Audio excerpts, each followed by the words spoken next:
Hi everyone, how's it going? How's it going? Hope you're all having a wonderful, wonderful, wonderful day. Just since it's Wednesday, we're halfway through the halfway, kinda technically halfway through. 7 days. This third day.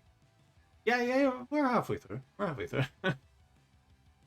We're like in the second. We're wait, are we midway through the day? Uh, I'm overthinking. Ah, why are you biting me, James? Why? And Snivy, congratulations first. Congratulations, buddy. So yeah, today we're gonna be because yes, of course, because yes, of course. If it's there, use it. That's what I always say. Yeah. So today we're gonna be playing some Warhammer Rogue Trader. It has been a while since we played something Warhammer related on a Wednesday. I remember for a while, like I think it must have been last year. It was constantly like every Wednesday was something Warhammer related. I, the sad thing about that though was the amount of games that are hit and miss that are Warhammer is just ridiculous. Like it's legit like Marmite. Oh wait, maybe that's not the best analogy. Hmm. No, that's a different analogy. Ah, by the way, a lot of the games are really good. The other games are really, really shit. There's some games I bought that I've played for like less than an hour, and I'm like, I am not touching that ever again. It was terrible. So I seen you were searching yourself in a cinema. I was like, yes, I was, James. I was. I get curious. What can I say? Because I always say, like, wait, with Rule 34, that's what the rule of it is basically there is gonna be some sort of etchy material of everything on the internet. As a smug, I know, I ship a smug. It's cute. And what was the name? It's actually kind of amusing because I actually saw it like randomly at some point because like some people are very dedicated to making Rule 34 like every single like fictional thing that someone actually made like Rule 34 of like hazard signs for some reason, just purely because trying to like get everything etchy. Oh, that shit's funny. I love it. It's just awesome. Oh, as long as it's not AI art. Love art, don't like AI art. I think I've probably made that opinion perfectly clear already in the past.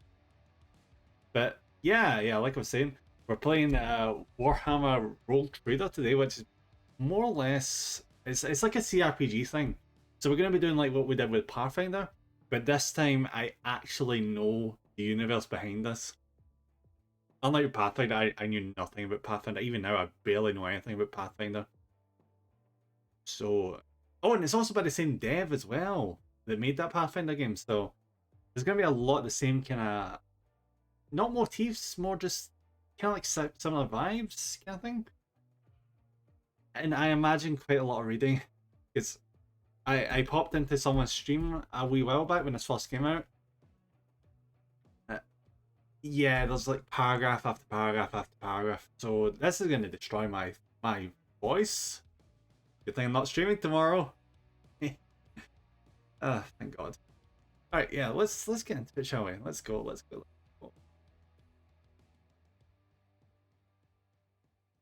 I've not actually checked this game out, by the way. So I this is as far as I've got in terms of menus. This is what I'm seeing as soon as I boot the game up.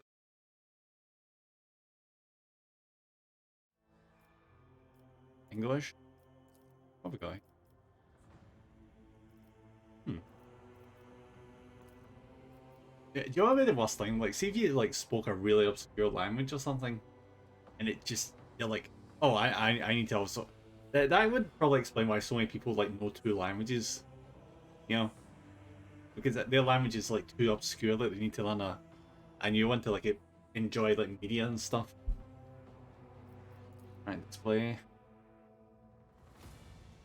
ammo correction. Right.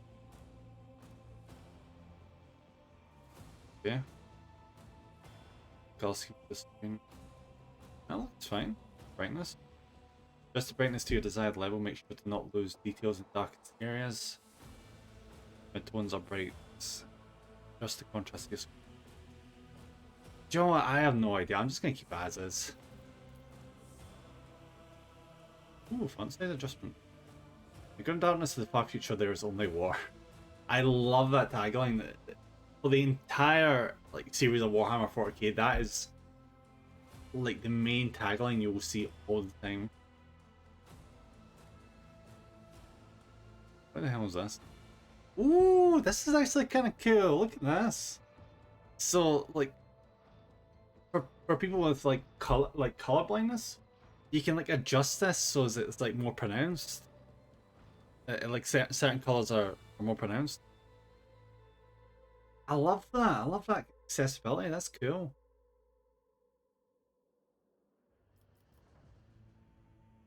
Fortunately, I don't have any of that, so I'll just keep it at 0. Or sensitivity warning. Love it. You know, I never understood about the sensitivity warnings. They're never on the screen long enough for you to actually read all of it. Why didn't you just place massive letters, full sensitivity? Alright, what is this? End user agreement.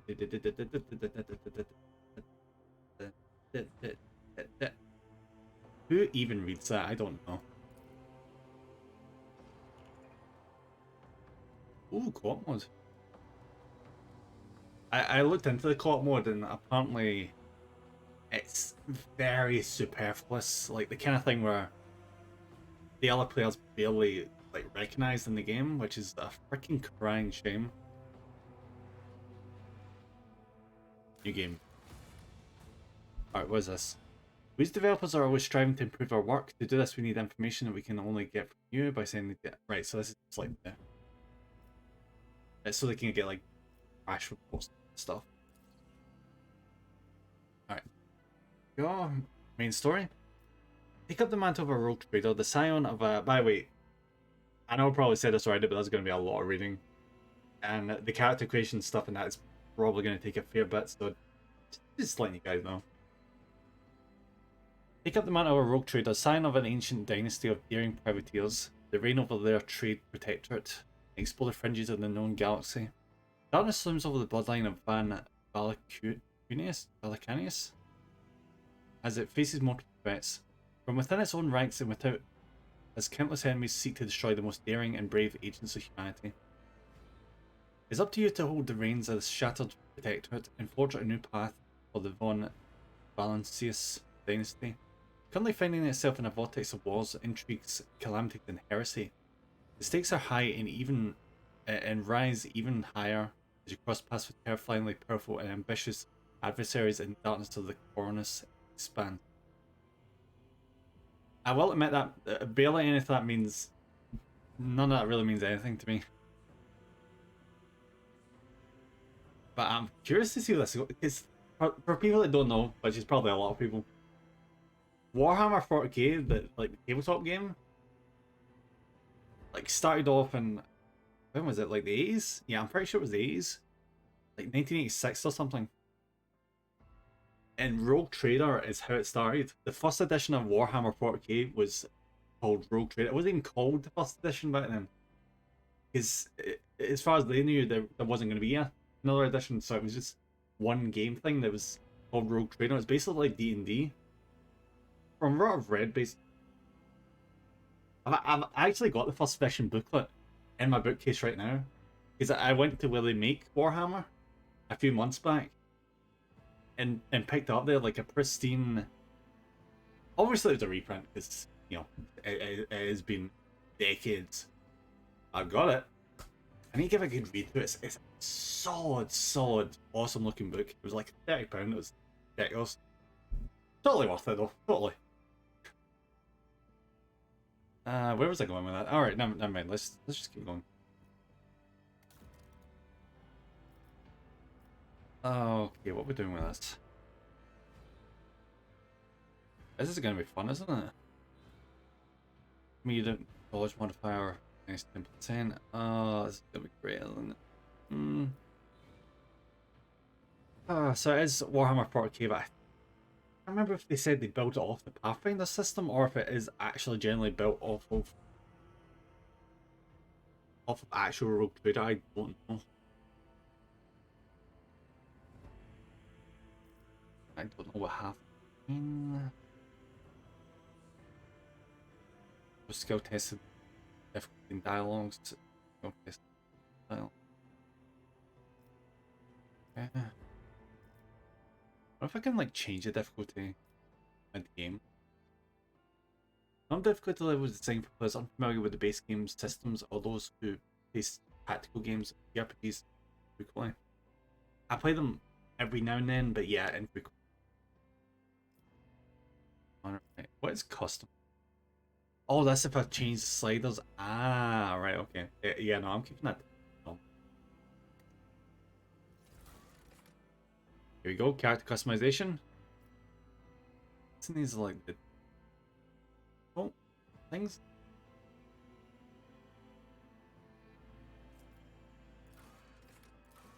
Oh yeah, yeah. So if I didn't feel like creating a character, I could just make one of these guys. Which we're not gonna do because I.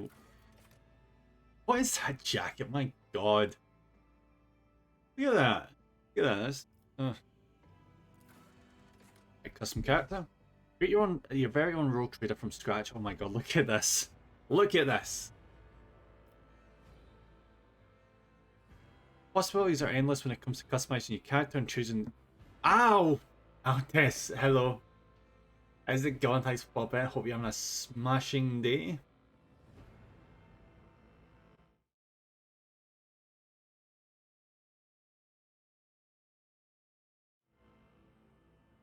Thing. You can choose from a wide variety of abilities and skills, such as combat skills, social skills, and technical skills. These abilities and skills determine how your character interacts with the world and what kind of challenges they can overcome. Smashing day. Yeah. Finally, you can choose your character's archetype. Each archetype path offers its own unique set of opportunities and challenges, so choose wisely. With all these customization options at your fingertips, I can royally screw it up. Yeah. I am actually terrible at this. See if you were to give me like 100 choices, I would find a way of making the most suboptimal choices every single time. I don't know how I manage it. Because I do this all the time in RPGs. Like I'm like, oh, that sounds cool, and like set up my character and everything. I look up how viable the build is online. Like when I'm like 10 hours in, it turns out I've picked an incredibly suboptimal, like base tier, terrible character. Oh, I'll manage. I'll manage. Great Rogue Trader truly one of a kind. Oh my god, it will be. Embarking on an adventure unlike any other in the world of Rogue Warhammer 40,000. Alright, so what are we doing now? Next? Yeah, next. Alright, portrait, let's go. Well, part of me is actually kind of tempted to make a female character. Honestly, she looks freaking badass. My god.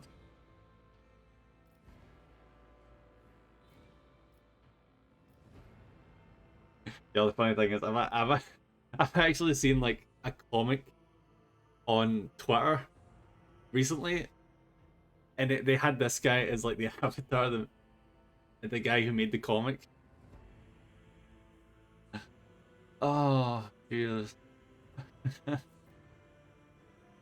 Ooh, he looks cool. I don't know if that's a guy. I don't know. Either way.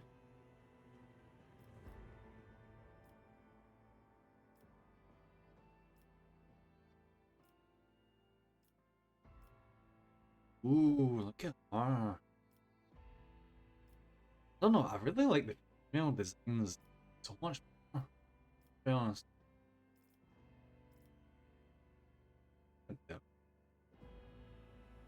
He looks. No.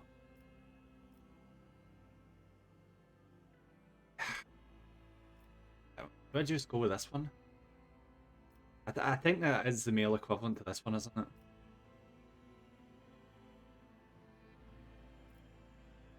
Argue. Ooh, actually, he's kind of fancy. Wait, what do you mean custom portrait? Was a custom portrait? Oh, I cannot believe my. Ooh, okay. All right, I'm not gonna do that because no, I'm gonna yeah, I'm gonna pick this guy. But I do like that though. I love that that's an option.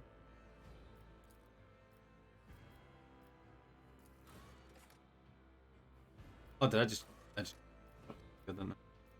Alright, what are we looking at? Can I zoom out? Oh, I can. Nice.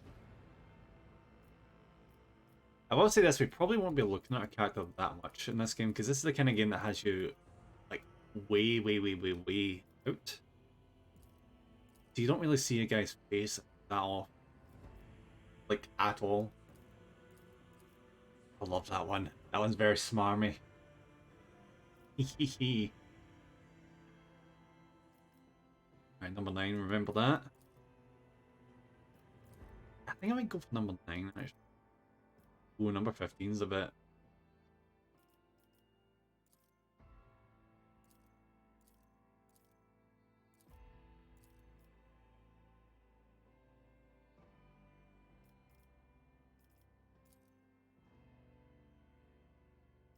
It's a bit too scrawny.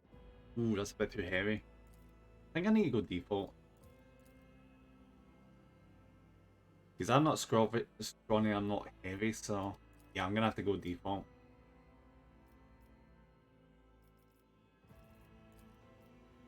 Why does he look orange?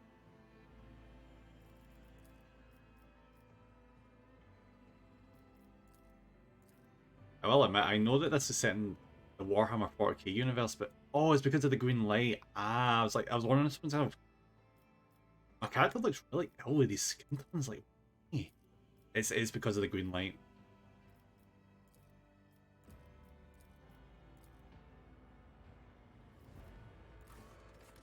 Let's see what's. Oh my god, look at this! What is that?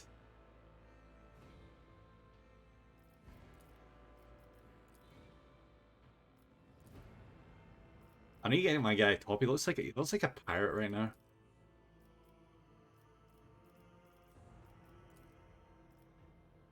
Oh, can I vibe him with that one?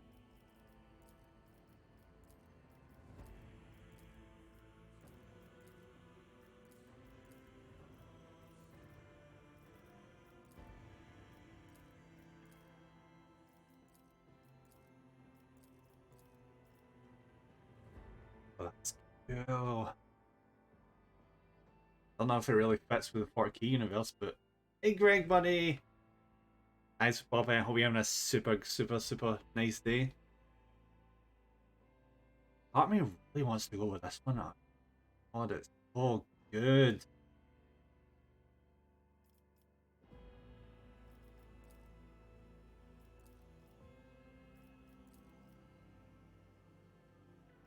Ah, screw it, I'm going to go with that one.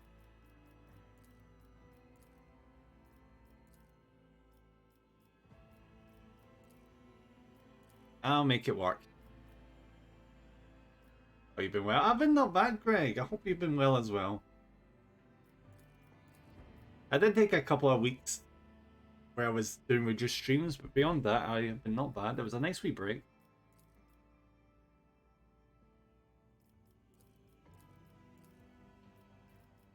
Yeah. I don't want the eyebrows to be too big, but I also don't want them to be like too like this. Oh my god. Oh, I love it and I hate it at the same time. That's terrible.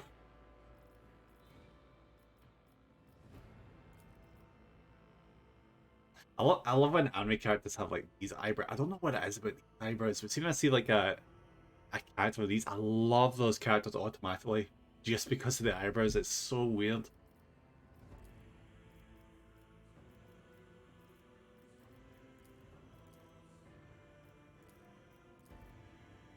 I think I'll go with that one. I'll keep it dark. Yeah. Oh, that's a bit too much, but it's glorious. No. There's a Kratos beard.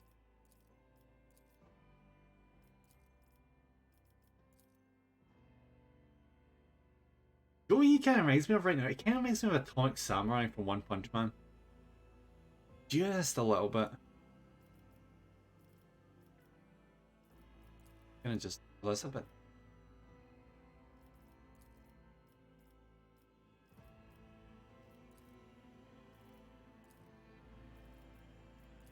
I'm gonna go with this. He looks so smarmy, but I just love him for it.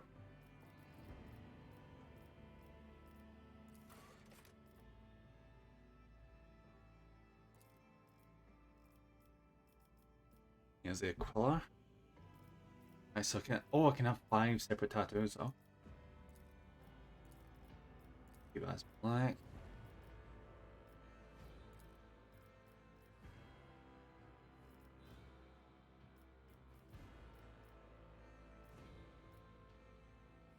Oh yeah, we're not doing. Okay, that one.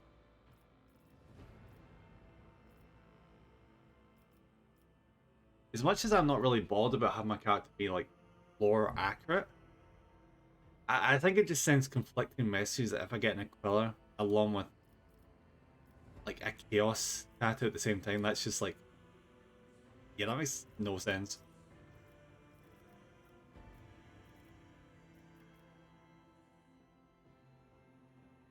I just can't. What? Where is it? Oh, it's right, like right there. No, I think I'd rather have it close to the side piece. What about this? Oh god, no, no. This. Hmm. So do I. Yep. Huh. Nice. I mean, it's a lot better than these other ones, to be honest.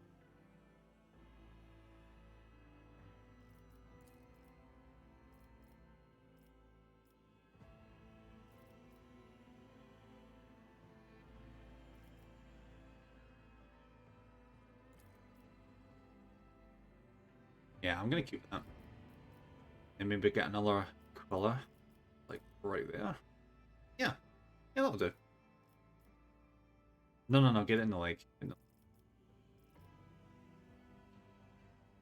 Where is it? Oh, it's there. What is it again? Oh, I don't really recognize that, and that balls me.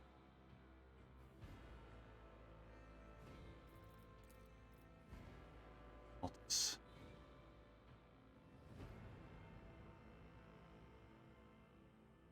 See, I've been in the Warhammer community for about a year and a bit now. So annoyingly, there's still gaps in my knowledge, so I can't immediately put my thumb on what that is. I think I know what it is, but I'm not really not sure.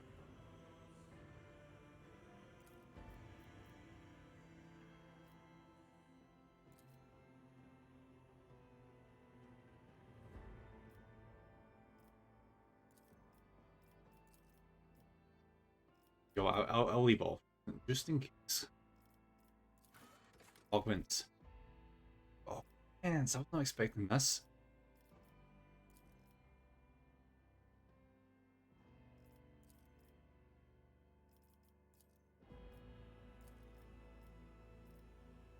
Yeah, that's a brilliant augment. Just a cap on his head.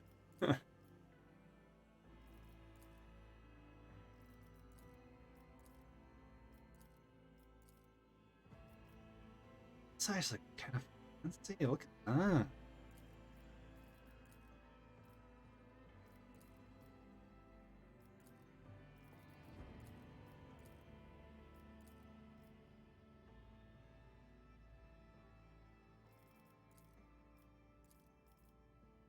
I'll get at least one augment. I think one is enough.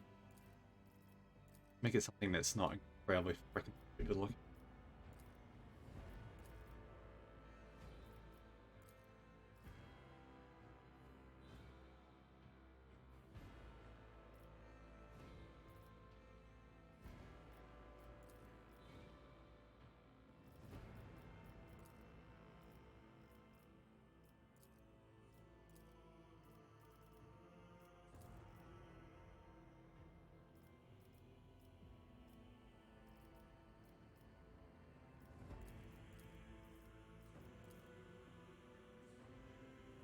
Yeah, I'm gonna go with that one.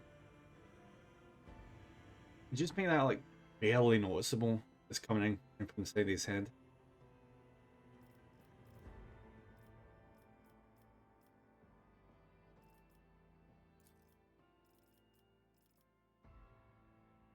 I don't know if maybe these will add anything to the plot at all.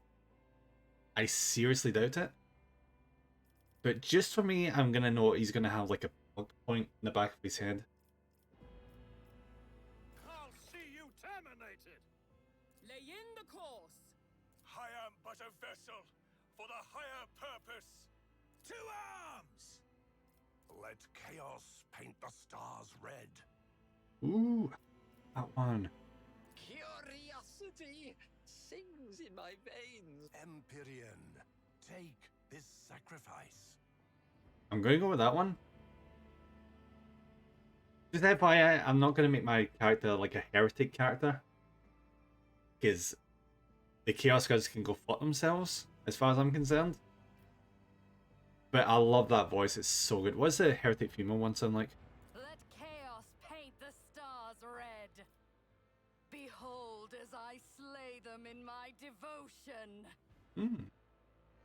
Not bad, but it could just a speck more bloodlust. Blood and mayhem shall be our anthem. Yep, I'm gonna go with that. Okay, that looks alright. What do you guys think? Think he's got a professional that does whatever the hell he wants kind of vibe? Did I get rid of the scar actually? I'll check that actually. I get rid of the scar. Like, I didn't opt into the scar, but the game's like, you're getting the scar whether you like it or not. What? Wait, what happened?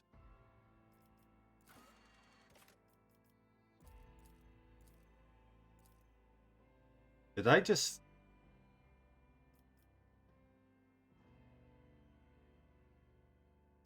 Well, shit.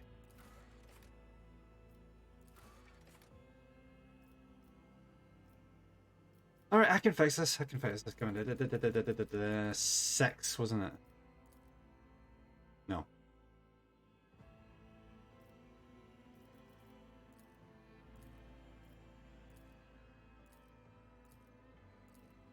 The 9?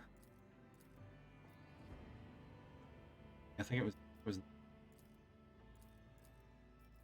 Okay, this is a mass in the house right now. Skin tone. Why is he not pale anymore? There we go. I can salvage this.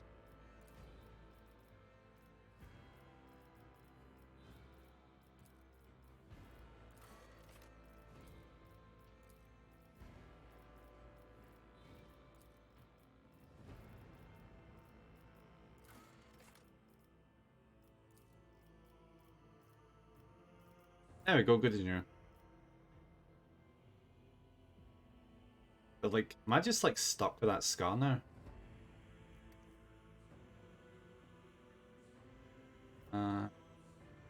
Was not available yet. I know game, I know.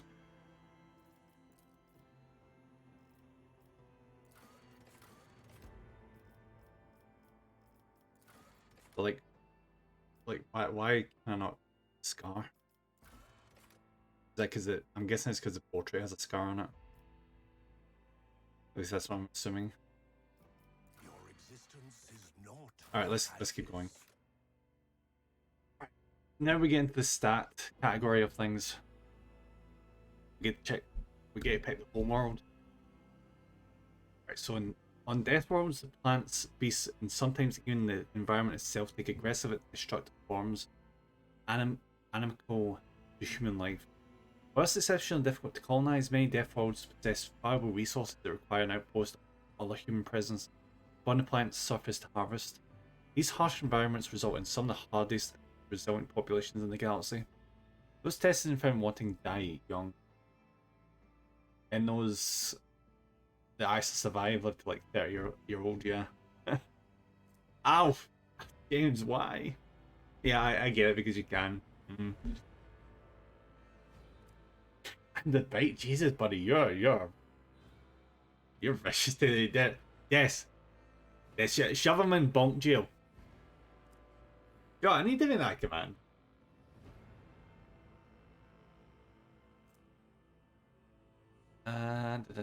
What is it? Once for combat, when the wounds of a death forward character drop below 30%, they gain 20% of their maximum wounds. Oh, in Warhammer, wounds is health. I don't know why they call it that. You think it would be like the opposite way around. The more wounds you have, the worse position you're in, but it's so weird. I'm not going to question it. Just whenever it says wounds, just replace that with health, and we're basically there. Yeah. Default characters also gain a plus 20% bonus to dodge. Ooh, dodge, okay. And armor while they have at least one temporary wound from any source. So the kind of build I'm going for, because you basically have to do this when playing these games, is I'm going to go for like a roguish kind of character with a lot of dodge stats. I'm going to start off as like a fighter character, like a warrior, and I'm going to like spec into that kind of agility kind of focus. Get, I think a dex build from Dark Souls, and you're halfway there. Fellowship. Huh. Since the character's ability to interact with other creatures to deceive, charm, or befriend them. 5. Each bonus point of intelligence characters deal 5% more damage with non-burst ranged area attacks. Fight slower Imperium, lower warp. Okay. What's agility do? Character might be like delicate explosives with an S or to keep a friend when crossing treacherous terrain. Athletics. Karos? What the hell is Karos? Plus 50% critical hit chance. Ooh, the bleeding effect. Joe, man, that's actually freaking good. I love crit chance. Plus 10% the crit chance for axes, hammers, laser weapons. Okay. Don't know if I'm going to use that, but okay. Every injury increases the death world character's agility. And... oh, cool. So I get more agility if I get injured. I have to suffer minus toughness, bonus less damage from fire. Okay. For combat, when a death world character suffers stunned or blinded, affected wound. Right. So like I was looking into like a guide list and people were saying like this is the worst one. So we're gonna avoid that one. Apparently most characters come from a pure world.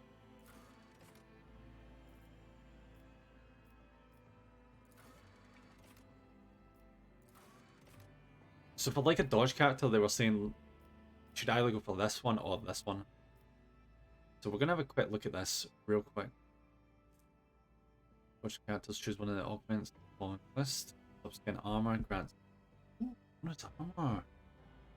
Locomotion system grants agility bonus to 8 plus your agility bonus dodge. Electric systems grants plus intelligence. Oh right, I see. So this is good because it gives that agility bonus, which is pretty freaking cool. But it doesn't give you any like plus agility stats as a modifier.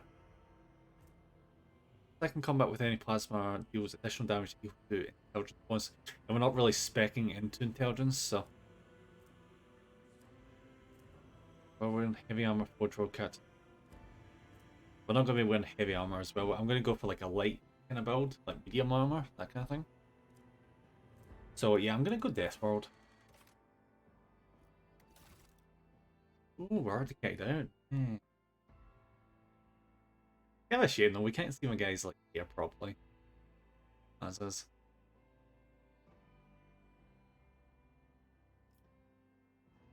Right, so this is our origin story. Our time log.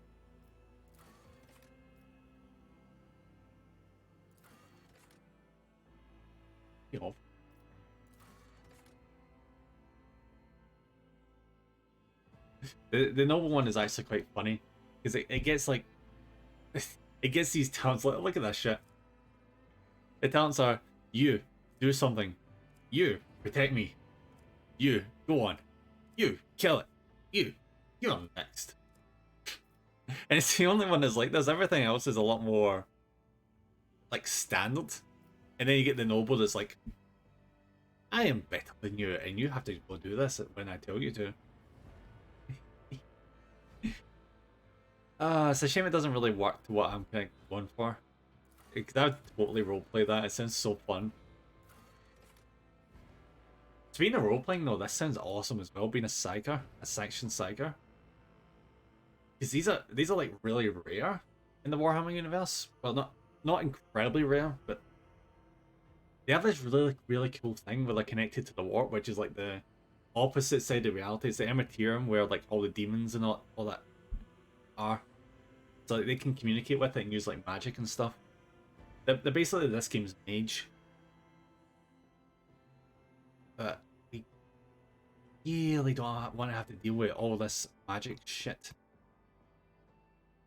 So yeah, I'm gonna bypass that. Just I say just for now. It's gonna be a long time before I play this.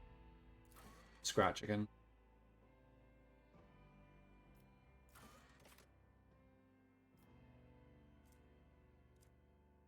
Spies across. Start of combat, the crime lord gains intelligence stacks. By plan, activation ability consumes crime lord attacks.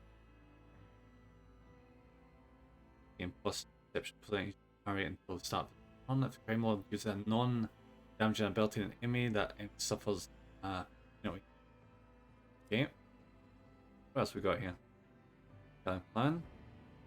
Bonus damage a surefire planet is increased by plus wisdom or weapon skill, killing at least one enemy with that attack.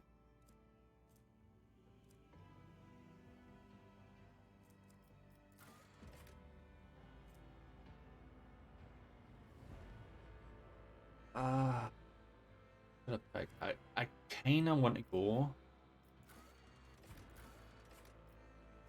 as I don't know, part of me kinda just wants to go with this just because it just sounds funny.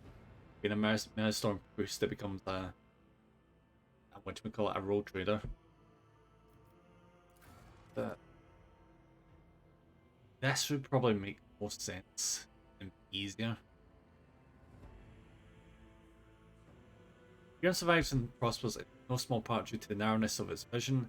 A rebellious mind will such as yours could not be so easily constrained. That passes smugglers and renegades that wind behind the facade or the appear in society offers a dangerous refuge, was unwilling to bow to the law. He used to be one of these dangerous, resourceful individuals.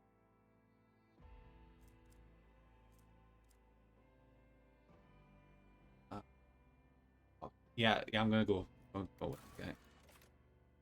It shouldn't really affect much, it's just an origin, but manage to corrupt an entire star system and turn it into your personal thieves. Oh, good choice, yeah. You shipped an ecclesiarchy cardinal or priceless treasure that had been kept in one of the most secure sanctums in Adeptus Ministorium. Yeah, I actually love that. Revealed in a bloody shadow war against the void piracy of sect. It's growing some corrupted fast.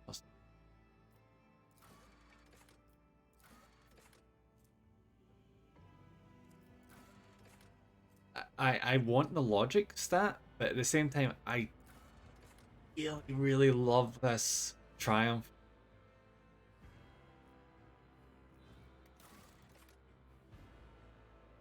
Right, Darkest Hour. Oh, so this is where we get a debuff now. And an auspicious deal with the wrong people resulted in the rise of the Chaos Cult and the horrific massacre of innocents. You're arrested and thoroughly interrogated using creative and violent methods. You turned your partners into the authorities and became known as a traitor. You know what?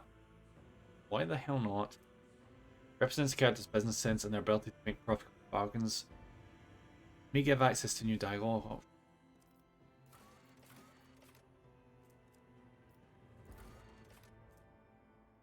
By the character. Represents the ability this night supplied with twice. I'm gonna go with this one because yeah. So the backstory we're gonna go for is my guy was a crime lord on a death ward and he did that to survive. To get day to day because it's a freaking nightmare of a place to live.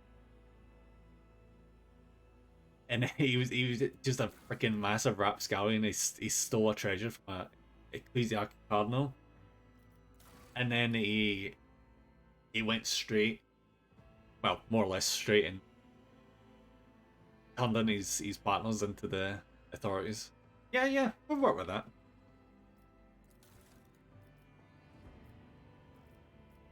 Alright, what is this? Is it an exemplar? Oh, this is the class system. Okay. Right, what am I looking at?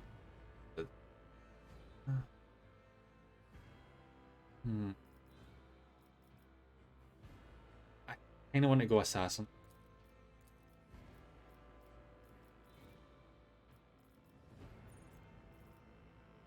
Because targets touched by enemy necessary. Go focus high damage, dodge resistance, reduction. Threat elimination, hit and run.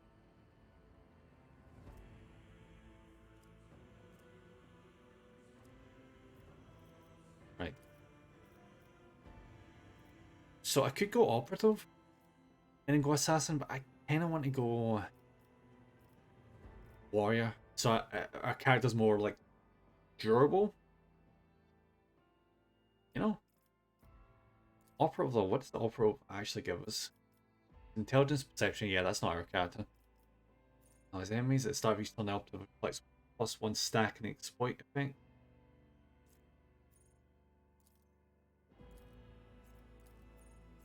That's so.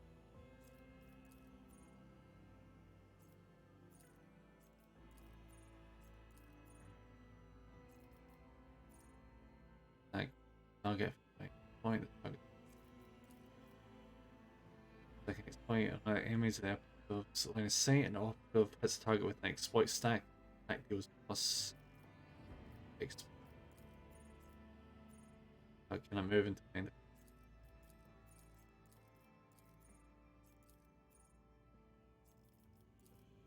Yeah, we're starting as warrior. Let's have a quick look. Whereas the combatants boasting exceptional melee prowess capable of dealing high damage in close quarters combat, withstand heavy amounts of damage. They also excel at drawing enemies' attention from less defended allies.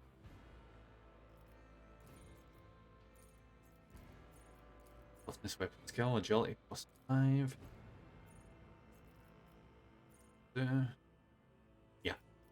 Yeah, let's go warrior. Oh, this is gonna be fun.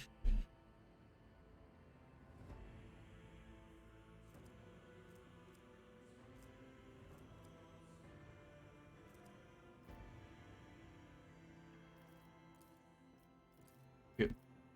30 points to assign currently. Down agility, we're down fellowship.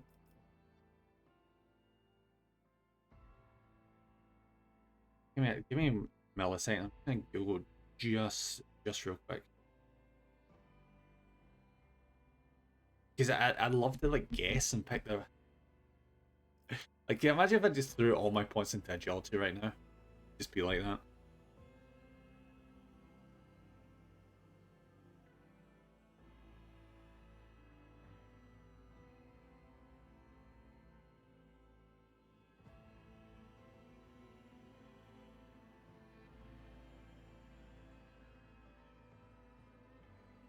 Found it.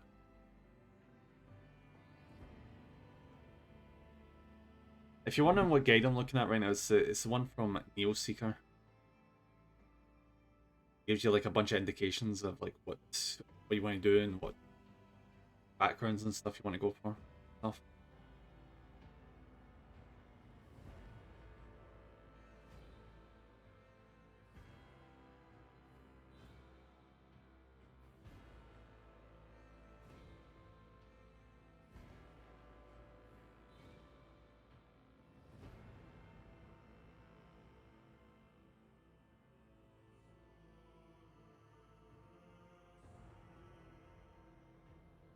Oh, I might have actually picked the wrong background.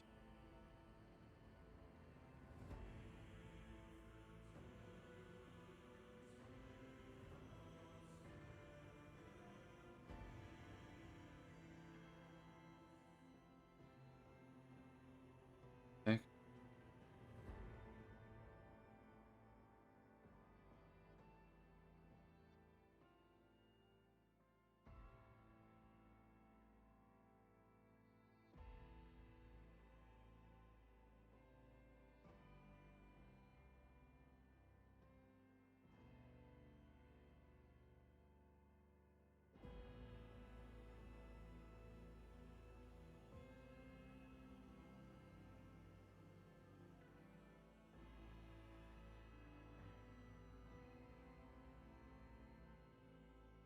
Oh, great. I'm just gonna go with the crime boss. Why not?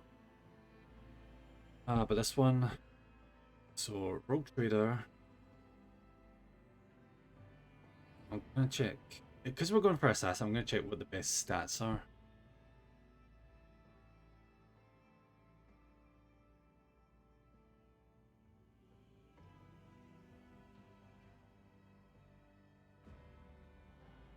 Yeah, if I knew I was gonna be doing this, I probably should have just looked into this before starting the stream. But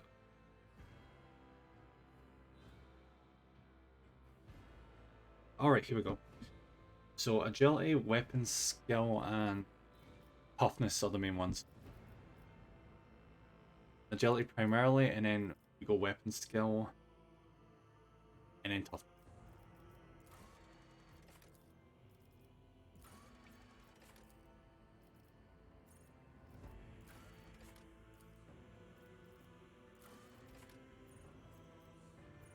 Oh, go any higher? Okay.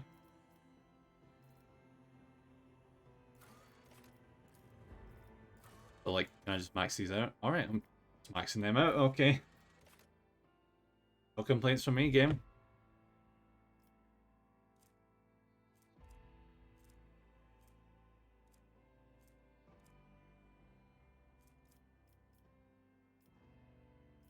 We won't have any issues with our intelligence at 5.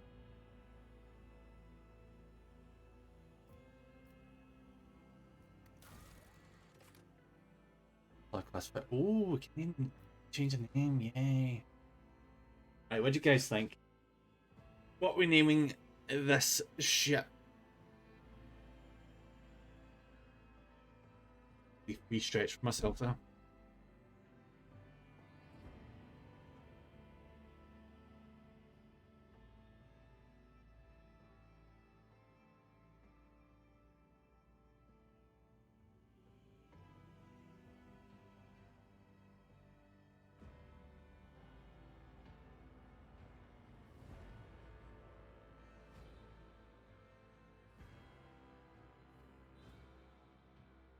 Oh, is that too corny?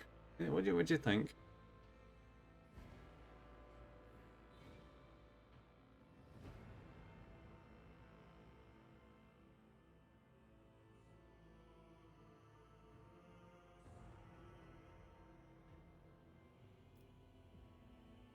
What I'm gonna do? I'm gonna translate it into Latin. What is dragon flame in Latin? Because like this game has a lot of it. It has a lot of like Romanesque names and stuff in like Latin. So this would be perfect. Let's go. Unless it's just really shit. Let's see if it's really shit.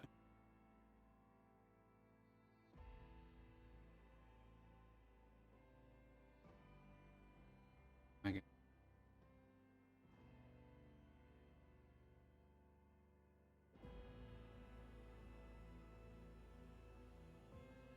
And there's Draco Flama. That's so shit. Why is that so shit?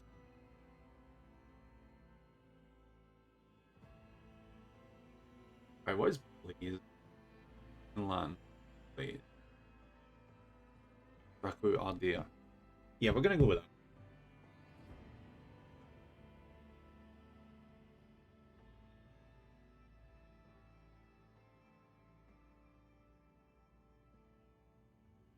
Eternal Draco Arderi.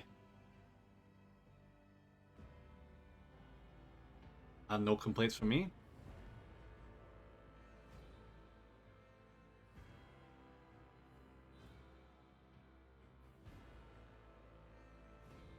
Yep. I am nitpicking so much. Because I'm gonna have to look at the shit name for the full game, so I'm like, I'm not second guessing. Well, I'm second guessing myself a lot, but right, there it is. Eternus Dracu Arderi. There. Can't get more 40k than that. The subclass figure is a classic void ship design, proven in thousands of battles, combining decent firepower, high speed, and respectable survivability. Established, yeah, don't care. The Von Valsius flagship is the mightiest void ship belonging to the Von Valsinius dynasty. Every system aboard this frigate has been tried and tested at innumerable engagements.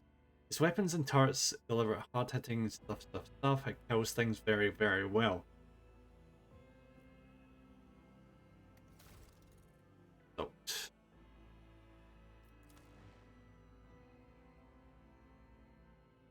and of course, I actually have to think, should I translate this into Latin to see where it comes? I swear to God. Oh my, alright, I'm gonna do it. Fuck it. Wait, why sell for half measures? Let's go Latin. Let's go. I'm actually very disappointed there's no Latin translation of my name. Oh well.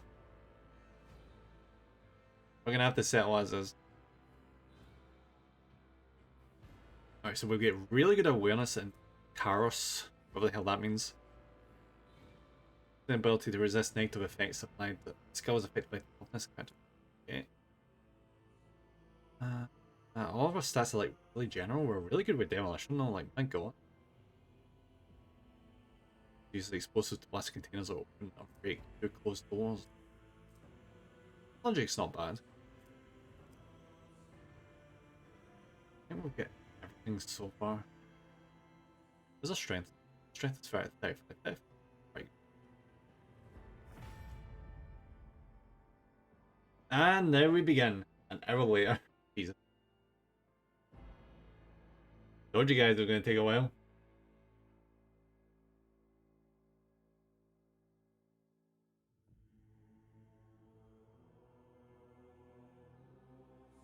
So basically this is like an Administorm temple here. Hey, have safe buddy. Thank you for the head pat. Argument buddy. Hope you're having an absolutely cracking day. We just finished the character creation in Rogue Trader. Let's see what the game has in store for us, shall we?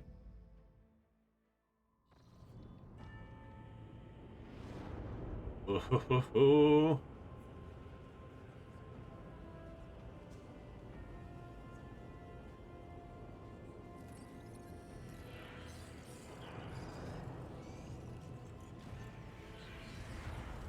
Then you link via DM, by the way. Oh, nice. Thank you.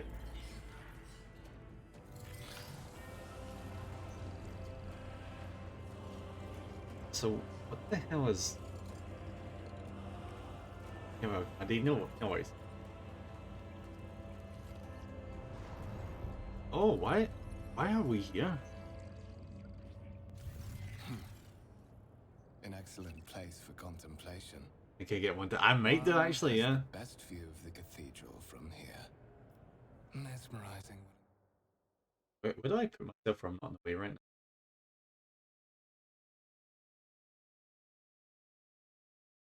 There's so much shit on the screen. I can put myself up here, but I don't think that would work as well. Imagine if I just turn myself upside down. I'm just going to go here. You say, an impeccable manifestation of the God Emperor sublimity. Okay, I feel the voice acting's not going to last for a while.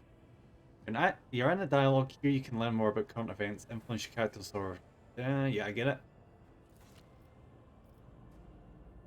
No such excess can be tiring at times. Also, ostentatious luxury that this laughable pretense is enough to make one think that the architects meant to compensate rather than glorify. Joe, I'm gonna be it. Yeah, that's so me. I'm going with that. An interesting perspective.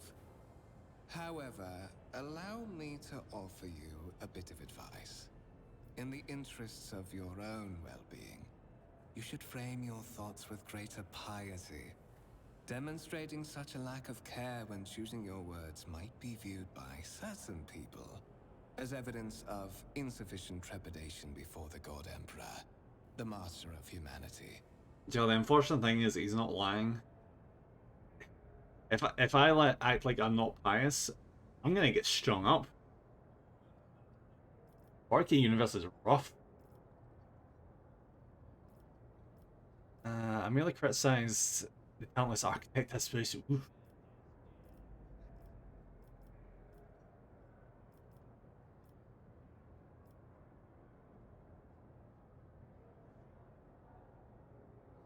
Oh yeah, I'm going with this one.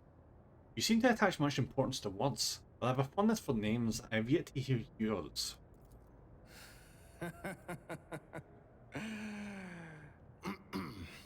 My apologies. The statements you made were so intriguing that I forgot myself.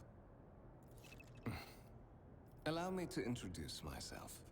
Kunrad Voigtveer, Master of Whispers, in the employ of Her Ladyship Rogue Trader Theodora von Valencias. At your service. Why is my last name I haven't Stubb? had the pleasure of speaking with you in person before. Oh, I guess it's...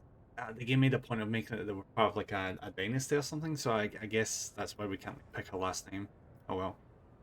Whenever your cursor over highlighted words to learn more about them, the tooltip that appears can help you better understand the world, the game, or its mechanic. Oh, here. Rogue Trader, a subjected Imperium with a unique hereditary title. A rogue trader is tasked with exploring and exploiting the still uncharted regions of the galaxy for the benefit of mankind. So basically, what's the word for that? I can't remember. A pioneer. We're basically pioneers.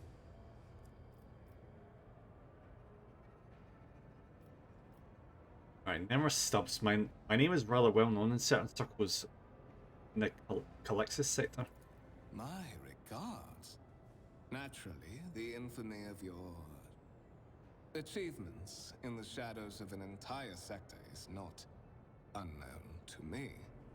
Your enterprising spirit and, if you excuse my bluntness, refusal to die are qualities worth saluting. Damn right. It is as if you were carried here on the wings of destiny itself. I will be frank with you. You may forget your past titles, no matter who gave them to you, or what their origins are. From the moment you and the other candidate were brought aboard this void ship, your fate changed. You now serve Lord Captain Theodora von Valencias, and carry the burden of an heir of this house. Henceforth, you share your dynastic name with Her Ladyship. Bear it with honor. Okay. So we're on a ship right now. Guess assume that surprised.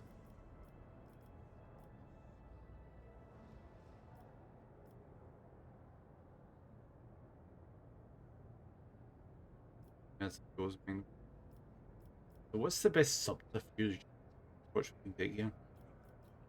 You have a curious title, Master of Whispers. What are your responsibilities? To put it plainly, I am the head of the network of spies and informers who Of course serve you the are. interests of House von Valencias. I uncover weak links both among Lady Theodora's retinue and in the ranks of her rivals. I eliminate our vulnerabilities and exploit those of others. Oh, so is that why he's came to us? Is he trying to like test us for any weaknesses, perhaps? Captain, a strange title for the Lady Theodora. Such are the traditions of the Imperium. Lord Captain is the title that was established in the annals of the Lex Imperialis at the time when the first rogue traders entered the Gold Emperor's service. And therefore, it is sacrosanct. Very well. Why am I aboard this vessel? Why have I been brought here? So that you may fulfill your blood duty. Whatever obligations you had before, they are henceforth null and void. By order of the Lord Captain, you have been requisitioned to serve the rogue trader, indeed blessed by the God Emperor. Well, maybe so. Yeah, I think that's the least subshort. We don't need to see my character image all the time, do we?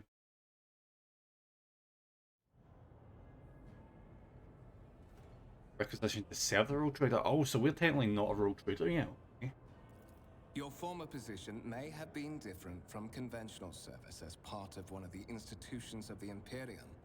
But from now on, a different fate awaits you. One chosen for you by the Lord Captain. I advise you to come to terms with this reality as quickly as possible. That's a sad thing. Like, see this universe compared to like Pathfinder. Pathfinder, you can like get magics and become like really, really freaking strong to the point where no one can say a word against you. In this universe, no. There's just bad and worse. The Imperium is incredibly bad to be a part of, but it's so much better than the alternatives. Like, so much better. You just basically have to suck up and just try to eke out the best existence you can.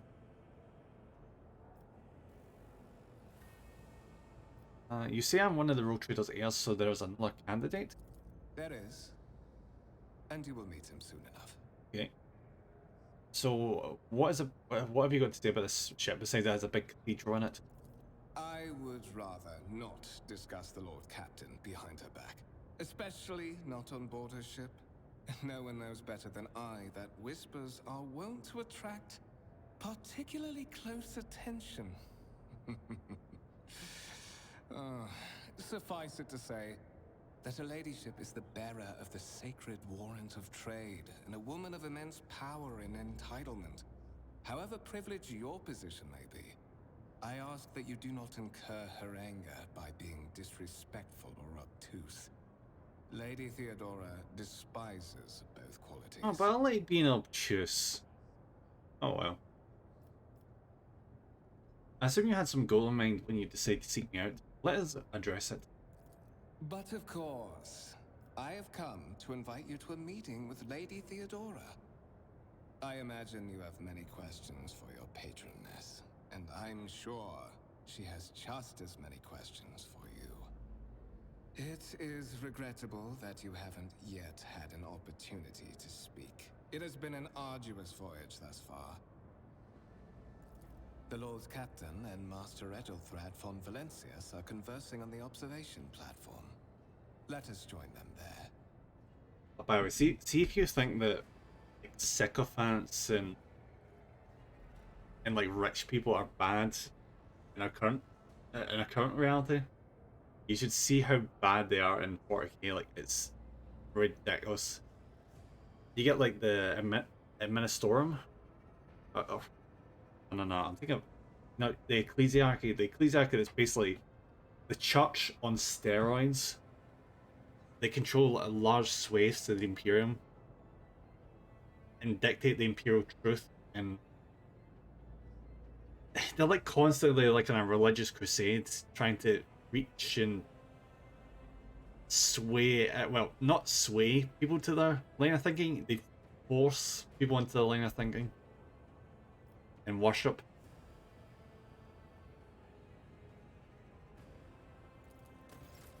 Then you get the government, which is the bureaucracy in the 41st millennium is horrible. They say multiple times that you... I read the book once where the character starts waiting in a queue and gets told it can be years before they get to the front of this queue. is there's such a backlog, and things never get done because it's like if you go into like a government building and you're waiting for like hours.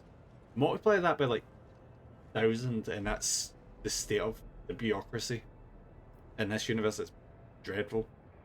Change your point of view with mouse keys, or by using the arrow keys on the keyboard. Rotate the camera using and so it's like what's his face again? My god, look at this. Holy shit.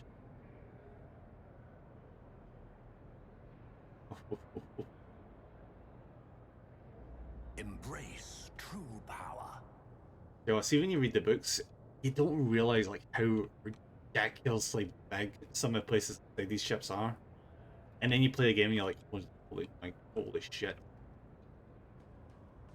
Alright, what's my abilities? The start combat, the Crane Lord gains +2 stacks to the Surefire Plan effect. Patience ability consumes 1 stack and makes the next action stronger depending on the type of action. Crane Lord attacks to deal +30% more damage. Crane Lord moves, they gain +10% dodge. Fire until the start of the turn. Crane Lord use a non-attack ability. Alright. This one charge. Right, easy enough. And we have a gun. A stub revolver, like one of the shittest weapons ever. Awesome.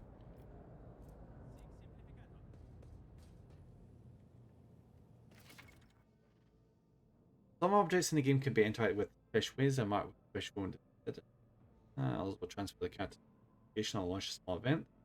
These icons become visible when your character is standing close to the target. Yeah. The left mouse button associated. Hold tab to highlight objects.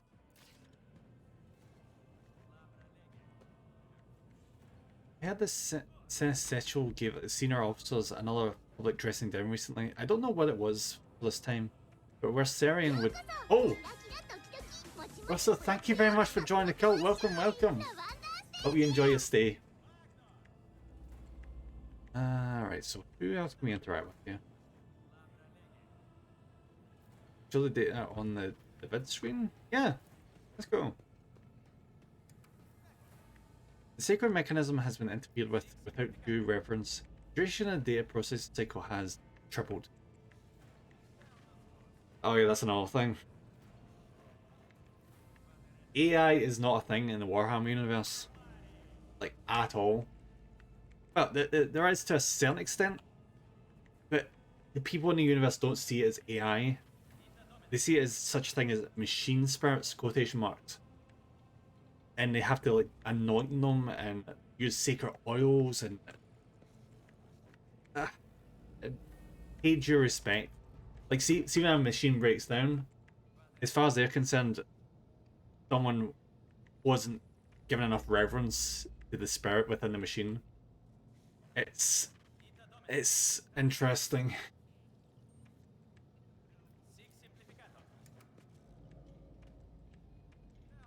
And that's basically these guys. These guys are from the Mechanicum, the Adeptus Mechanicum, and their whole thing is just machinery. They build and maintain all the machines in the Imperium. Powers unseen, uncover my path. I would say though, I actually like this guy's voice that we're playing as a lot more than my character from the first game, Pathfinder.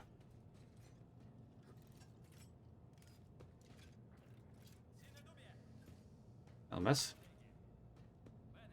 How long do we have to wait for an audience? How many days has it been already? Hear the starting words of a prayer. They got him. I'll miss. May his will strengthen my heart. May my humble deeds be for the benefit of humanity. I cannot let alter with a copy of the 2348th volume of the Lex Imperius. Codex of the Sacred Laws in the Imperium.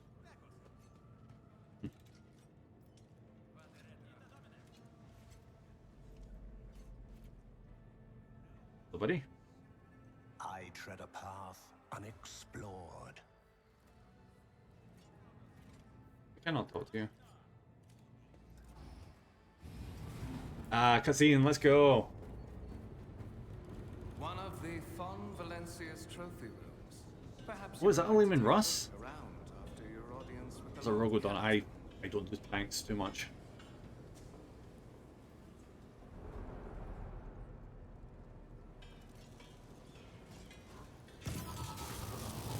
Servitor's breaking down. Oh shit. Run! The servitors have gone berserk! Buddy, you were asking for that.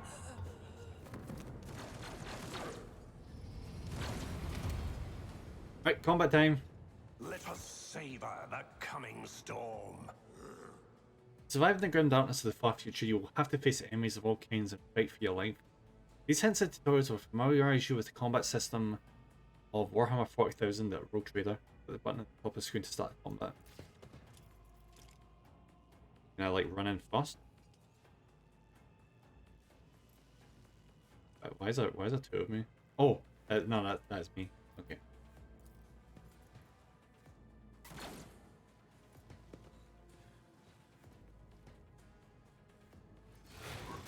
Oh shit.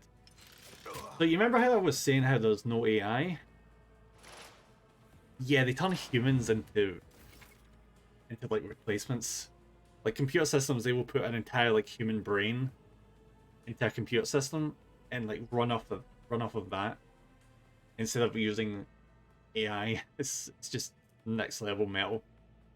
Our battles in the game are turn-based and take place in a grid. On the turn, a character select the highlight like moon points impede them how far out. Yeah, that's bad. Where is this? Down here, isn't it? One MP corresponds to one cell of the battlefield. Moving diagonally is more costly. I know. Every second diagonal cell uses 2 MP. Beginning of each turn, movement points are restored to their maximum value. Note that once a character starts moving, this action can no longer be cancelled. I mean, no shit.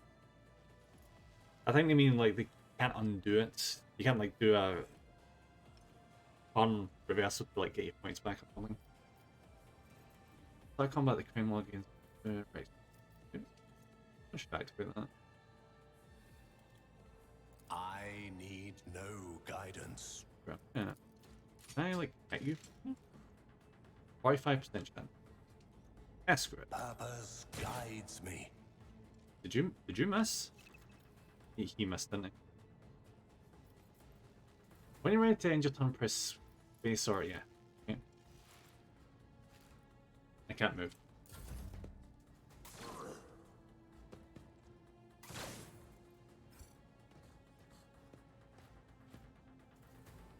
That guy's so dead. Yep.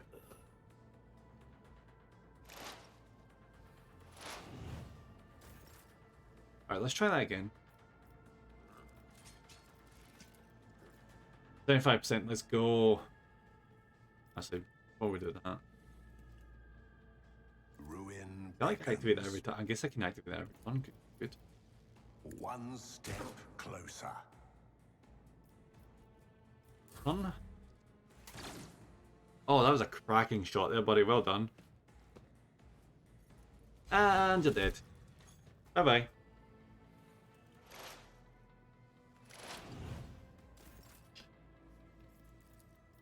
I need to get this done. Replace this terrible. Guides me. Oh my god, why did you miss?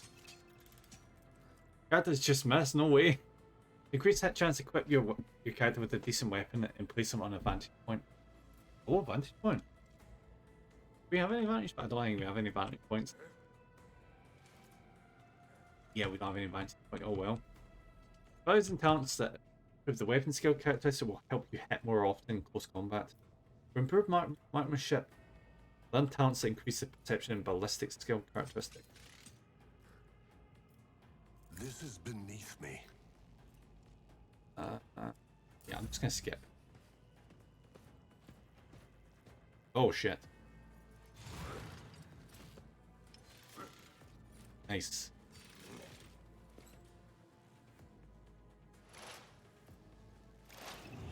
Characters with melee weapons block adjacent enemies' abilities to perform attacks with ranged weapons. This is... Oh wait, what? Characters with melee weapons can make an attack opportunity at an opponent adjacent to initiates movement. All characters with melee weapons, including members of your party, can make attacks of opportunity. Which is kind of shit, because that means if I go for a ranged attack right now, I'm gonna get wrecked.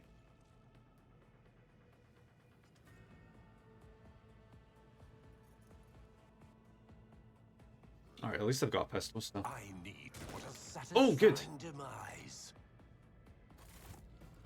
You see us to believe it on a day like What this? suspiciously poor timing for such an accident. Servitors malfunction on the officer's deck at exactly the same moment when the rogue trader and her heirs are gathered here. I have blocked all passages between the upper and lower sectors of the residential decks. If this is a deliberate attack, it should stop the culprits from advancing their plan. That was a bit late. Reddit, no one is allowed to enter the premises. Stations. I'm afraid I must remain here. For Lady Theodora's safety, I have to oversee the execution of these orders personally. I hope you will have no difficulty reaching the observation platform on your own. It is just at the end of this corridor. Alright, I'm guessing that's the tutorial over now. Open the map using aim to orientate yourself. Okay. Again, you can say that, but there's like no map mark.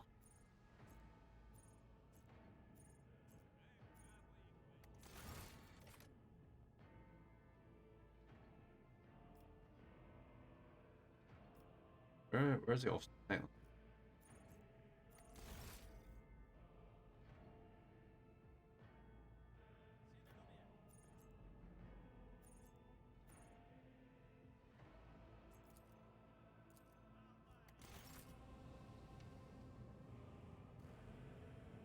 My ascension has only just begun.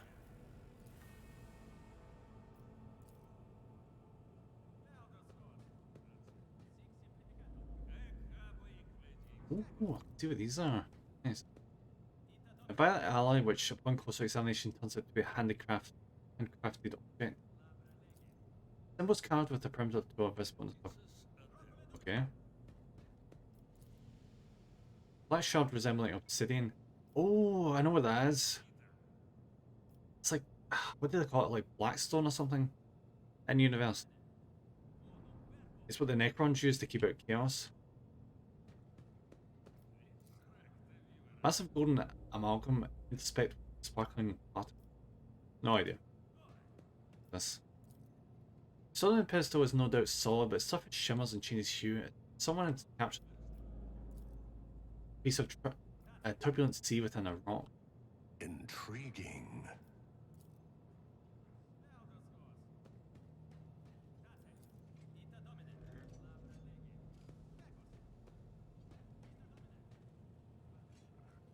Hey guys, let me through. I'm guessing this is the way I'm going. I think.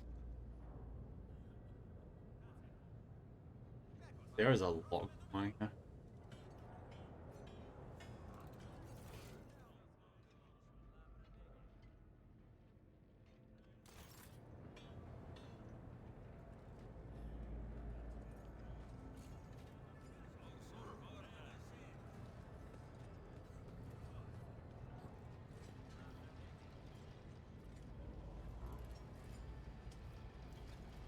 Yo, I take it back. It was actually kind of easier to navigate Pathfinder because at least it's easy to figure out where you go in a medieval setting. Oh, there we go. That is simply irrational, Lady Theodora. Assimilation into the trade structure would be political and economic suicide. Practically an admission of heresy. Then suggest an alternative that will satisfy me. I have described the situation. No worse than my seneschal could have done. Make a decision. What will you do with Ion 6, Edelthrad? What is happening in Ion 6? Over the room. The first impression of Edelthrad, who appears to be about 30 years old, is a parchment-like skin stretched over a tightly bundled mass of sinew, implants in bone, the nervously twitching fingers, face twisted by a slight tick, and jerky movements are all signs of some illness or defect that's taken over his physical form. Stark contrast to Edelthrad, Theodora von Valentius features appear as if they were carved from marble, eternal and indestructible. Head raised high, proud posture, hands clasped casually behind her back. Everything seems to emphasize the difference in status between her and Hilfrand. Behind the two of them, you see two more men. One is a grey-haired officer of impeccable bearing who is studying the contents of a data slate. The other is a behemoth bristling holsters, baldricks containing all manner of weapons. Our second candidate has joined us. Approach and give me your answer. But I don't know the situation though. Consider this hypothetical situation. Ion 6. Yep. A new world on the fringes of the Coronis expanse. High seismic activity, regular magma eruptions, metamorphic rock deposits, prospects for large-scale mining. The world is populated by natives who worship some heretical underworld spirits that protect those who offer them sacrifices. Flights of fancy, you might say, but attempts to install ore extractors have failed for the second time. The mining crews sent to the planet's surface simply vanished overnight. Oh, I see what we're going for My here. question to you is, what would you do with this poisoned treasure? Alright, let's see what the options are. Your character's skills reflect their knowledge and capabilities. Some dialogue automatically initiate passive skill tests. If such a test succeeds, new information will be revealed or hidden dialogue options will unlock. Characters traveling with allies and party members with the highest score, an applicable skill is selected for each given passive skill test. I've seen on Reddit, like, a lot of people are very mixed on this approach that I will... God, I can't remember the dev's name. Either way. Yeah, they're kind of mixed because it's good because there's like a higher chance of you passing skill checks because it takes it from the your other party members. It's also kind of weird because they're not addressing the other party members, they're addressing your character. So, but either way. Alright, what's the options? So we're dealing with a situation where there's a lot of mining opportunity, but there's a local population that's superstitious and makes sacrifices, and have obviously kidnapped our mining crews. So what have we got? Those spirits could well be the native's name for dangerous aliens. I would first verify if this is indeed the case and if the population of Ion 6 engages in Xeno worship. I don't think it's going to be Xeno worship. I've got something worse in mind. The race to confirm whether what is happening in Ion 6 is witchcraft or not. It might cost several cycles to do so, but will give us the answer.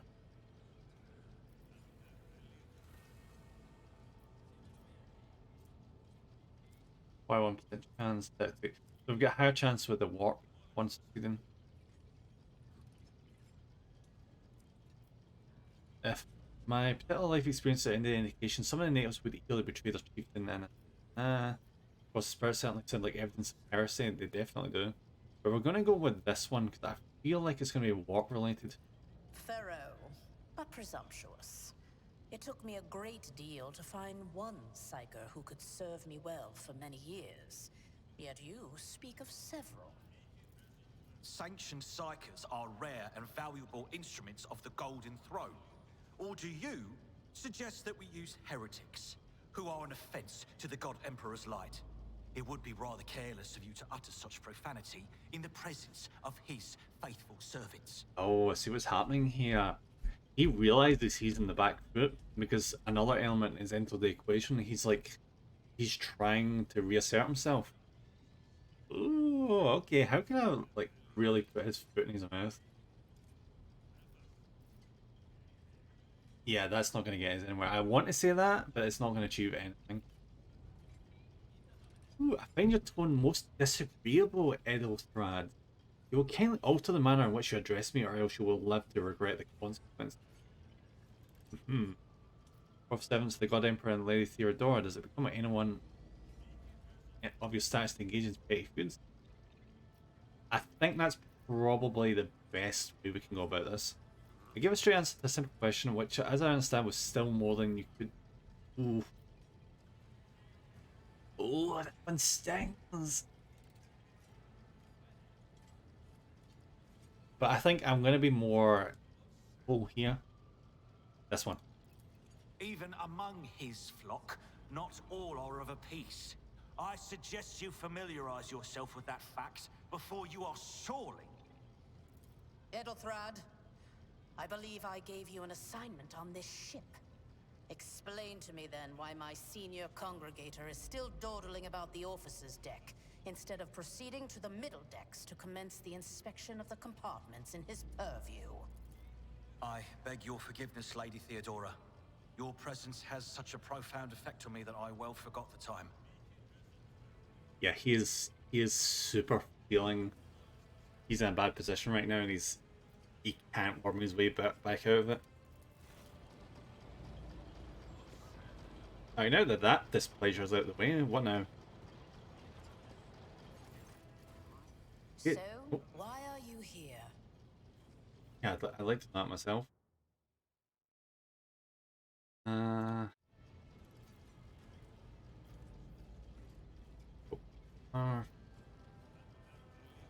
Was it not you who sent for me?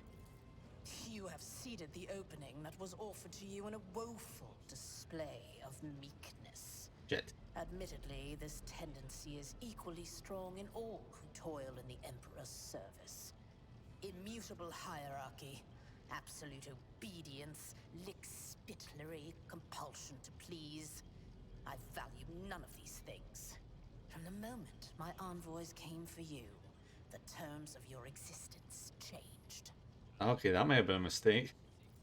My name is Theodora von Valancius Massimo of Scaris. I am a rogue trader in the service of the God Emperor of humanity. And my rights and freedoms are vindicated by a most sacred relic. The warrant of trade, kept aboard this very vessel. Mine is the honor to venture into the darkness, beyond the Imperium, and carry humanity's light where powers wicked and heretical reign, and bow death and ruin to us all. It is my decision alone to determine the fate of whatever I find past the bounds of the explored void. Every world I discover, along with all there is to find thereon, resources, people, riches, and mysteries, is mine by right.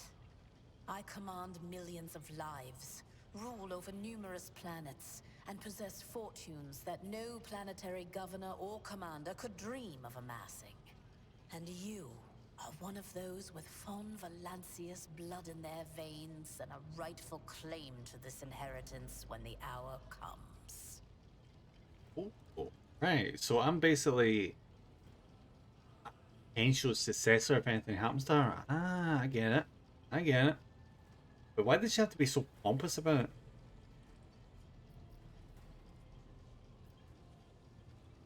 Did it? He doesn't like when I say this kind of stuff, does she? One of us, does this mean there are other heirs? Naturally. Some have yet to arrive on board, but you have had the pleasure Wait, of some? meeting one of them. Edelthrad may be somewhat disconcerted by the scale of the responsibilities that may potentially fall upon his shoulders. However, I have a good feeling about him as a candidate. It's a lot of freaking candidates. I thought there was only going to be one. Blood right alone is not enough to earn the high honor of becoming the bearer of a warrant of trade. Nonetheless, your abilities and talents may yet prove useful. If not for the role of Lord Captain, then for that of their closest ally. Alas, even those responsibilities can at times be too challenging for those who share your blood. Kunrad Voitvir served me for many years before he made his mistake.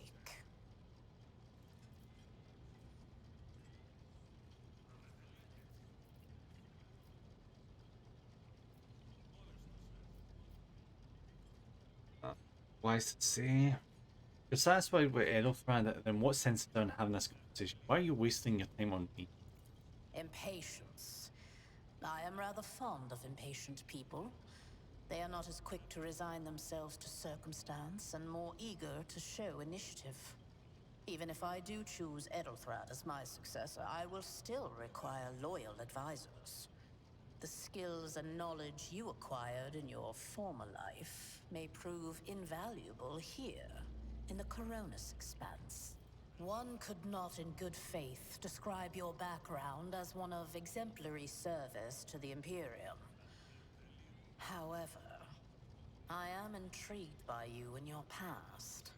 To have survived and prospered between the letters of the law is a rare achievement among those in our circle. You are skilled in the art of taking risks and cutting corners. Trust me when I say that you will have sufficient opportunity to apply this talent for the good of the house. I'm actually looking forward to this because I don't know that much about Rogue Traders in Warhammer. That's why I've been enjoying the game so far. I've been able to play like one with the Mechanicum, which was like the turn-based strategy thing. I've been able to play one with the Grey Knights, which was like an XCOM clone. And playing this with the Rogue Traders, there's all factions in a universe I didn't really know much about. It's wonderful. Moreover, even changing your family name will not rid you of the fame you previously garnered. I hope it will also help you bring glory to the Von Valancius dynasty, to which you now belong. Did I hear you correctly? The Master Whispers related to you? His kinship to me is most distant, as is yours. Nonetheless, he does bear the name Von Valancius, even if he avoids using it publicly and, as such, strictly speaking, can be considered my heir. That door, however, is closed to him. Voigtvir's performance in his current role is satisfactory. Or it used to be, at least. See how this goes. Thank you for clarifying. May I ask my questions now?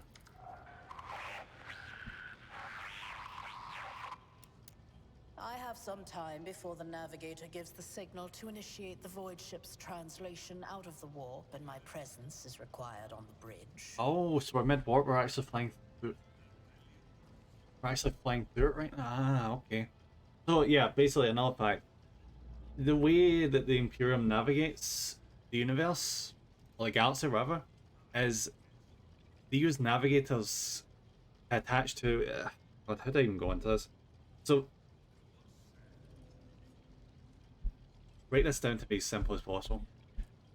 So the Emperor of Mankind, like the leader of the faction, sits on a throne on Terra, which is Earth, and they sacrifice 1,000 psychers, mages basically, to him every single day, and it creates like a psychic beacon for the navigators who are psychers to be able to navigate to and from by using that as a navigation point. So if they know where Terra is, they know where they are in the universe, basically, so they can like go back and forth, not easily but easier than otherwise. So whenever they go to the warp, which is the Emiterium, where like the demons, and it's a place where like the emotions of our world translate into like physical things and manifestations. So yeah, we basically like transfer through hell in a way. It's a quick way of getting from point A to point B without taking thousands of years. Probably the quickest way to explain it. Navigate translation, what are these things you speak of? I already know, buddy, don't worry. An incident took place in the officer's deck. Some servitors went berserk and attacked the crew. Yeah, that's probably the best thing to do. One of my current responsibilities, gracious Lord Captain. Surely there are ways I can prove myself up. No, we're not saying that. No, no, no, no. Where's the ship heading? The Rykad system, the domain of rogue trader Winterscale, one of my peers and rivals. Besides me, 2 other rogue traders exist in the Coronis Expanse, and each of them possesses resources comparable to mine. Perhaps you will one day assist House Von Valancius in surpassing both of them in affluence and splendor. Damn right. I set the course for Rykad on the demand for a very specific reason.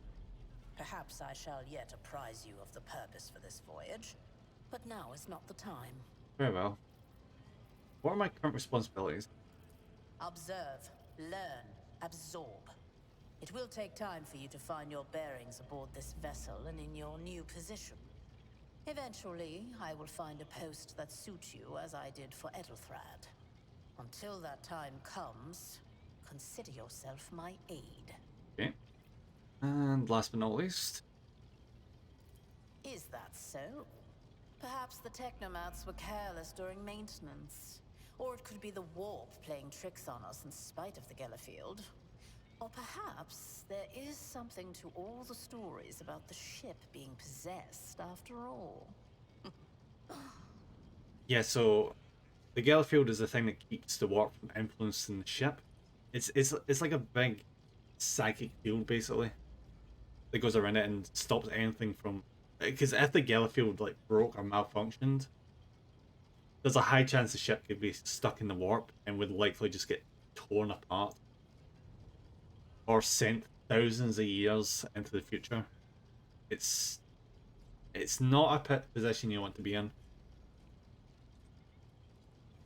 And for the ship being possessed, the ships have their own like machine spirits that the captains and that can interface with and negotiate with to like get more power or figure out where there's malfunctions in the system and stuff.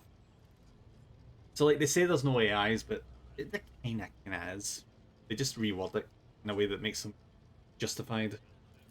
Lady Theodora, for the God Emperor's sake, surely you do not intend to start repeating idle rumors spread about by uneducated riffraff. Enough, Abelard. Such hearsay amuses me. Idira eagerly retells me everything she learns from the whispers of her unseen advisors. This ship is thousands of years old. It has enough hidden nooks, malfunctioning cogitators, and unused compartments to make ignorant folks speak of specters dwelling inside the bulkheads and plotting against those who yet live.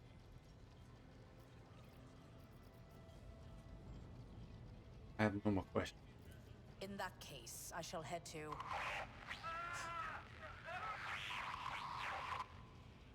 Disturbances reported on the adjacent decks. Seneschal, if the need arises, protect the new blood. It is possible that the chance to prove your worth may present itself sooner than you may have anticipated. Oh, good. Oh shit, Cultus.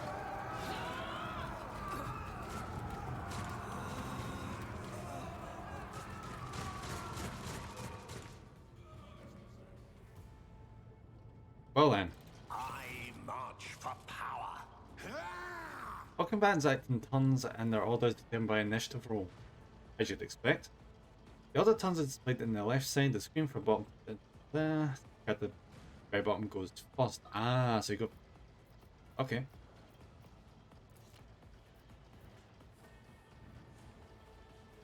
That is Theodora that goes first. She's got highest initiative.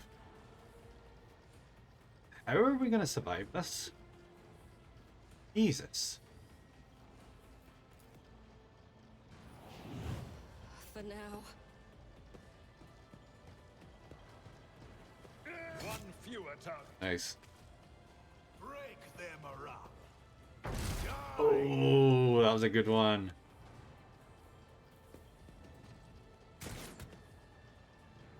Chaos guides me.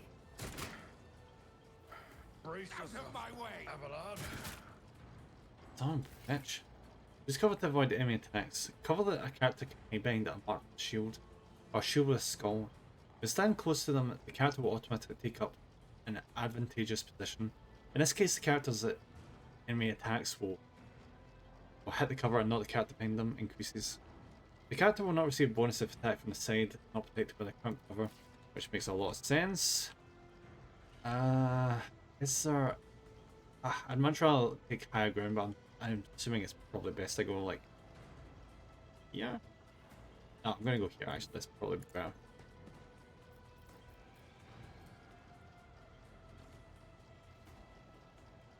Purpose guides me. And I hit him. Oh, it'll kill him. I think... That's okay. Probably this one. Yeah. He's got the highest chance of doing more damage. Nice. I just got an achievement for performing 500 critical hits with party members. Yes, I don't think that's right. Because I'm pretty sure I've not done 500 attacks in this game. I've not even done 5 so far. Your character just signed the critical hit that deals increased damage equal to the character's critical damage stat. Character's critical damage is 150% of the normal damage. So it's not 200%. That's a bummer.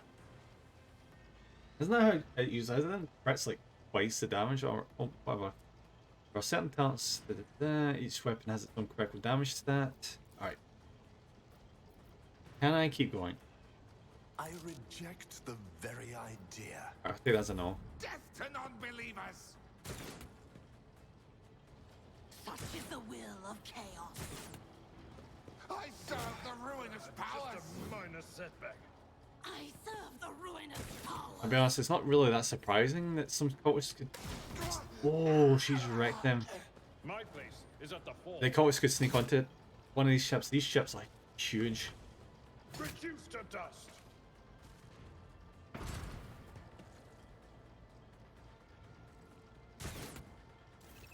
Okay, never mind. We are just wrecking a house. I thought we'd have a bit of trouble there. Characters receive a temporary positive effect from an ally. Such effects enhance your character's ability to combat in some ways. To learn more about the effect you have gained, hover over your... Yeah. Okay. Right here. Plus 50 ballistic skill until end of combat. Okay. Give myself another fire. Triumph. And shoot the crap out of this guy. 36% chance. Fine. Purpose Get this guy. guides me. What a Nice. satisfying demise. It's got another achievement. I don't know. I'm starting to think the achievement's a bug. Follow my lead. And I think that's like the last guy, isn't it? Follow my lead. For the glory of the Imperium! Isn't it? Oh no, there isn't. There we go. Nice.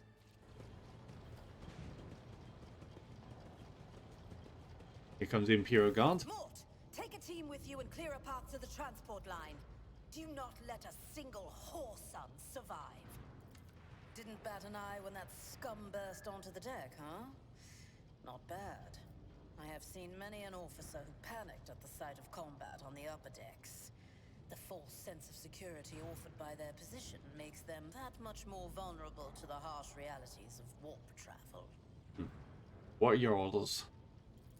Mort has gone on ahead to clear a path for us. If you want to make yourself useful, go after him and see if the Arch-Militant requires aid. And be quick about it. Nice. Can I like whip these guys, or is it... I'm guessing that's not a thing right now.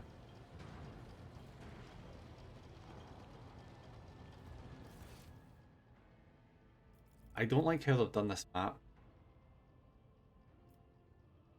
Because there's like no piece of information to tell me where anything is. There's some jets, but it's time to fin to cause the obstacle.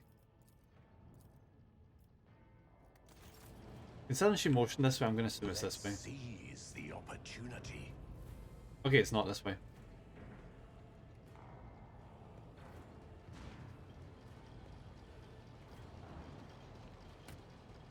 Embrace true power.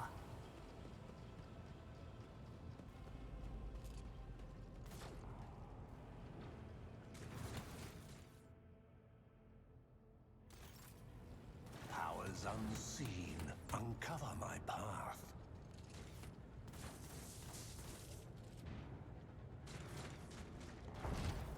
Oh.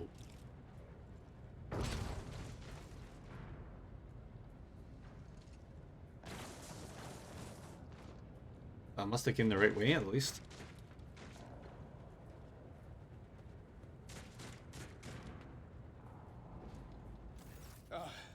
Thank Providence you are alive and well. Always on time, eh, Coonrad? The moment we finish chasing the riffraff around the deck, you show up. Always just after the fighting's done. How long? You could set your chrono by. How long the name. I think it's 400 days long. I'm not sure, buddy, but we're making progress. I can't wait to see how far we can get into this game. Mort, hold yourself together. What, did the Lord Captain send you to chivvy us along? We're all done here. I'll report right away. Okay. You know Warhammer lore, right? I know a decent amount. Master of Whispers, what is happening on my ship? The Voxnet is silent. The Vox Master is not responding. Armed assailants have stormed the officer's deck, and my arch-militant just destroyed several more heretics on the way here. Is this a severe case of warp The figure they madness? get. Have some of No, my I've crew not lost seen that their particular minds joke and yet, forgotten who they Agent. are and whom they Agent. serve? Report!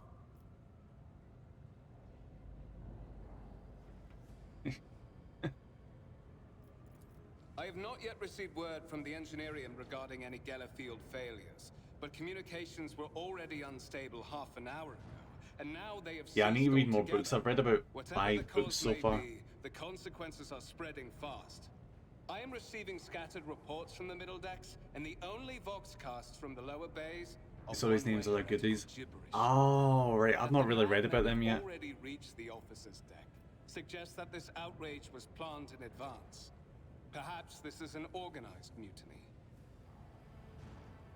Well, no shit. Who would attempt a mutiny here in the warp? Cultists, obviously. Mutiny against the Emperor's anointed, execute the traitors. Alright, that's just redundant. Must provide the immediate assistance to those who still middle days. Perhaps we might stop this wave from spreading. That's not helpful. Yeah, let's go with this. First, we have to confirm that the bridge and the navigator's sanctum are secure. And I have the means to do The means. both things at once. I'm not sure about a million years for not so.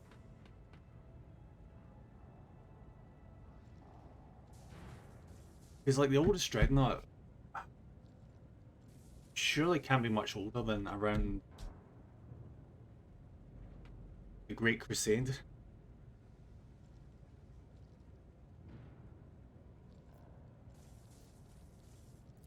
Edelthrad, where is he? I must know if he is unharmed. A psyker aboard a ship that is potentially being assailed by the warp could pose a greater threat to himself and others than a whole army of madmen with improvised weapons. I tried to locate him, but the last thing known about his movements is that he arrived on Transitional Deck 18. Blast it! Master of Whispers, find Edelthrad immediately.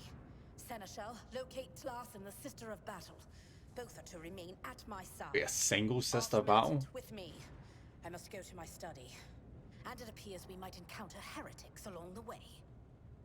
That's interesting. Just a single sister battle. That's with 10,000 standard pound years. Oh, nice. So that's just before the Horus Heresy. But bear in mind, that's assuming that the Horus Heresy started right at the start of the 31st millennium. But yeah, that is an old ass freaking dreadnought. If I may, Lord Captain, Transitional Deck The dreadnought, 18 how old are is you? at the heart of the disturbance, and if our goal is to bring Edelthrad back, I am I could use 10,000 some years support. old. After all, I'm not as adept at directly confronting enemies of the House as the esteemed Arch-Militant, and taking into consideration Edelthrad's psyker powers. What are the whereabouts of Edelthrad? Then it's settled. Yeah, dreadnoughts are in a Edelthrad and really bring him here, horrendous position. in whatever state you find him. This elevator leads to restricted compartments such as my personal chambers and the bridge. Do not let me down. I require you both. Do you understand? It could be worse though. They could be a Hellboot. Hellboot's in such worse position than dreadnoughts. It's insane because dreadnoughts have a good chance of dying, Hellbrutes might just get taken back to the warp and rebuilt.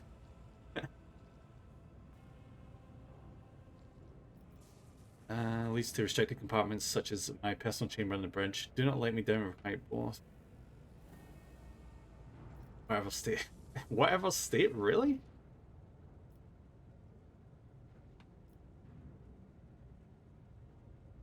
I shall do everything in my power.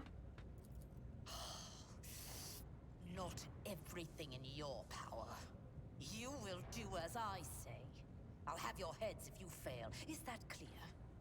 Then move out. Mort, come. Oh, right, so she's a hypocrite. Ah, got you. So basically, she hates when people suck up to her until she gets serious, and then she likes people sucking up to her. Okay.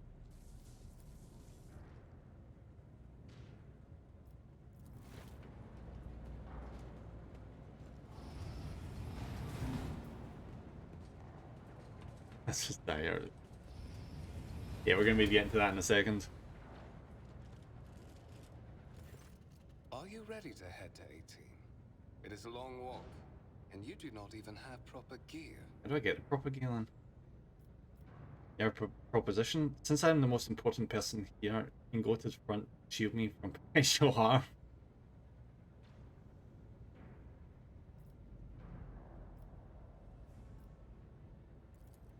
Oh, certainly.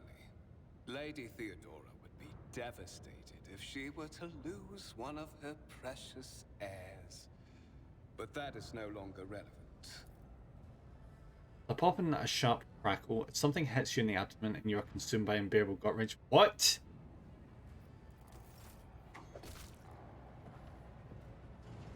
You son of a... Promise your special duty, Nimra. It's time to fulfill it. You son of a bitch. Good. Yeah, I had to go with that one.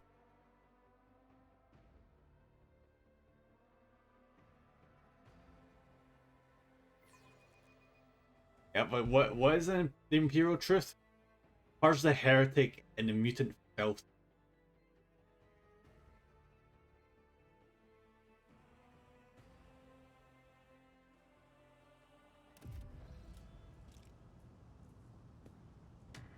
Oh god, what is going to happen now?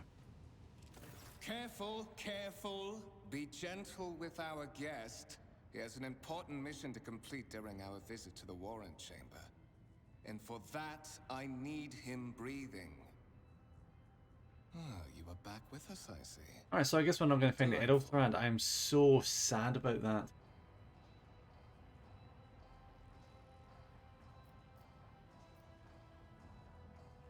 Plugged for you two-faced scum. You're behind this mayhem. How perceptive of you. I'll help you with the next insight. I need you here for your blood. You have the option to share it voluntarily, or I will squeeze it out of you myself. Why do you care about me so much? What have I done besides be like a massive rascal of a crime lord? We are in the anteroom of the Warren Chamber, this void ship's most hallowed vault. There, beyond those gates, lies the relic. TTS, what is it? It's basically so you can. The sacred. It's so that you can make any of the text say out loud. It's not that. I can't remember what the abbreviation stands for again. It's text to speech. That's what it says. Text to speech. Warrant of trade. Only one obstacle remains on my path to obtaining it. There's nothing wrong with that. The gates of the chamber are guarded by the Sentinel, an ancient device that will only open the door to a true heir of the dynasty. I expected to do this part myself, but never mind. You will offer your blood to the Sentinel.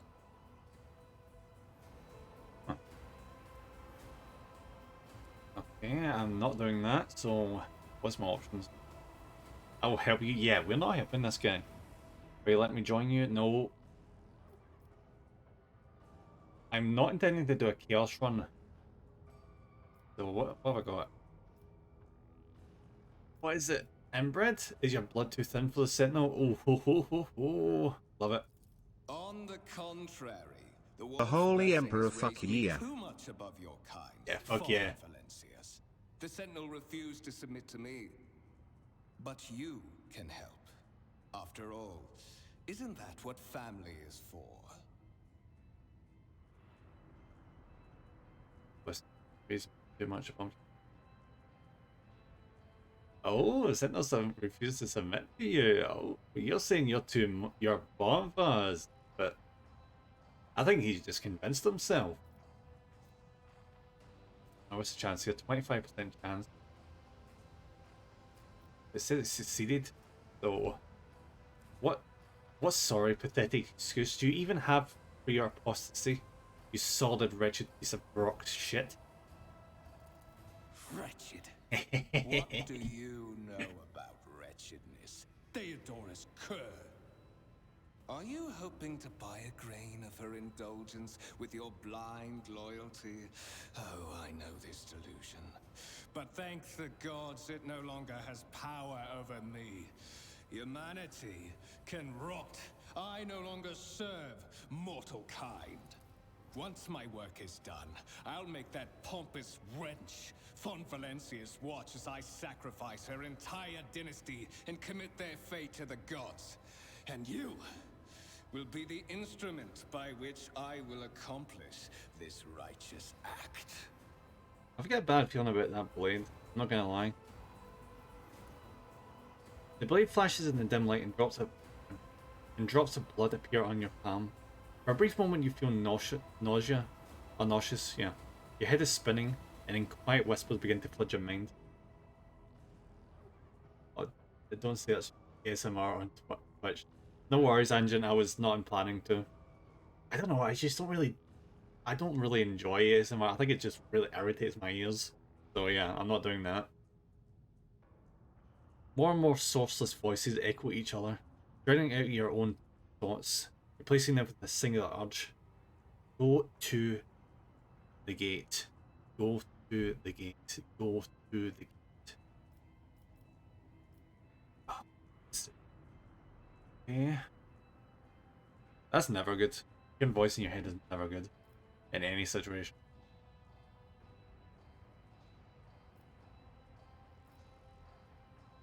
Okay, yeah, we're not doing that.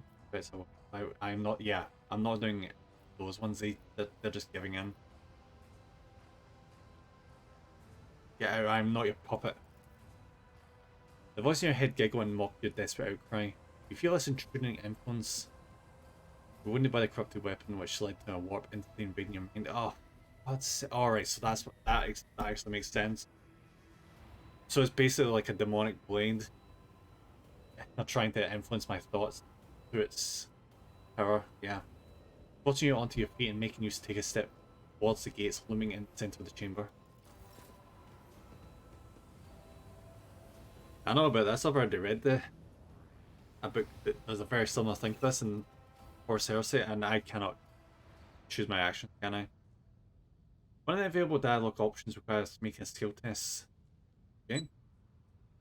Unlike with passive tests, which are made automatically, in this case you can decide whether or not to select the option. Consequence of which will depend on the result of the associated test. Success or fail affects how the dialogue will develop. Number after the skill's name indicates the difficulty of the test. Once your character starts traveling with allies, apartment, yeah, 45. Oh, it says 100% chance.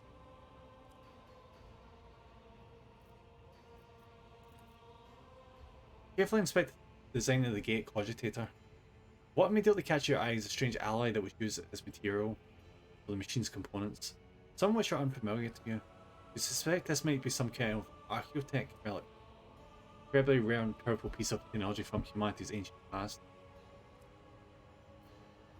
Yeah, so basically the thing with humanity right now in the Imperium is it went through like a period of dark age of technology where like AI basically revolted against humanity and brought us back to near enough the Stone Age, and we've had to build up from there under the Emperor. Gotta go. Bye Agent, thanks for stopping by. So yeah, this piece of archaeotech is from back then, before that all happened with the AI revolt. So you can basically think we were like Star Trek, and then everything collapsed, and we had to build our way back up again. The servitor on the gate began to move. This guy. With the screeching groaning metal, it leans forward, closer to you. Its lower jaw opens with a drawn-out shriek, much wider than the jaw of a living human could. The servitor's mouth is filled with sharp metallic fangs that glint in dim light. The vid screen to the right of you lights up, showing strings of mysterious symbols in a green background. A whisper runs through your consciousness, insisting, demanding sacrifice. The voices that filled your head after Voight wounded you with his blade did not go away. On the contrary, your soul coiled itself into a tight knot somewhere in the depths of your mind. Yeah, it does that.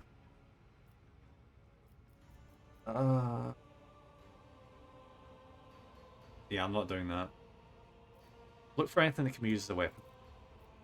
You look around in hopes of finding at least something that could work as a weapon.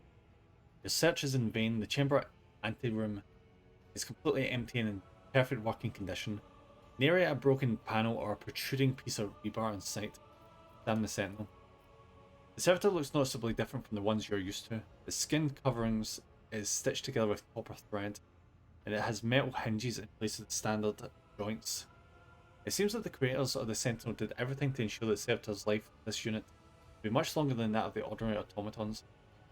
Look back. Did you forget something? I suggest you hurry. I can't do anything else, can I? Place your hand into the Sentinel's maw. Yep.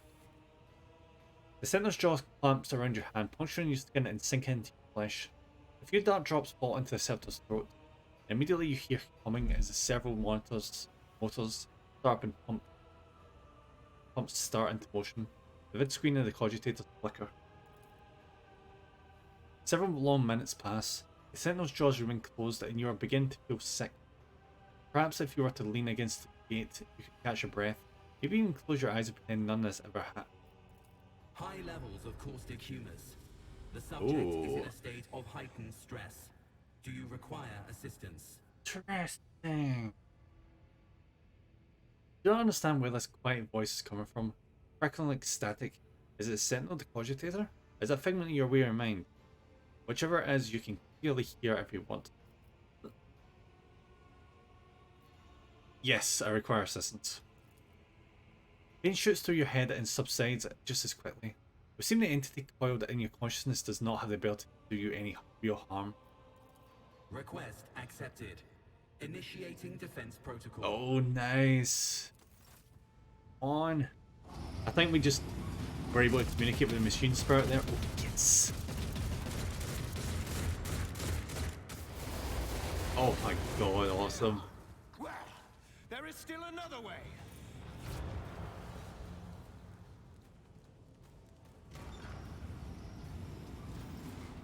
Love it.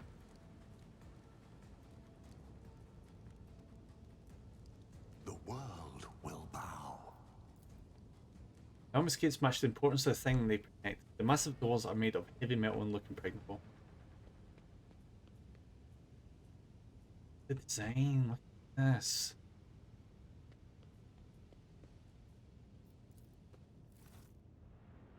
Let it be known that by my will and by my true words of this document, I appoint this person to be the bearer of the warrant of trade and bestow upon them the paragon of humanity unbroken by adversity, to walk bravely first into darkness, to unite to triumph over nightmares untold, to hold boldly the reins of fate, walk steadily the road of thorns, through pain to greatness.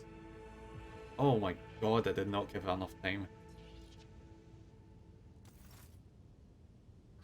Escort the child of the house to safety. What madness is happening here? What do you mean what madness is happening here? It's the freaking machine spirit of the ship.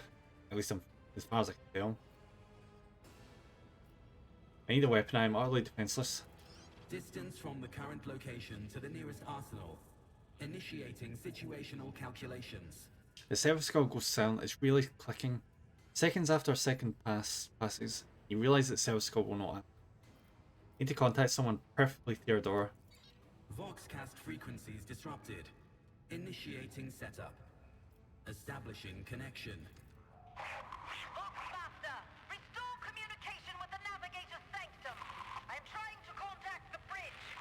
If anyone can hear me on this frequency, regroup all available forces and head to the upper decks at once.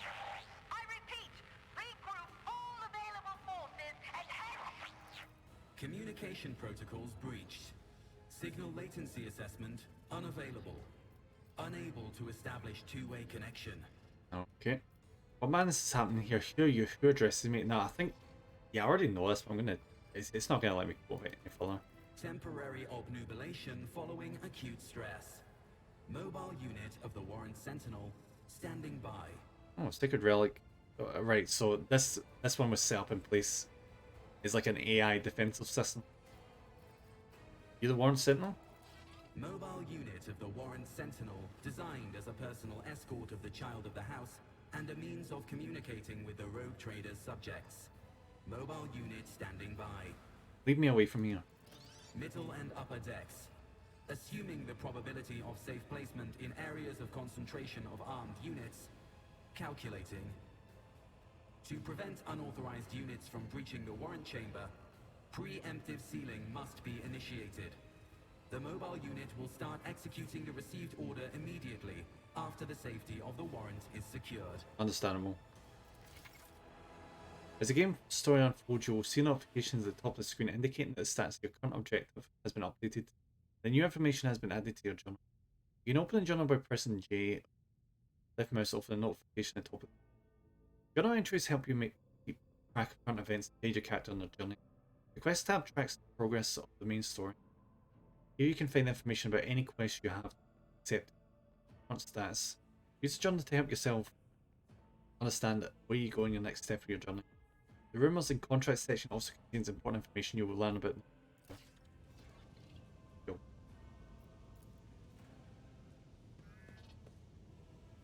I guess the best option right now is just to get the hell out of here. The world trembles beneath my feet. Draw strength from your unwavering faith, being courage in fulfilling your final duty, for showing weakness before his enemies and terrorists. Seal the warrant chamber.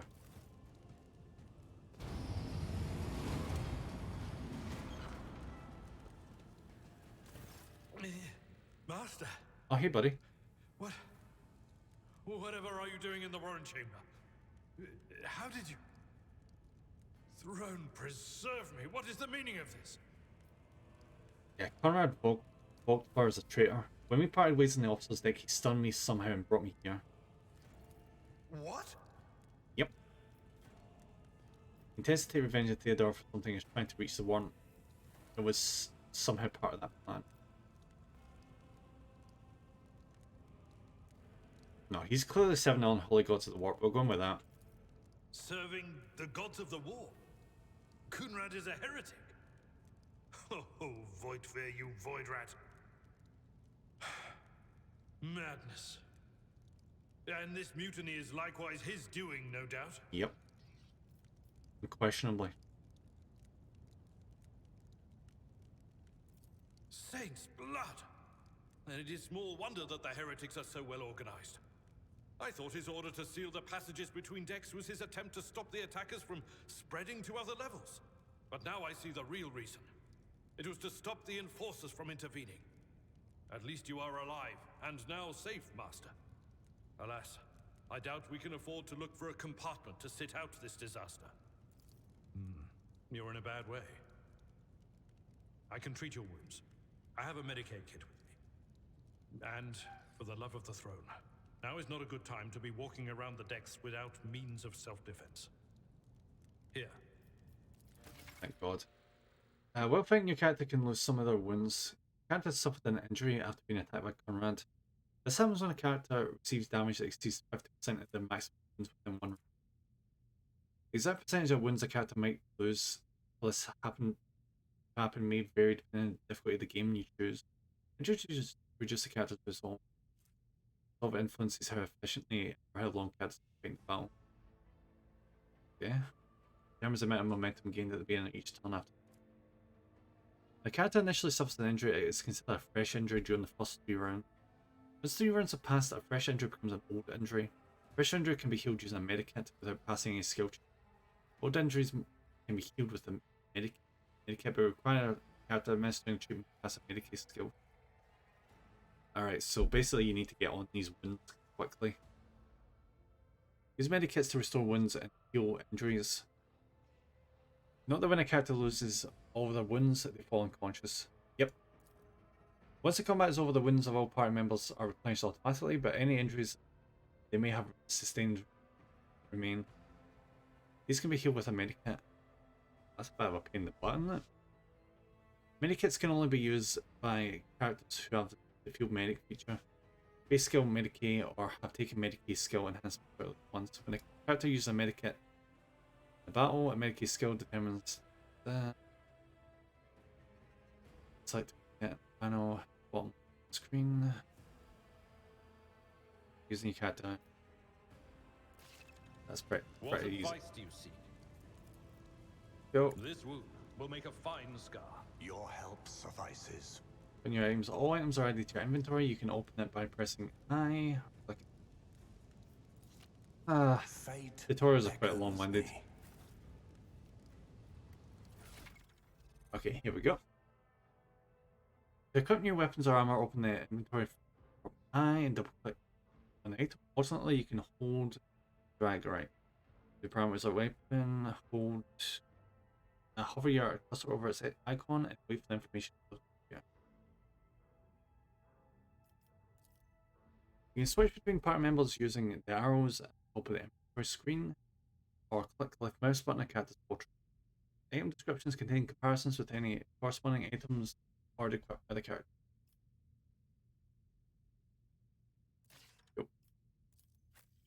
Guy. Yeah. Is this like a two-handed thing, or is it one-handed? Nice. And where can I put this? I'm guessing. I won't waste my time on that. Oh, can he not use this?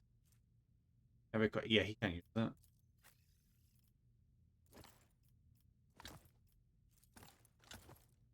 So I'm guessing he's gonna be stuck with it. I can't believe it. So my guy can't heal himself. Oh well.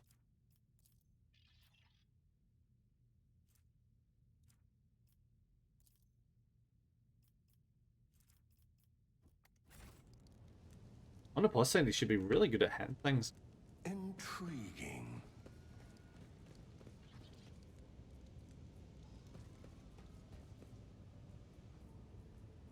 I feel there's probably nothing over here, is there?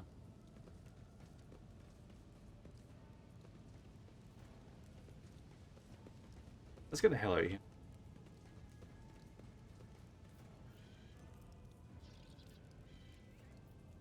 What do you mean I've got an old injury? Sometimes you consult the appropriate treaties on Tactica Imperialis. I am not afraid to embrace. I am at your service. Let's patch you up. That is a noticeable improvement. Now you're prepared for the trials ahead. The lower decks are teeming with heretics instigating the rabble to revolt. But that is the least of our problems. The ship's enforcers are rounding up the scoundrels and suppressing the resistance. The situation on the middle decks is much worse, although strike teams have already been dispatched there. All communication with the bridge and the engineering bay was lost. So, apart from scattered voxcasts, we have no information to go on. Wonderful. But that is not the worst of it all. All these jolts and shaking are most alarming.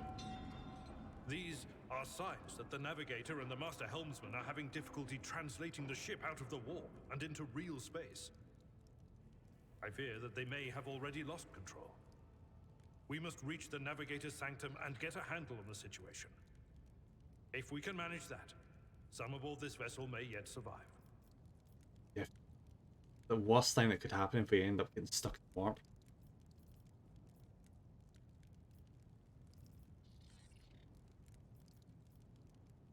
Where did you find me? You sent me a Vox message. Specifically, a Voxcast on the officer's frequency. What? Which I had the good fortune to receive. You mean to say you did no such thing? Oh. Huh. Oh. I think Warren Sentinel may have sent... It appeared when I opened the chamber. Warren Sentinel? The Lord Captain barely ever ventures down to the chamber, and I was at her side only once or twice when she did. And I did not see anything of the sort. The Warren Chamber is an ancient and rather sacred mechanism that the ship's tech priests treat with the utmost reverence. I assume that whatever it is that you did, you must have activated certain processes and caused the Sentinel to awaken. But then, why did none of it happen when Lady Theodora did the same? I know, I'm special, maybe. And one of Theodora's podcasts. Lady Theodora's. Which one? The last one I received was about the Navigator's Sanctum, and that was a good while ago. In any case, let us hope that the Lord Captain is well, and safely in charge of the ship's defense.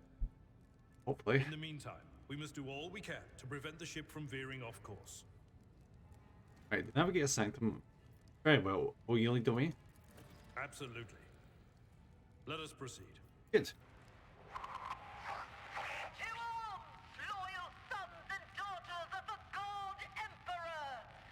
Fight the heresy and corruption that threatens to consume our home, and with all your might, destroy those who have dared!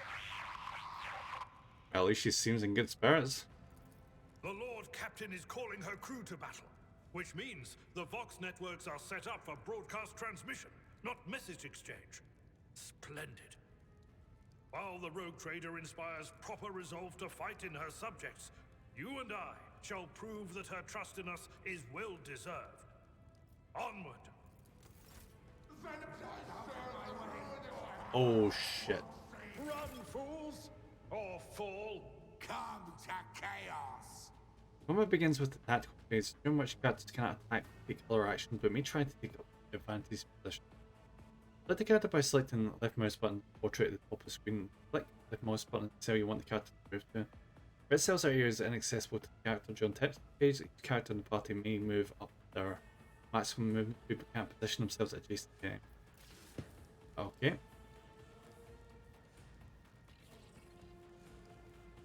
So what is his deal? Is he good? I'm guessing his 40 is more melee. I'm gonna like keep him as is.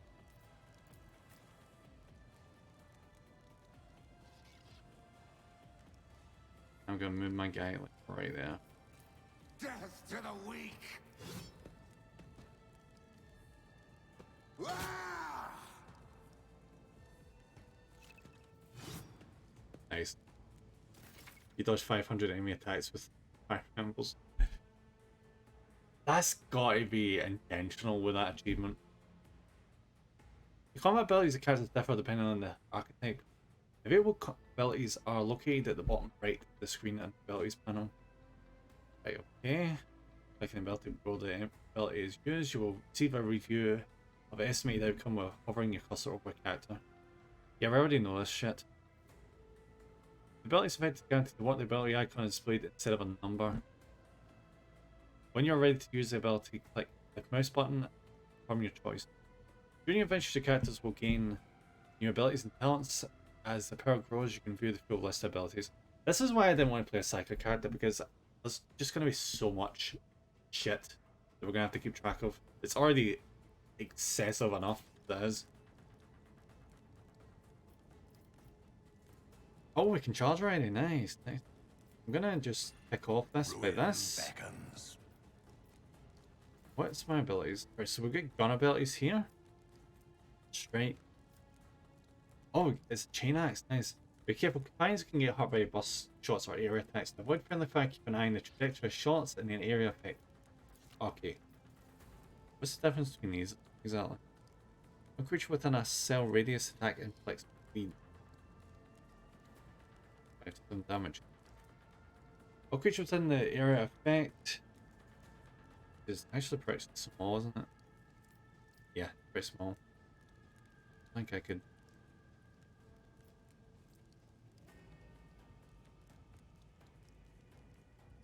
I couldn't. I'd have to have 2 people within them. We're gonna have to take this guy out first. Right, single target. A single attack with quick melee weapon, 5 to 7 damage. Does 5 to 7 damage as well.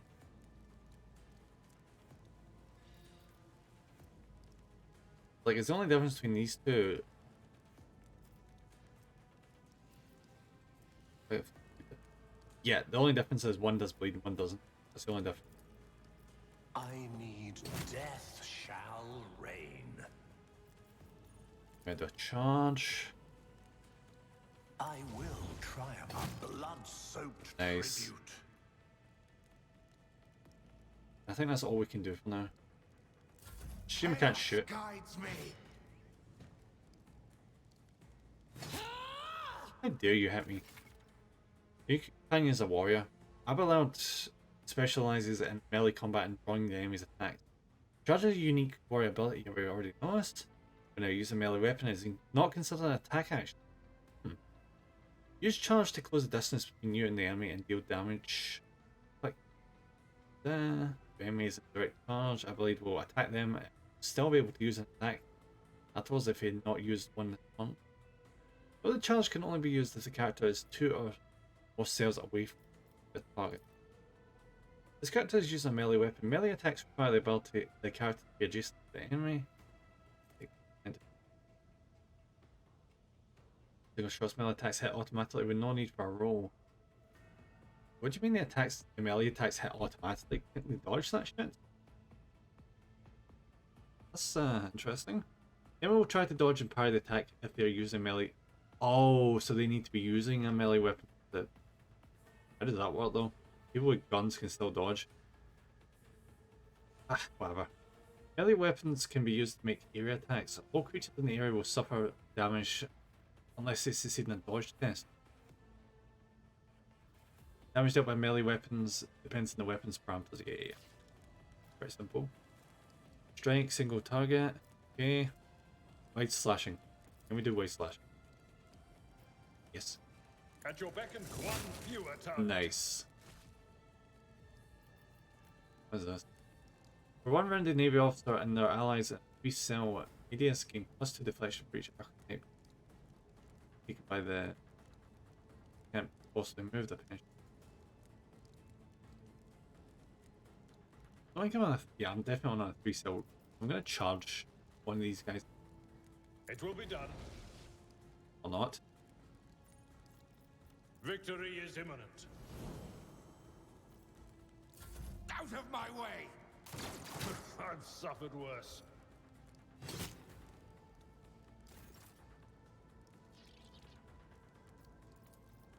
One still. What a satisfying Nice. demise. Charge. Nice. Okay, that's us done. I will do my duty. Oh. Never mind. It will be done. We can... Turn it off! Oh my god, that was so dumb. Why did he move? You can advance the level you characters and companions, prevailing in battle, exploring the cornice, expanse, and completing quests earns you experience points. If you accumulate enough experience, your character gains a new level. Click an arrow symbol in a character's portrait to level up.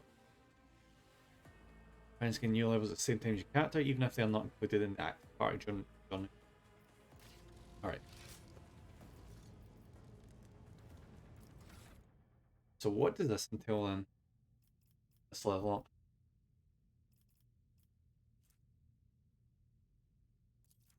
Oh, right.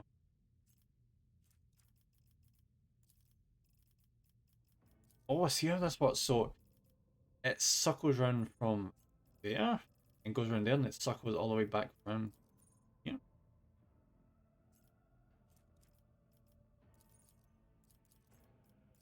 What does this do?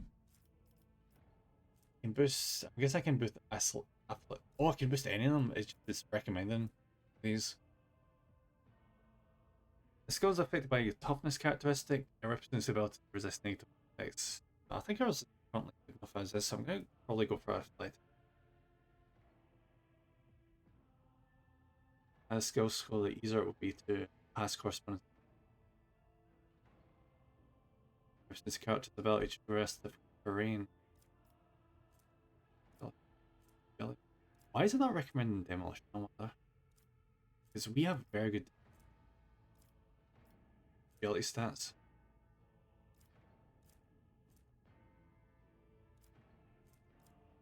I'm gonna go for athletic. Increase our like our traversal ability.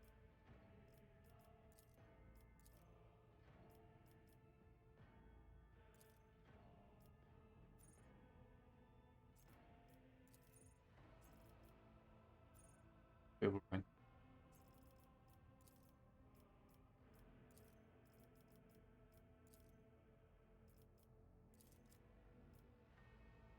Alright, there we go.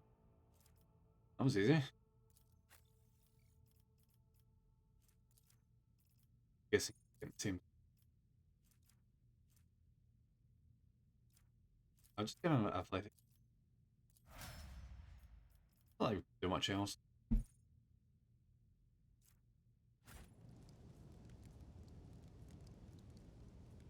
Oh, we can loot them. Nice. Defeat enemies have no further need for their former belongings. No shit. Items in the right the trophy collection. Go to your inventory. Such items can be used or equipped by your character. Items on the left are packed up as cargo and sent to your ship. Can later be used with your faction. Move trophies from one side of the window to the other by double clicking on them or dragging them over using the left mouse button. Fortunately, you can use the button at the bottom of mass transfer all items cargo to your inventory first. Okay. Oh, that is a lot of shit. Okay. That sword is better than what we currently have. What about this? Yeah, that last pistol is better as well.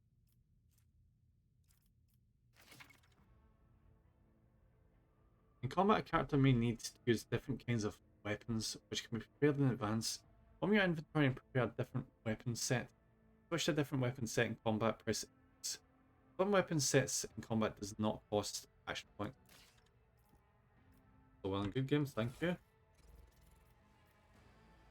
I'm gonna swap these because they're just better. Like every freaking way. Oh, actually not saying that.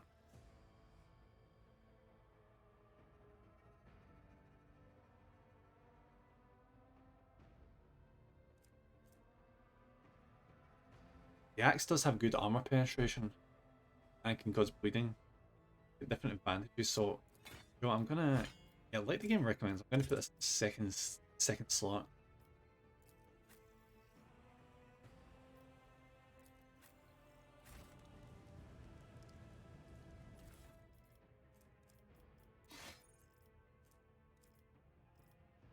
I'm gonna send them to the cargo.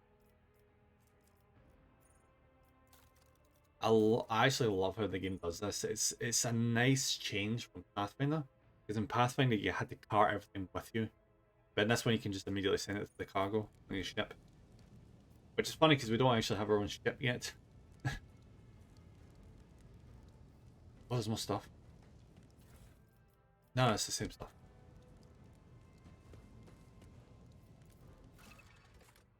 Oh. Yes. So, like, see that big cathedral we were in? That's it, like, right here. Right in the top of the ship. I'm gonna take a quick... Just give me a second.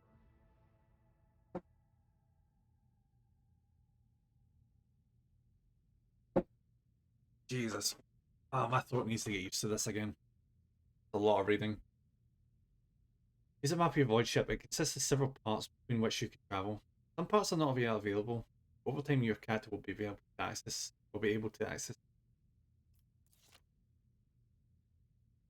Now we get sacked. Okay. Yeah, it is very important we secure the navigator. If Chaos wants to fuck up one of our ships, you get the navigator. That way we cannot. We are screwed, basically. The navigator's sanctum is directly along the passageway. I pray to the God Emperor that we are not too late. How do I save? Oh, F5.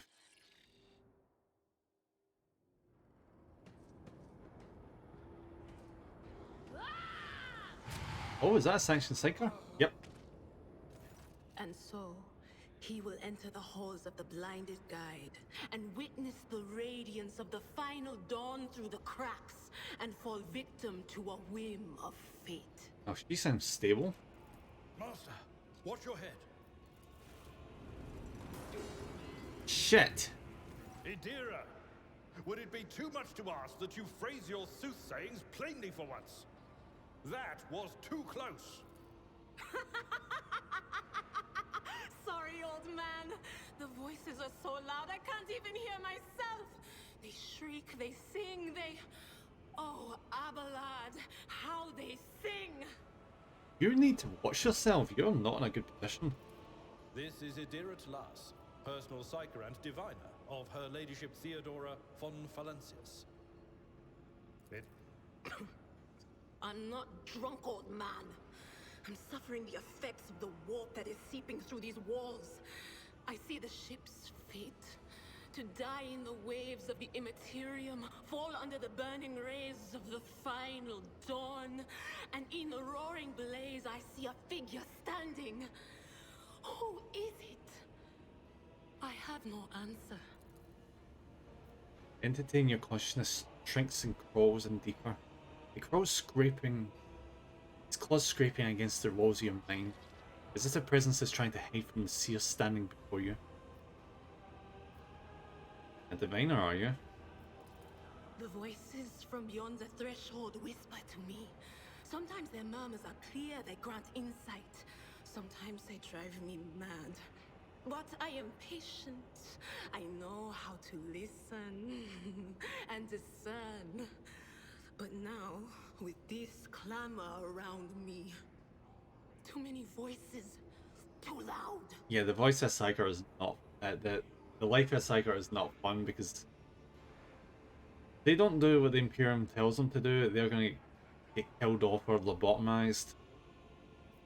And they're so dangerous. You can't just leave them unchecked. Because they've got a high chance of getting possessed and causing a demon invasion to kick off. So this is not a good situation. And you are von Valancius, one of Lady Theodora's heirs. Well then, we finally meet. Yep. Officer's frequency. To all who can hear me, those with a weapon in their hands are to gather on the officer's deck at once. I repeat, gather on the officer's deck at once and prepare to launch a counterattack. No. We need to go secure the navigator right now. That's Edelthrad. Oh, Emperor's Providence. The other heir lives as well. Quickly, we must head to... Not so fast, old man. If we drown in the warp, Lady Theodora's heirs won't be any good to us. If Edelthrad's like me and hasn't yet surrendered his mind or body to the mercy of the warp, then he can still hold on a little longer without us. Yeah, we need to make sure we don't get stuck in the warp. Blast it. You're right. First, we need to deal with what is happening here.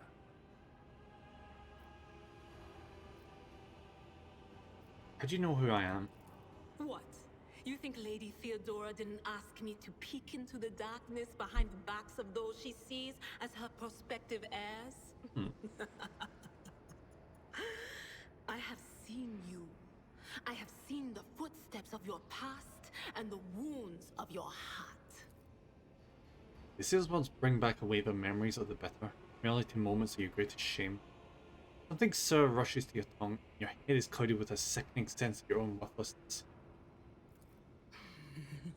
The whispers called me. The ones I could make out among all the screams and screeches. Those who are rocking this boat hit us where it hurt. They went after the navigator, our guide through the warp. Other whispers called me to the enginarium, but it was too late. I heard the cry of our master Cog, and the silence that followed. Oh shit. Sometimes there's more than one navigator on a ship though. They typically have like apprentice navigators because navigators get wrecked doing their service. So they usually have other ones to take over if it ever happens. So hopefully, if something's happened, we can appoint a new navigator. What? You don't mean the Engine Seer Prime is... Said, without a doubt. And the voices wail, heralding countless nightmares, cackling at each soul among the hundreds that are now joining the warp. The shriek from the Navigator's sanctum was louder than the rest. And it's better that we saved the Navigator than some lever puller from a cooling module or a cook from the middle decks. We must save the navigator as well. Oh no. No. Nothing is well about him. Can't you feel the chill crawling on your skin? The eyes watching you? The warp ice has already encased the bulkheads. What follows is calamity. But we're not just going to stand here and take it, are we? The state of things in here suggests there's a navigator around. Maybe one who's crippled or at death's door, but still kicking. And since our skin hasn't peeled off our faces just yet, his third eye must be closed. At worst, it's a little roughed up. So what are we moping around for? Let's go protect that noble mutant while we're still alive. Yeah, let's go. Let's do this. Idira has joined your party, which now consists of several characters. Select one character, Yeah. Already know this. To select the entire party, issue commands to all your characters once, press backspace. Easy.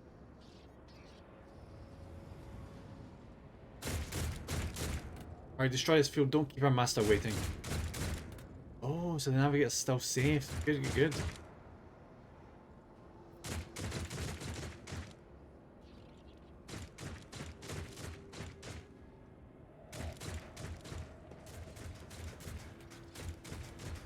How may I serve the dynasty?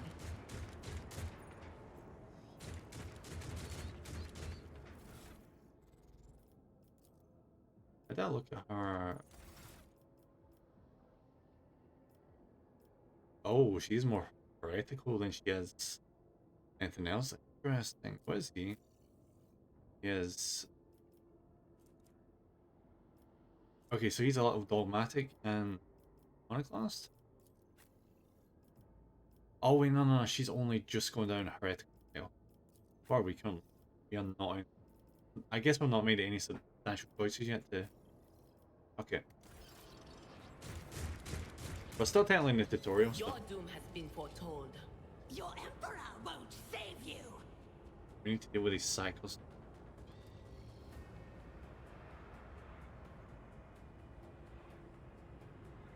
Go here.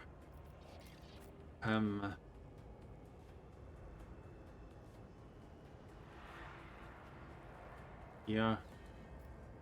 Then we'll put a bar around about. Yeah.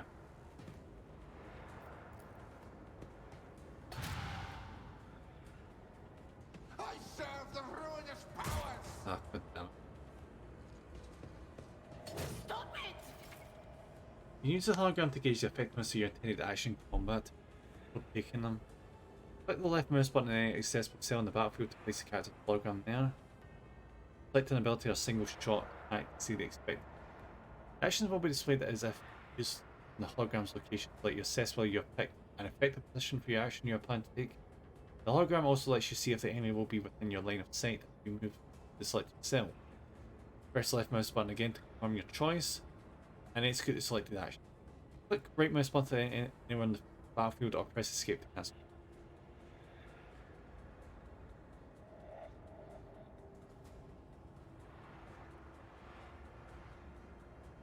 I thought we already knew that information. Purpose guides me.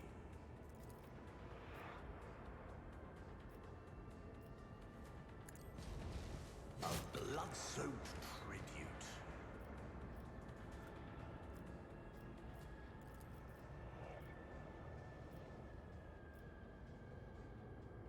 Like 5% chance. I'm gonna go for the 50% chance.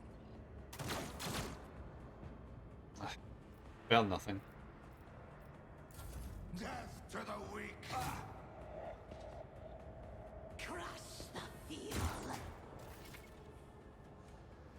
Here is a psychic and operative. As an operative, she can study opponents and identify their weaknesses. Her psychic abilities allow her to deal damage to them. Analyze enemies at operative ability. An operative ability which applies the exploit effect to all enemies within the operative's line of sight. At the start of each of the operative's turn. The operative can also use this ability to against a specific enemy to inflict several stacks of this effect. The higher the operative's intelligence bonus is, the more exploit stacks will be inflicted. Whenever the operative hits a target with an exploit applied to them, the attacker deals additional damage. The amount of extra damage depends on the target's number of exploit stacks and the operative's perception. Exposed weakness is an operative's ability which they can use against a single EA. Here is armed with a special staff that allows the psychic to unleash psychic powers against the enemies. Future you will encounter staves that only a psychic versed in a certain discipline can use. Okay.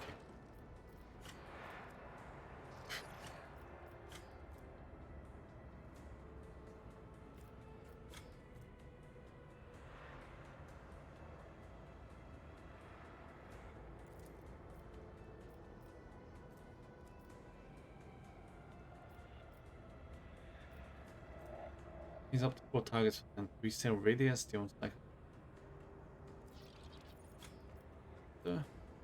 Let's start parallel first. Up to targets 1 enemy.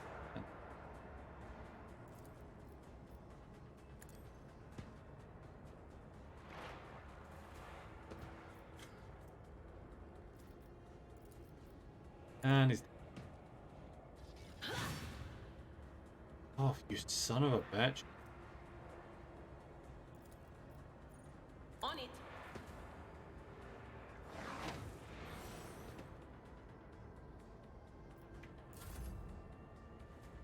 Gonna need your charge, buddy.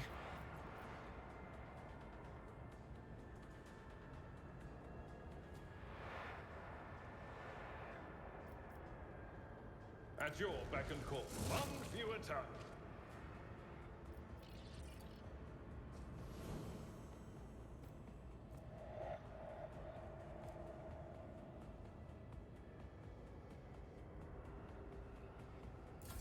Let's make it quick.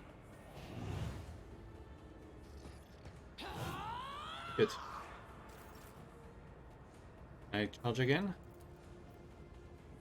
Super power.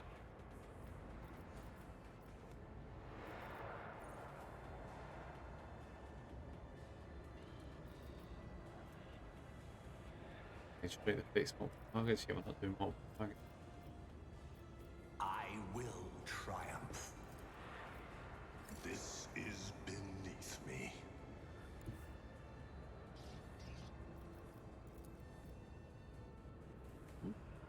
Let's go. Amidst the carnage, I find purpose.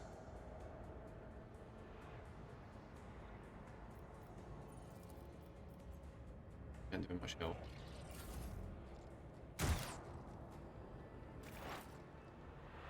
Okay, what else can I do with it?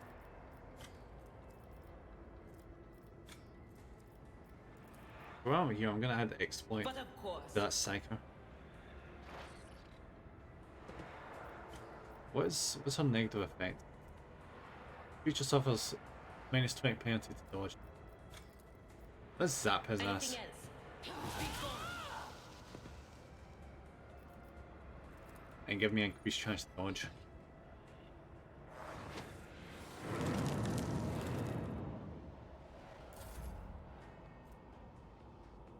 As cycles reach deeper into the warp to power their abilities, there is always a chance of the Imperium bleeding into a reality, a factor that is invariably destructive and damaging. In a combat veiled degradation usually starts at 0. Veiled degradation increases by 1 for each use of a minus psychic power, by 3 for each use of a major psychic power, by 1 each round. I think we're gonna have to watch what we do with her. It will be done. I took care of this one. There we go, that's the psycho gone. I'm not interested.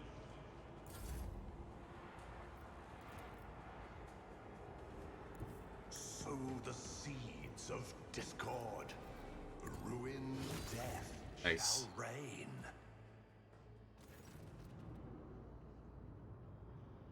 creature in the chair appears as if it has become one with its throne. You see pink parchment-like skin stretched between the seat and the limbs that have too many joints for a normal human being. The navigator is breathing heavily, the air whistling as it exits through the two dark, gull-like slits in its cheek. The creature's eyes are shut, the two ordinary eyes as well as the third one that sits in the center of its forehead. I believe Master Vespider still lives. Well, the servants are dead, but the chamber, thank the Emperor, is still sealed from the warp. Well, we have a chance of leaving this place alive. Oh, thankfully.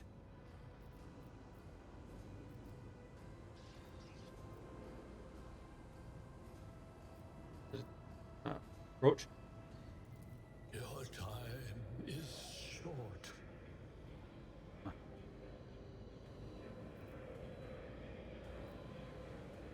Yeah, we are not getting him out of that chair.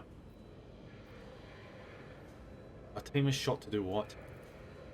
Fall to your knees, mortals, and behold the final dawn. Well, shit.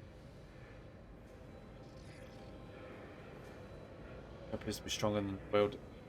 The mutant remains seated but leans as far forward as it can.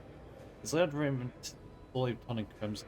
The gill slits burst open, forming a two hideous screaming mouth like pits. It came from beyond. His body is not his. Yeah, it sounds like we are actually too late.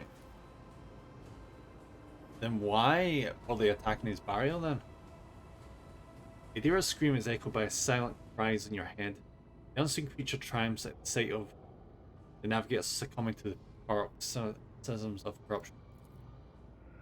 Its march thunders under the burden of hopes. Unseal your hearts, and I will flood your souls with myriads of words and meanings, each one a portent of salvation within me. That sounds very much like Zeech. The navigator continues to convulse violently in his seat, shrieking and cackling, but then his fit stops abruptly. His face is drenched in black and crimson. The dark ooze from under his third eyelid is turned from a trickle into a stream, mixed with the blood coming out of his nose, and there's purplish swelling around the eye. Run. Flee from this place while I still have the strength. I can contain the intrusion, but not for long. We must begin the translation. Leave the warp. But it can't be done without the Master Helmsman's help. Alright, I need to do this. Navigator's still alive but barely, so what do we do now? The ship can only begin the translation with the assistance of the Master Helmsman, if he is still alive. It is worth a try. We must get to the bridge, but we will need support. Our only option is to fight our way to the officer's deck and join forces with Edelthrad and his people. I believe we will also find Lady Theodora there. She must have heard the call to arms that the servo skull relayed to us earlier. Vespidas. Good luck. Navigator does not give her a response. Light tears mixed with blood are streaming from under the closed eyelids, and the vox at the base of the chair is bellowing out static interspersed with distant echoes of otherworldly laughter. He's not going to make it through this, obviously. We need to go. Embrace true power. Yeah.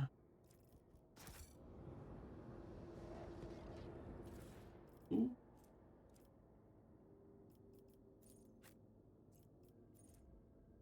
Oh, that's the same thing. He's already got it.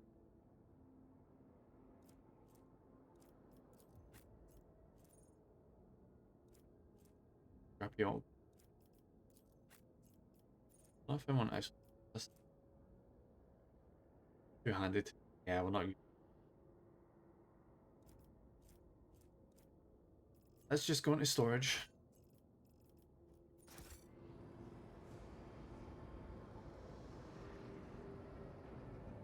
Is there anything? No. Nope.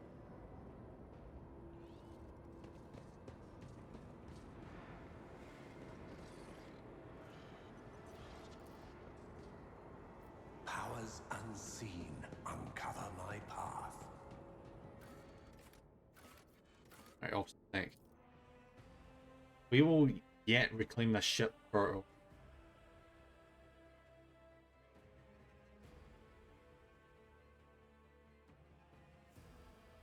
I wonder what's happened to all these people. I wonder if they've sealed themselves inside the cathedral.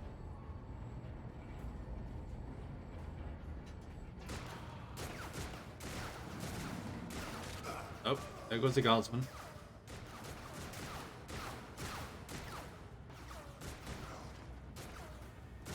Your ship's as good as ours.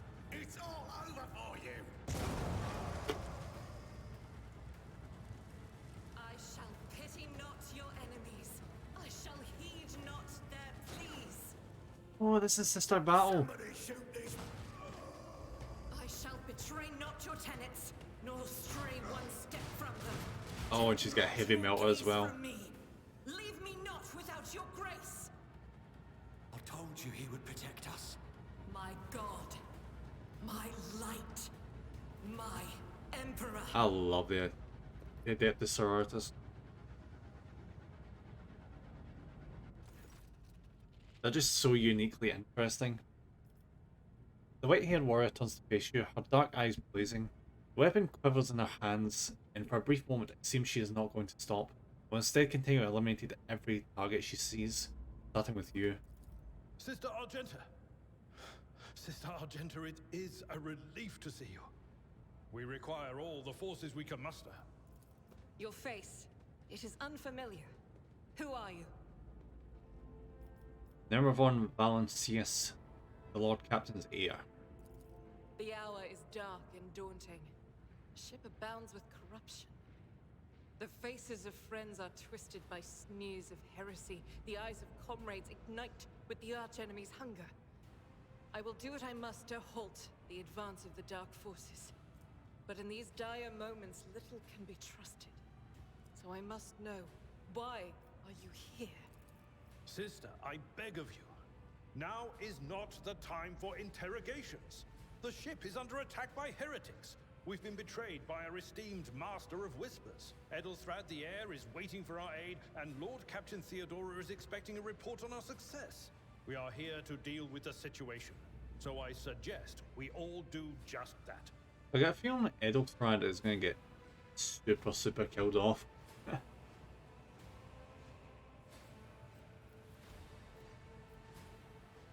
don't even think it to insinuate that I'm one of the traitors. I will not let. Yeah, we're not having that debate with Sister Battle. It's not happening. I'm no traitor, sister. You can be sure of that. If you speak truthfully, the Emperor will not forsake you. If you are lying, you will not escape his retribution. Yep. So basically, the Adeptus Sororitas, the Sisters of Battle, are the militant arm of the Ecclesiarchy. So more or less, they're the ones that go out and do their holy work. Because there's this interesting thing that the Ecclesiarchy technically was not allowed a military force under them, but because of some technicality, the sisters for some reason do not count the military force. I can't remember why that is. I think it's because the specifics of the terms that were set up were that they couldn't have a male military force or something. So it's an entirely female-driven force. I cannot wait to rain righteous fire down upon each and every heretic. Ooh, lore. Nice. Take some chance. Jesus Christ. I need to get my lore increased. What's a warrior the Adeptus Sororitas doing aboard a rogue trader ship? They all just serve the Ecclesiarchy, do they not? Sister Argenta is a guest of the Lord Captain. And that story deserves its own time and conversation. Under more appropriate circumstances. True. Enough idle chatter. I am where I must be, and that will suffice. Who are these people with you? Overseer of Middle Deck AL-84, my lord. We were rounding up everyone we could find in the attack compartments when we ran into an ambush. Just about every enforcer fell. These are the survivors. Okay. What's happening on the officer's deck? Massacre, my lord. And heretics are not just killing the crew. Some kind of blight is sweeping through the decks, filling the air. Oh, I saw no. people going mad the moment they breathed it in, screaming about seeing their dead comrades, tearing out their eyes. I implore you, my lord, be on your guard. Oh, yeah, this isn't good. We must get to the main hall of the deck. Through this door. I shall join you, for it is my duty to the God Emperor to destroy this heresy. We will follow. For now, we will hold off any heretics who might try to crawl in through the cracks to join the main assault. And we'll take a look at the generators while we're at it. Those villains made a mess of the cables. Oh, I wish we had a Tectomat with us. But we'll see what we can do without one. Yo, it's going to be interesting playing through this game because the chances of us seeing a lot of at the start of the Space Marines isn't very high. Because like a lot of stories take place from like, Space Marines perspectives, but in universe they're not actually that common. Good to hear it. Sister? Ready. May Terra's light illuminate our path through fire and darkness. If we need more powerful weapons for battle, maybe something suitable can be found in the officer's deck. Okay. Got to make it to the meeting to unite forces.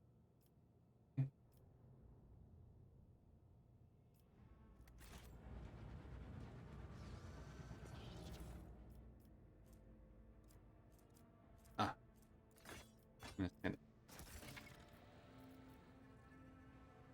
You've received a new, more efficient weapon for your character.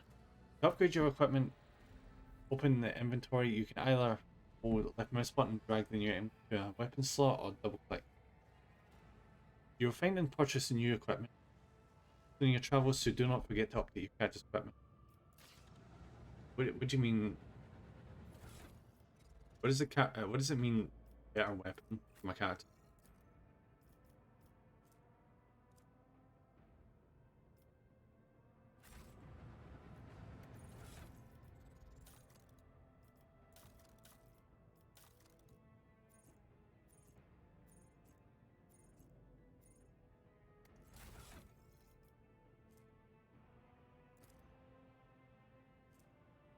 Oh, so I maintained that. Ah, alright, okay.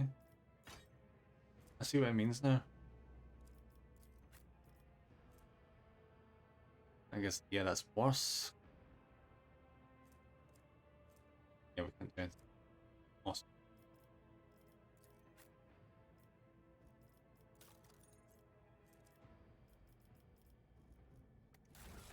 Right, this.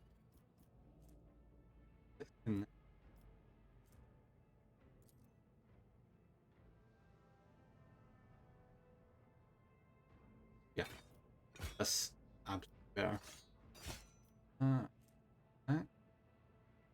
Like, must.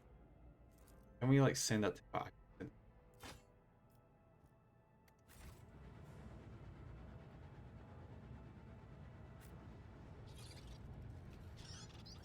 How do we get to the cargo? Just think. Let's save. I tread a path unexplored. I was saying there's good weapons and stuff to be found. Off the deck. The world will bow. We're currently in the upper decks right now. This is the end of the. Alright, more loot. The world trembles beneath my feet. Alright, can we? Oh, we can change information in one.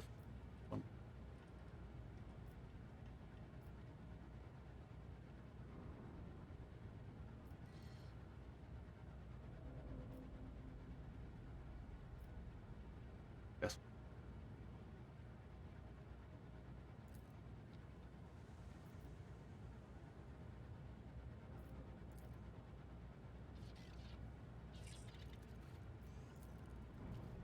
You know what? That works. Let's seize the opportunity.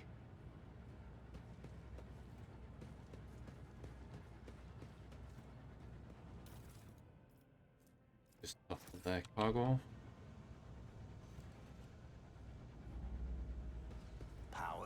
So are we just going down this way now? Doesn't burst the hole through the door large enough for a person to get through. And yet we can't go through it. Oh, there we go.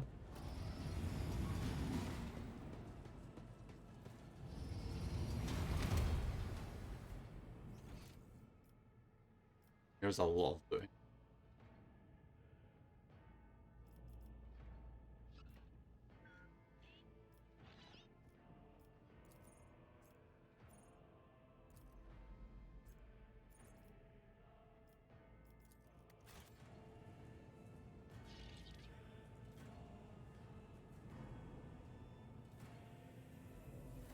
There, we'll take a sail.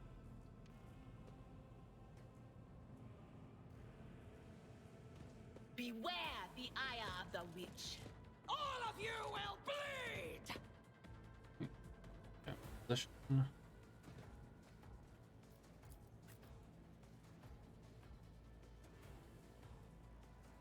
Get the guy like right up there. Right up there. Behind them. A bit further forward so we can charge.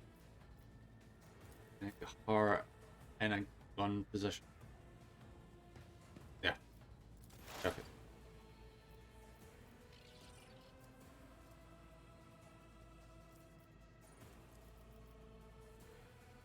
You can increase the dodge. That be my guy. Was that you? Or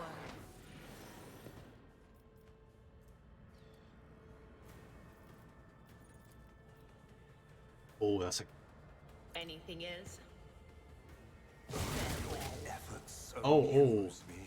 Oh, I actually hit my own guys there. Oops.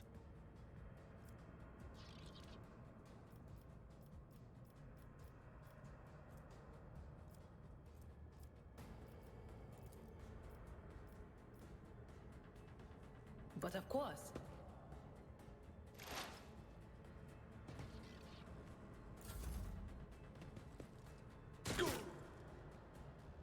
I bring ruin. Nice. Full and partial cover gives you an opportunity to avoid enemy attacks. Full cover indicated by skull reduces the chance to be hit by 6%. Contain the chance to hit. Cat to cover will vary depending on the difficulty of the game. Cool. One step closer. I need no guidance. How are you still alive?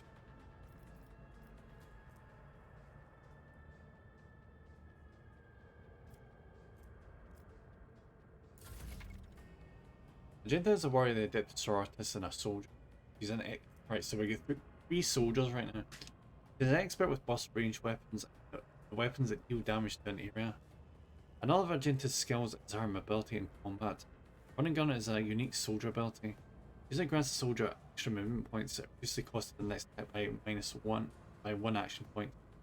You will also suffer a 10 penalty to the ballistic skill for this attack.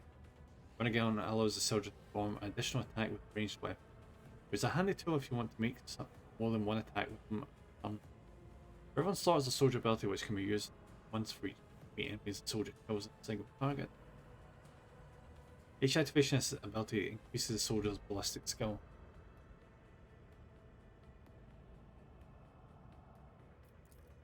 Some types of weapons let you make burst attacks, unlike single shots. Burst fire requires you to select the direction. Okay.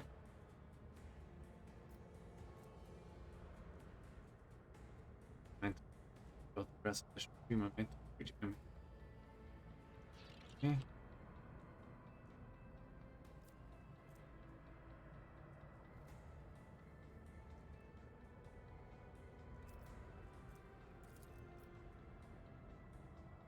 Faith without deeds is worthless. Eradicated. Wait, shouldn't I have hit him as well? As the Emperor commands, I act.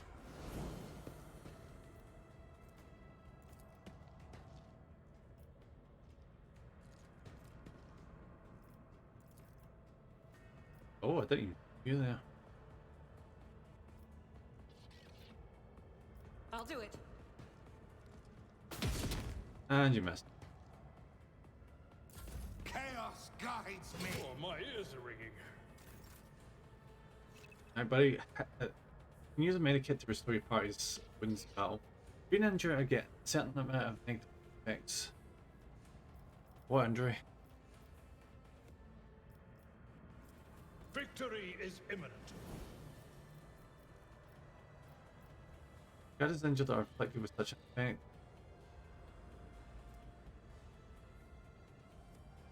God has a medikit equipped. Its icon will be displayed in the bottom left. Yeah. You want? Let's just kill him. The healing is much appreciated. He says to himself.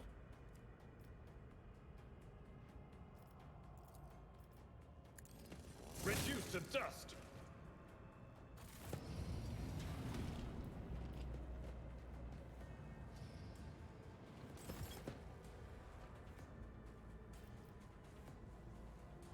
Out of my way!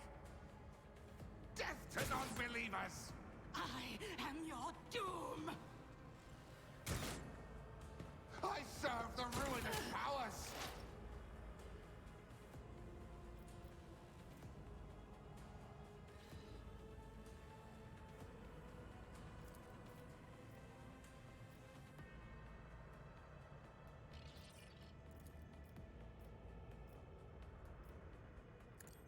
We need to weaken the ones that shoot.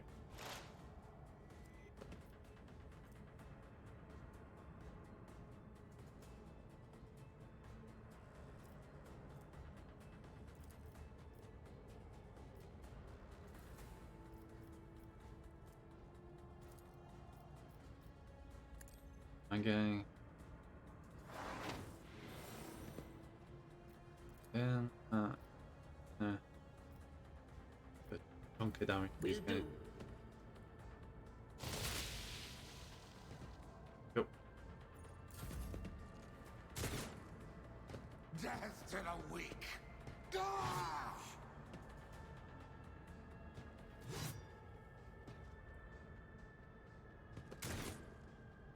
Such is the will of chaos. I will triumph. Just. Others, what a satisfying demise.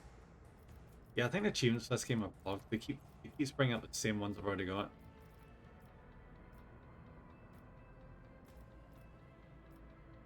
Can't charge.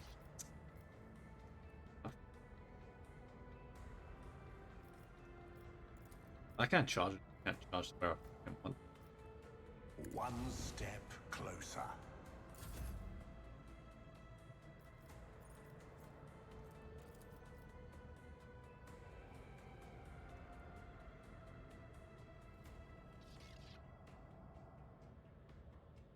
Chance. Doubt is for the weak. Each strike is a prayer. Oh, that one worked out so well.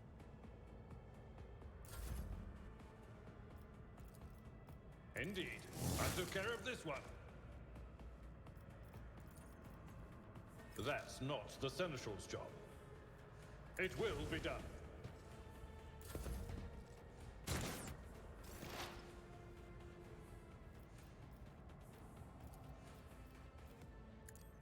Kill him. Nice. I find it curious that she's got that ability, that scream ability, because I just read a book recently that is a very non-allowed ability. At least it wasn't for the Space Marines. Pain and duty go hand in hand. Who can I charge?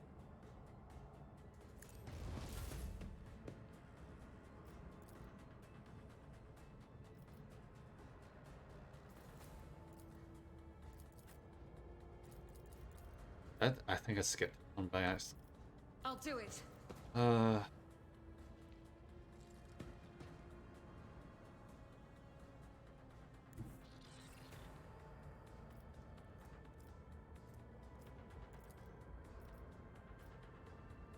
Faith without deeds is worthless. None can escape the Emperor's judgment.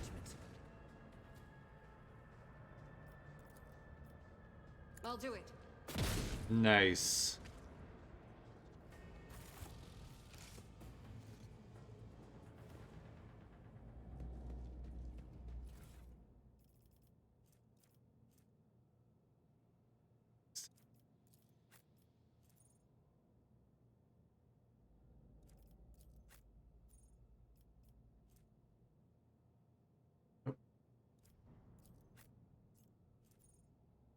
And just shut these cargo.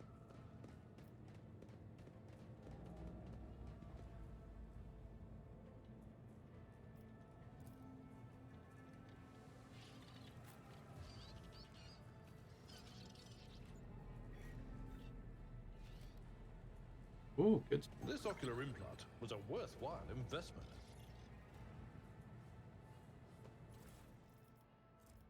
Cargo. And what the hell is this? Cargo stuff.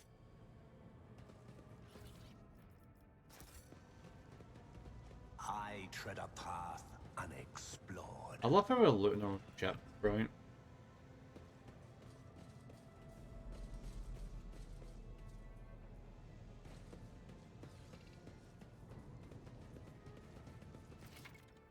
Skill tests and interactions with the environment. To open a jam door, click on the icon, the character with the highest tech. Yeah. Is that these machine spirits no longer being powered by... Oh, this thing. An expected result. The character is about to make a tech use skill test. In dialogue and during exploration, you will often make various skill tests. The results can determine how to test for your character efforts. The suggested test is determined by rolling a 100-sided die. Okay. These skill tests has a difficulty of up to 100, with negative values. The siege you must roll a value to or less than the stomach. Yeah? If to succeed in the tech use skill check, you must roll 30 or less. Any result above 30 will mean failure. Note that difficulty is determined from greater to lower value. The greater the difficulty value, the easier it is to pass the test. It is easier to succeed in a difficulty 40 test than difficulty 10. Right. Why are they doing it like that? It's just to be awkward? Oh well. The higher a character's skill score, the easier it is for them to succeed the test. Alright. The world will bow. Some stuff over here. Cargo.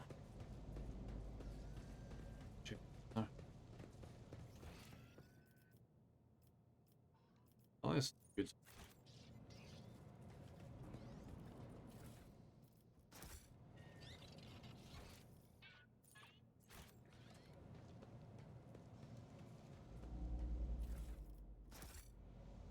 Intriguing. Do a quick save, and we're going to look through that door. We're just looking.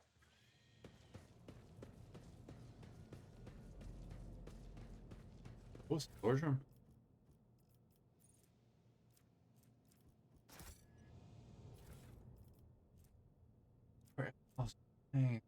What's the device suitable for eliminating flimsy objects? That could come in handy.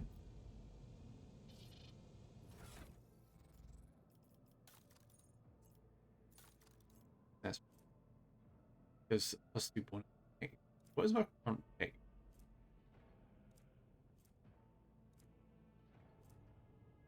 Like what determines effectiveness at the pay? Take your stairs. 30. So that's currently 30. Oh, we're on. Yeah, our tech use isn't great. I mean, it's not bad, but it's not great. It's 5 points less. So I think he should really get the gloves. Yeah. Plus. Anything else? Nope. Nope. Embrace true power. Let's get going.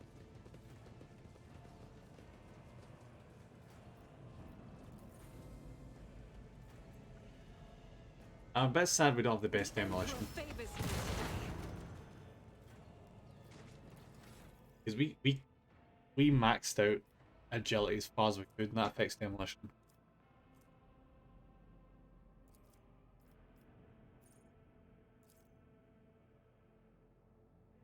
Kill the warriors next turn, all incoming damage reduced by warriors toughness bonus divided by 2. The warrior gains plus toughness bonus. Go.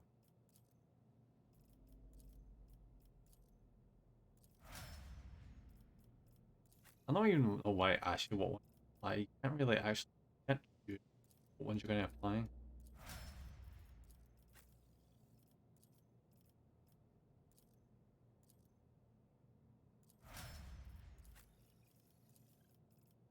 Unless I'm missing something. Everyone's Laura, what there's nothing. Oh, there is. Soldier immediately removes the windy effect. Until the end of combat, the soldier gains the following bonuses. Ballistic skill, after the soldier kills 3 enemies. The kill counter is not reset.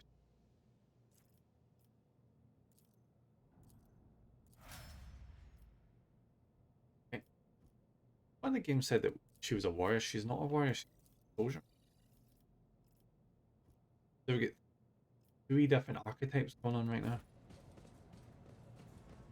Let's seize the opportunity. Let's get some opportunity going on. I think there's some foot over here. Ah. Oh fuck, oh fuck. I tread a path. Do not go off there by yourself. Over there.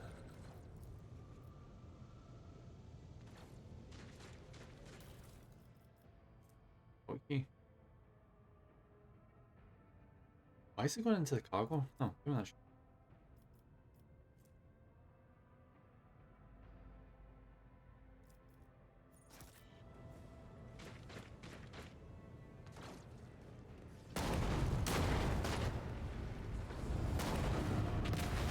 It has been a while since we've been here. Who the hell is... The roar of the flames rings in your ears, and the choking smoke makes you cough. Gas free. You instinctively recoil from the scorching heat, wiping your face. A moment later, a hazy silhouette forms a raging wall of fire. You're surrounded by ear-splitting noise and screaming. Yet you distinctly hear the sound of footsteps, and you see the figure walk out of the fire towards you. It's Theodora von Valencius. Are you lost, my heir? Oh shit. Her expression is calm, terrifyingly so, for someone whose body is engulfed in an inferno. One of her hands is resting on the hilt of her power sword, the other is raising an inviting gesture. An apparition. A sorceress. Apparition. Trickery of the warp. No, she's freaking possessed. Ugh. Sister, you will lower your weapon. Threatening the Lord Captain is outrageous. But she's freaking possessed. God. This is impossible. I doubt you are aware of the limits of what is possible. For your worldview is but an iota of what a rogue trader knows and sees. But I can tell that you would like me to share that knowledge with you. That power over reality. I can lead you out of these flames, show you a path, rid you of pain, and give you a weapon so that you may defeat your enemies. Decide. No, Dama. Your mouth begins to salivate. Each word Theodore speaks is like music to you. The entity now dwells in the deepest recesses your mind is pleading, begging, demanding that you give her an immediate answer. And that answer can mean nothing other than acceptance. Yep, as I thought. Do not listen to this abomination. If there is naught but his light in your heart, if you are resolute in your faith, then step into the flames. The Emperor protects. His faithful will not be deterred by either darkness or deceitful promises. Nor will the fire burn those who carry the torch of faith in their soul. To the void with you. We need to follow Lady Theodora before we suffocate in this furnace. The people! The survivors from the middle decks! We must help the crew! Lead them out! Find a way around! Then we'll miss our chance to meet up with Edel.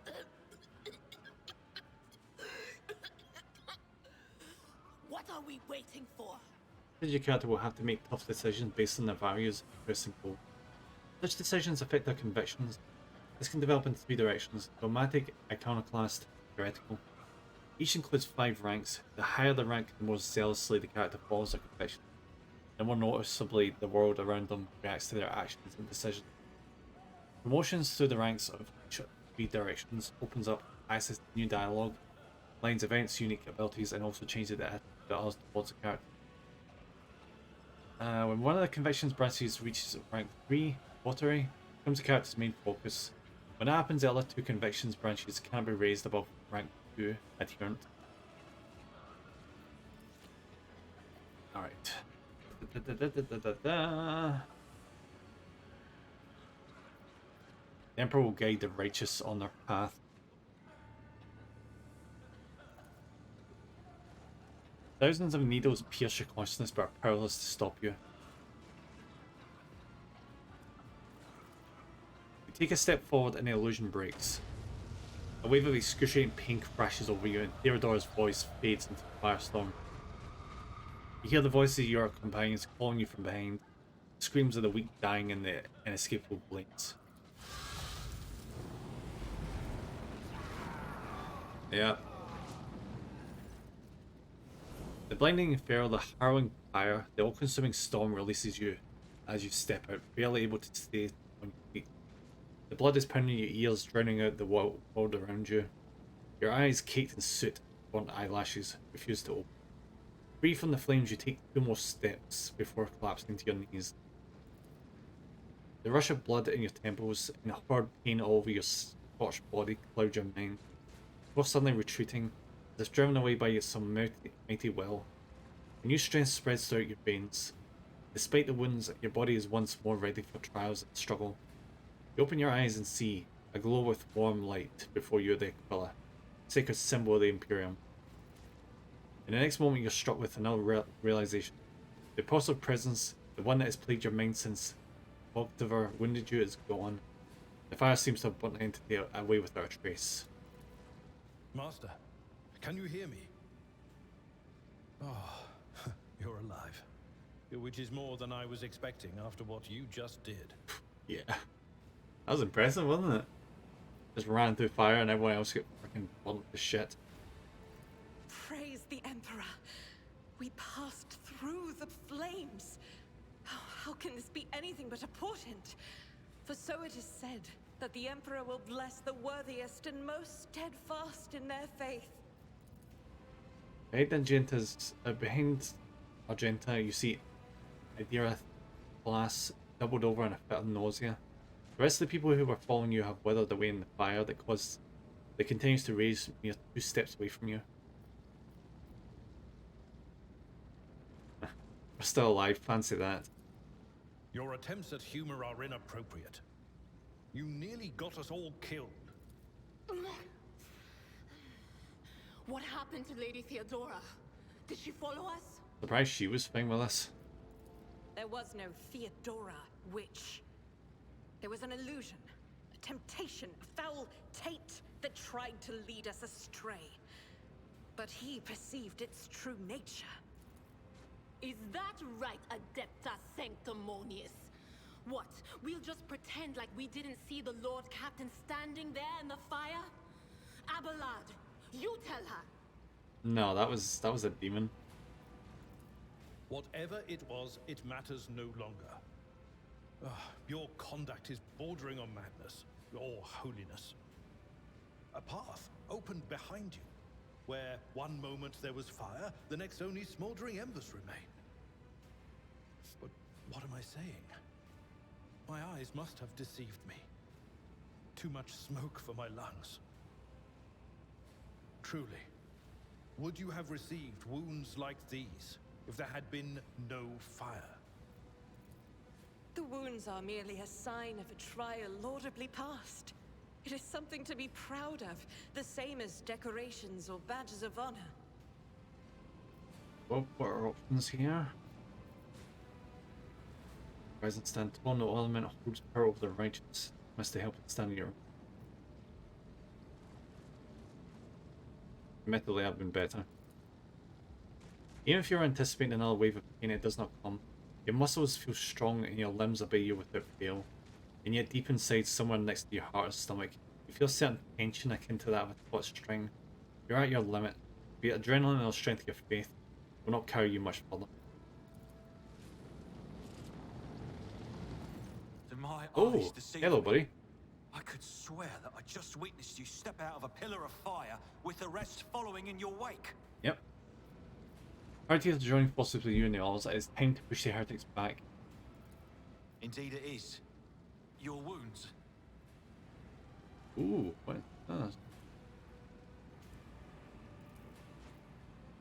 Edeltrad does not seem to have changed since you first met, but only at a glance.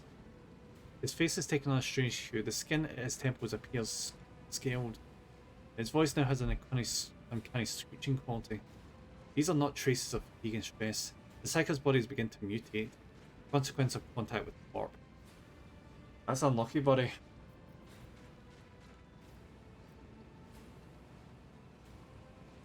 You're not in the best shape yourself, Edeltrad. Notice the signs of my blessing, have you? Yes. The warp is taking its toll. But I'm still sane and able to hold my weapon.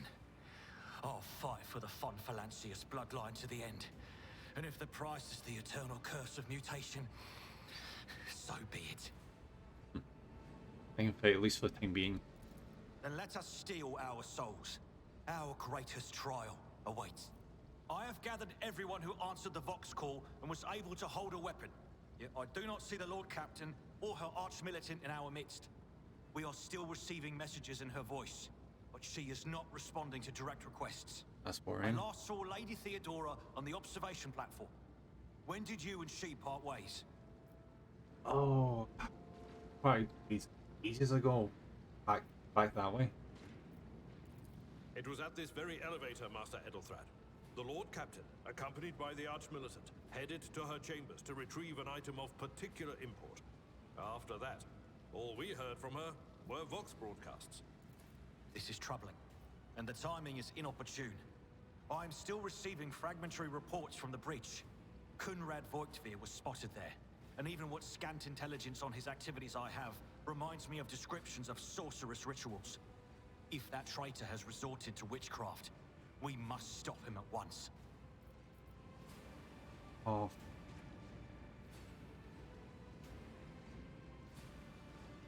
No, we should assault the bridge. I'm ready for the assault on the bridge. No, you most certainly are not. You can barely stand upright after what happened. It is best that we go to retrieve Lady Theodora and let Edelthrad commence the attack on Voigtveer. Okay. Nothing in Seneschal's voice gives you the impression that its primary goal is ensuring Theodore's safety, not yours. That makes sense, I suppose. A reasonable approach. Take your escort with you. You may be waylaid. Once you have found the Lord Captain, you must beg her to go to the bridge and lead the counterattack. The rogue trader's appearance is sure to fill the defenders' hearts with hope, however frightened or exhausted they may be. Until next we meet, may the Emperor bless your deeds. I shall see you on the field of battle. Nice. He's gonna die, but I wish him the best. Powers unseen uncover my path.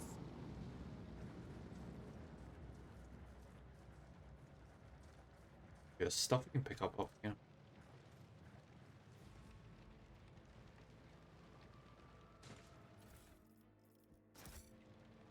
Something else? Like here? Yeah. Is that in the opposite freaking... Oh my god, really?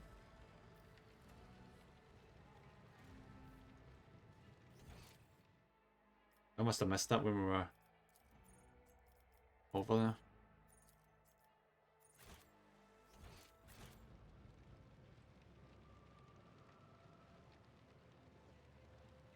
Intriguing. Get a fresh entry.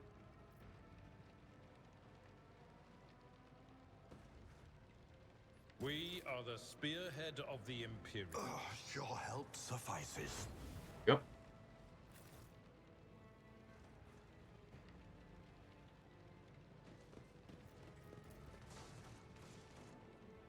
Embrace true power. Oh, let me guess, I can't actually go back through that, can I? Wonderful.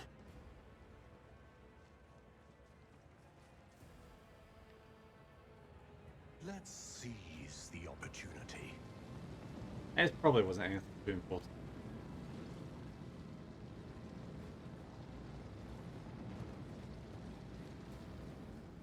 Oh, here we go. The world trembles We beneath should my deal feet. with this.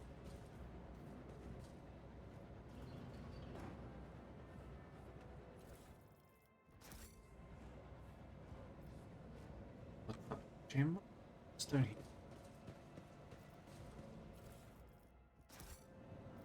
Bunch of cargo and stuff. Oh, it's still here.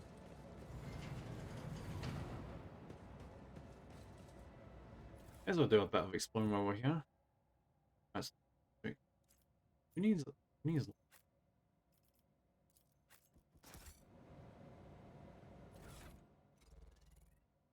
logic?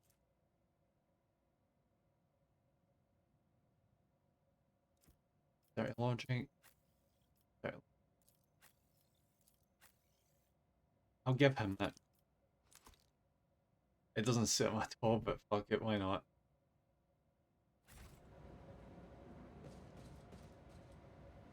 I tread a path unexplored.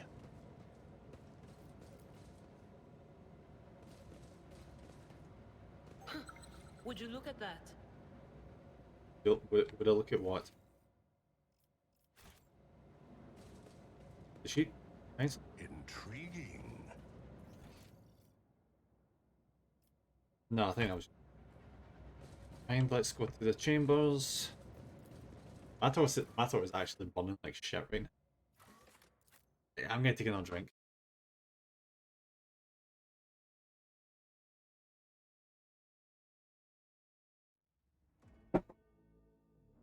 Yep. I really need to remind myself how much reading these games take.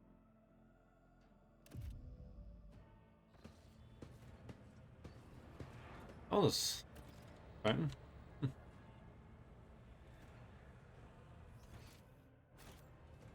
Let's check out the stage rooms.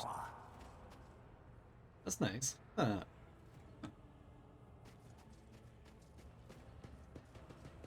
feel like she's gonna be in the main room, isn't she?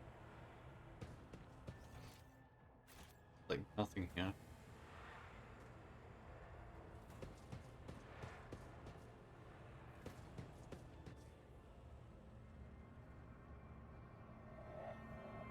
Oh, bugger.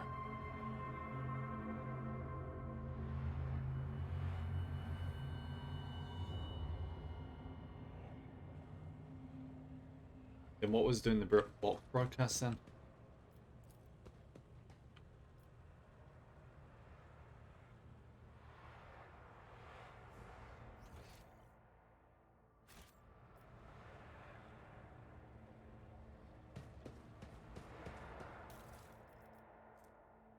Nice. Chances were immunity to enemy critical attacks for plus 3 rounds of combat.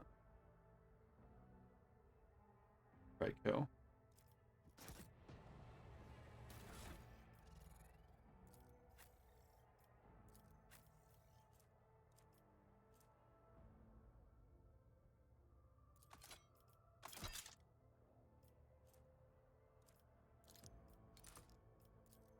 Give him that and I'll give him. You found an item that can only be equipped by characters of a certain conviction rank. You open the character menu to see which conviction you character. But the both your characters and companions have their own convictions. Check what conviction a character adheres to in tab. Convictions change in direction and rank based on how the story develops. Cool. Right, so we're technically on dogmatic right now.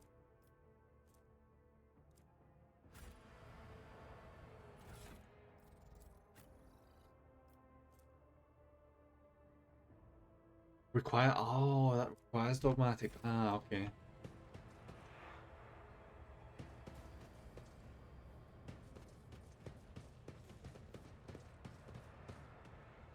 What the fuck is this?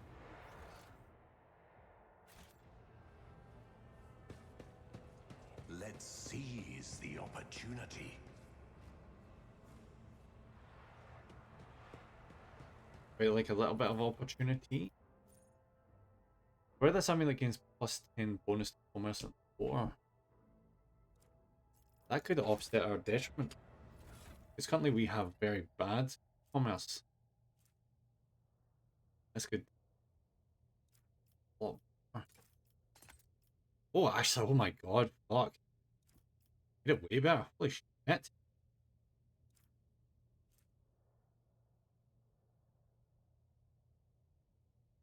It's like it. Wait, what? Oh, it's -5. Ah, like I thought that was right. So because we equipped something that's plus 10, it took it from -5 up to +5. I was so confused. I was like, oh my god, that's a massive detriment in commerce. But no, we're fine. We've got really good lore on Theorem right now, so that's kind of awesome. I'm looking at everything before I check our body, because, yeah, that's +5 fellowship for each enemy that boosts cell radius. Ooh.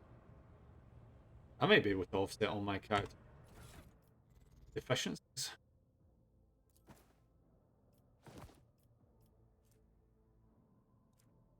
I think he also had a problem with that as well. With fellowship. Oh wait, I don't know where I checked the bloody fellowship. Here somewhere.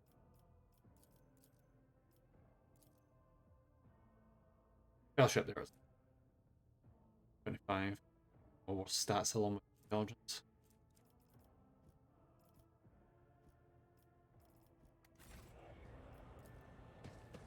I want to seamlessly something caught the victims. Theodore von Valencia's body is sprawled in a large blood-drenched desk. The Archmilitant's corpse, still clutching a weapon, is slumped against one of the bulkheads. Emperor, accept thy faithful souls. Oh, that's how that was. Shit.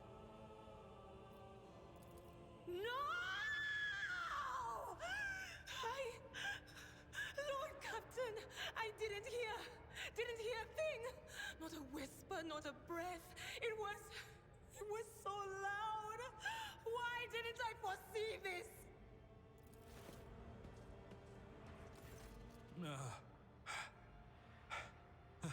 Lord Captain, who would even dare? Unless that rat, Voidsphere. When did she die? Was she actually broadcasting, or?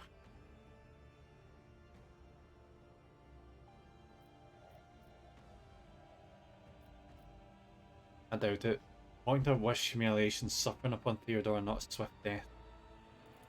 It could have happened in the heat of battle. Not to mention that Mort was here, and he would have protected Lady Theodora to the last.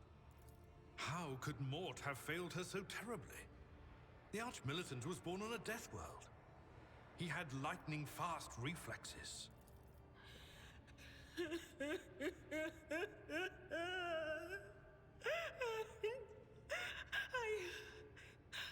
I can look at things in my own way. If you find something that might bear the imprint of the killer, just give it to me, and I'll try to see what secrets it holds. Alright, let's start backwards. What about the Archmilitant's body?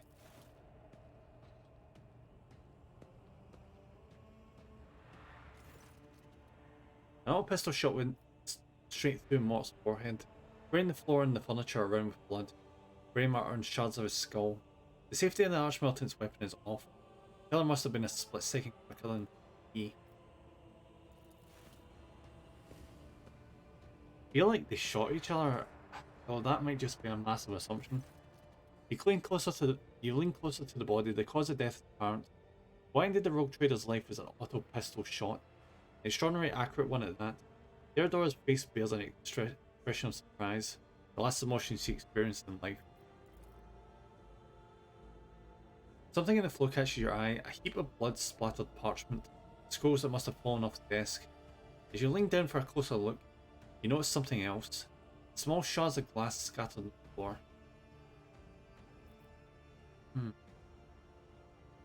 Like the shards by the desk. It's difficult to say what exactly was broken. The object fell on the floor, and that is much as you can ascertain.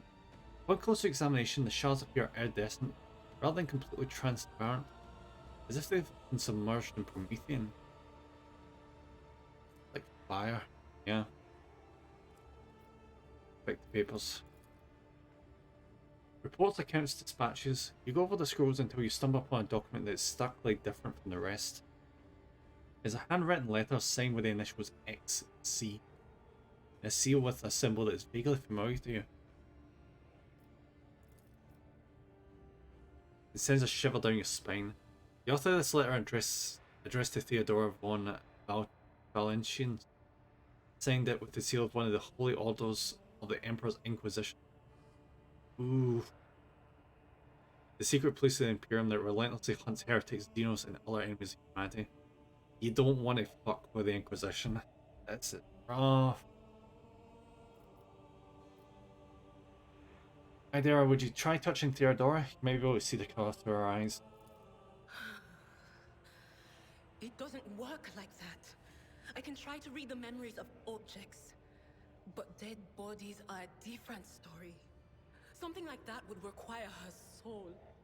And after what we saw on the officer's deck, I won't risk searching for it in a war. Yeah, don't risk that. Idera, what do these shards tell you? I see streaks of color, luminescence, blue lights, faces, drawing closer. Lady Theodora, and Conrad, and what is that? Ah! Something dark, enormous. Oh, this glass thing was something foul, that's for sure. Oh, that's gonna bug me. Tainted witchcraft. Can't tell if Argenta's remark is directed at the glass shudder or herself. We'd best be on our way.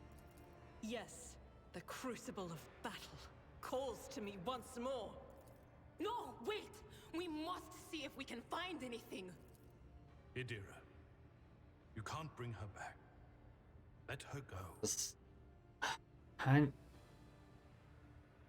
we just don't have enough information here. You'd give up so easily, old man? I expected as much from the sister. It's not like she has a heart.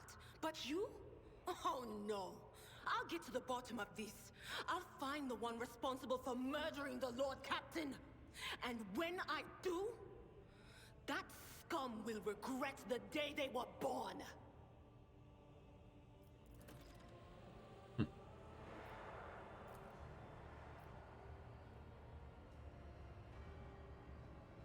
I don't think there's anything else we can do. Will bow. Can't do anything.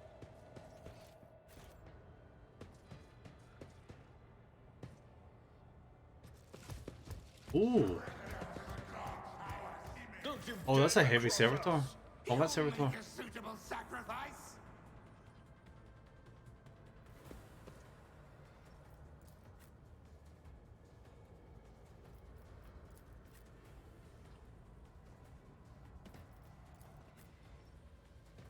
Yep.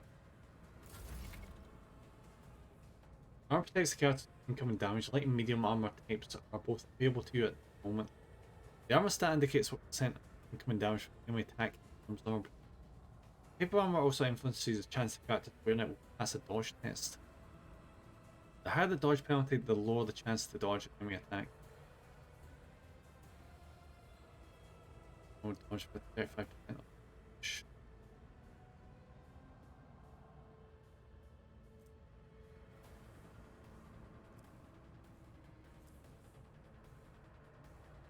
Some talents allow characters to use different types of armor more effectively. You have attained heavy armor. Unlike light and medium armor, heavy armor provides the ability to deflect damage. Deflection is a unique heavy armor stat that reduces damage taken by a specific flat amount. Heavy armor has a higher armor rating than medium and light. Yeah, that's pretty obvious. So, less chance of dodging if you get heavy armor, but also deflection. Pretty self-explanatory. Your other warriors next turn, all incoming damage reduced by or against. I will do my duty. Yeah, let's go with that.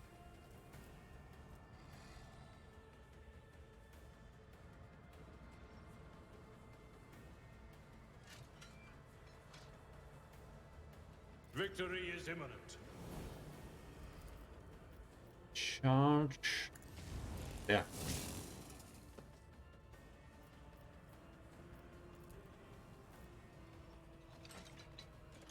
At your beck and reduced to dust. Nice.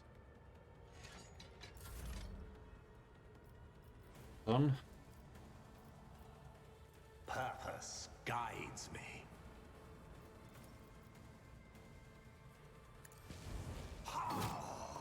Son of a bitch. Right. Swing.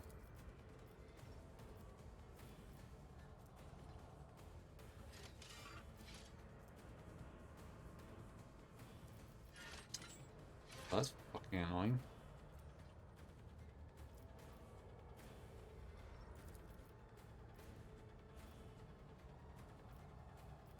I will. I need no guidance.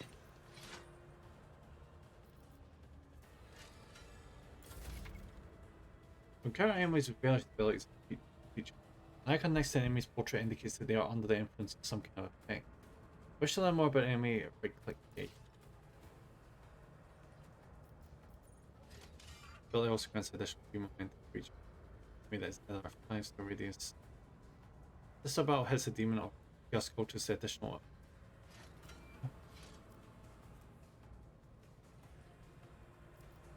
As the Emperor commands, I act.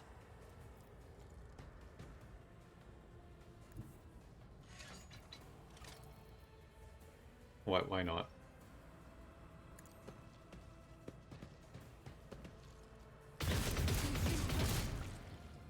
Oh, that was so freaking good.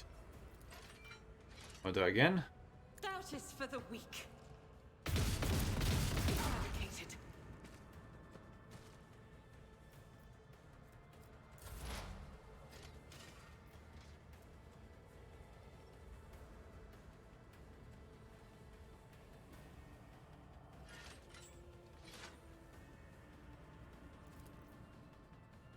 Right, and this guy. Anything else?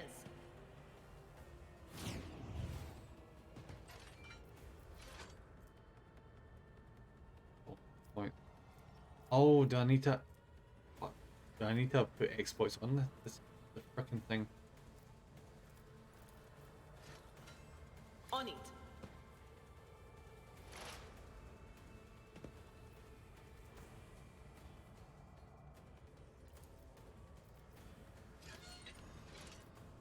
But of course. Well.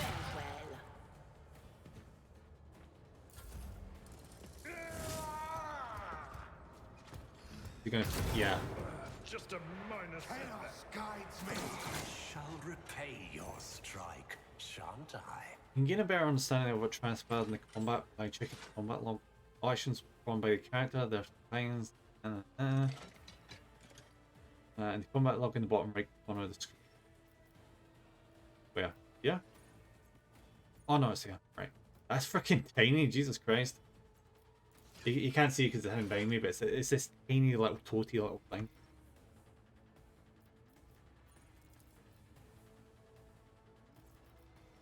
It will be done. A servitor is bulky as shit. Indeed. Target well struck. That's the point. I think he's supposed to be like a mini boss.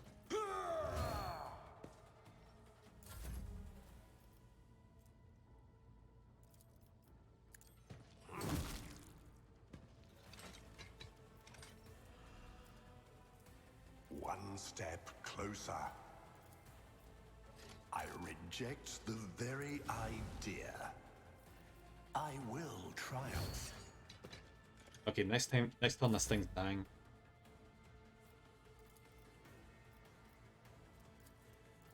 Activate. I'm gonna do single bullet. As the Emperor commands, I act. And you missed.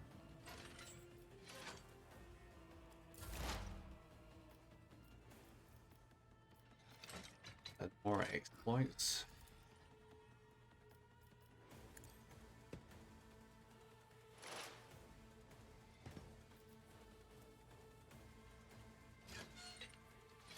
Oh, so yeah, so that ability synergizes with the analyze. Okay. Wonder why it wasn't doing anything.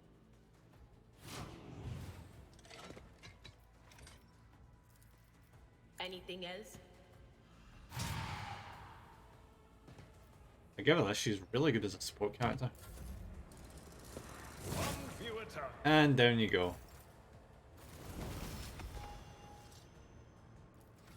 Any enemy that's stupid enough to move in that situation deserves to go down.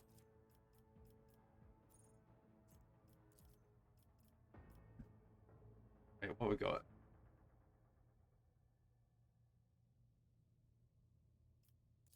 Did I get like both of these, or do I have to choose? I think I need to choose. War immediately restores all AP and MP and gains plus agility bonus MP until the end of the turn. They do not lose MP after performing attacks. The war has no limit in melee weapon attacks this turn. Wait, what? This archetype rank characters gain a special archetype ability that can be used as a heroic act desperate measure. These abilities become available depending on the party's momentum value. Momentum reaches 175, the heroic act becomes available to the character. If it goes below 25, then it may be time to complete a desperate measure. Nice. That's freaking cool though, that is bloody insane. The warriors attack, they gain +1 stack of epicenter of slaughter until the end of combat. At the start of the turn, the warrior gains +1 temporary wounds for each stack. These temporary wounds cannot exceed 4. Whenever an enemy attacks the warrior's next melee attack against that enemy deals +4 damage. Does not stack but can be reactivated after another attack made by either the same enemy or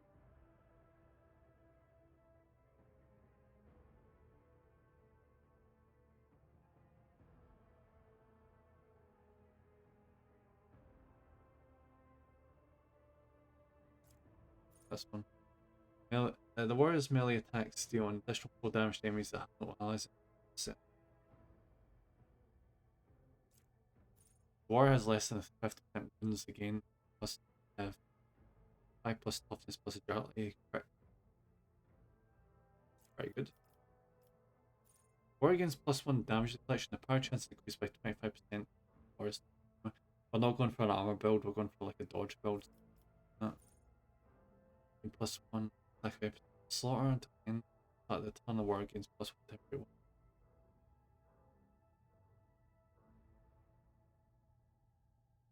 one. Right. So it gives it additional health basically.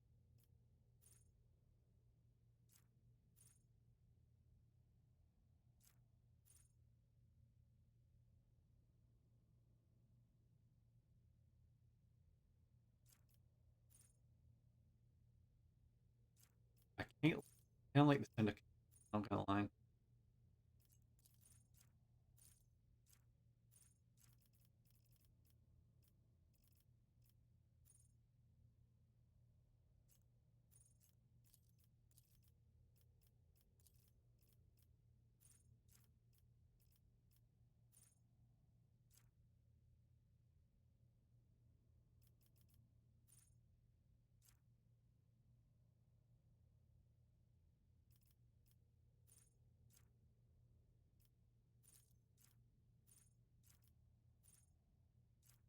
I want that. What did I get? Oh, I must get both of them. Nice.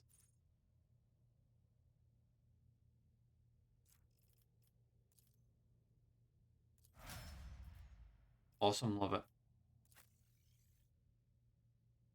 I'm just gonna default hits. Can I not default? Oh, fuck, I need to actually use his shit. Okay. I'm giving him damage deflection. I'm gonna make him like a heavy tank kind of character.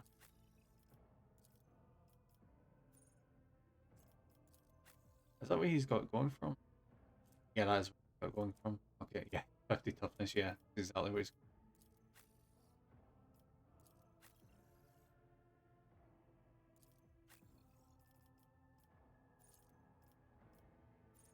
Boss weakness also reduces power.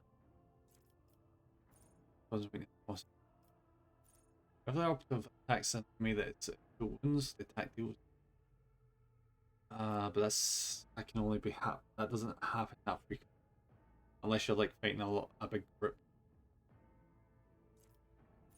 If the operative triggers an exploit an enemy, the operative gains +1 damage, 2% armor penetration until the end of combat only applies. Boss weakness also reduces health.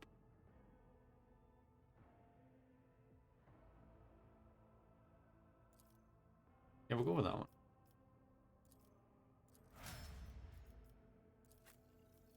Told you. Reach adjacent ally the soldier deal. Good Jason. Oh. Efficiency is increased by +10 for if the soldier deals damage.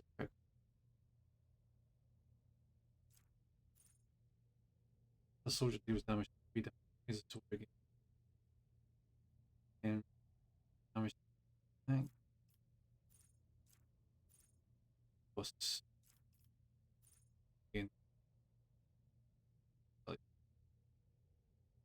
bonus is doubled against which is protected for the moment.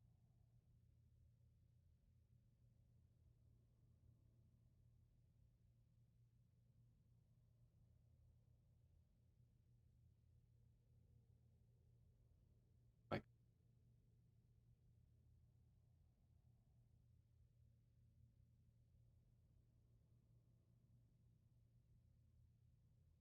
yeah, I'm gonna go with that. Good.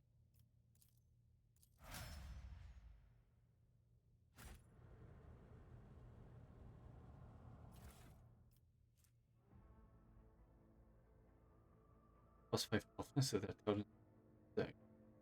Which yours is.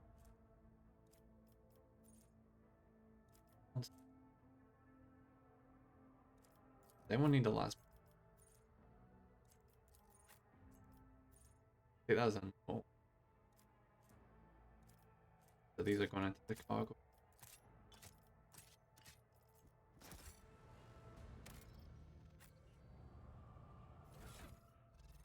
Buddy again. Oh, it's. I know it goes there, I think. Toughness now 50.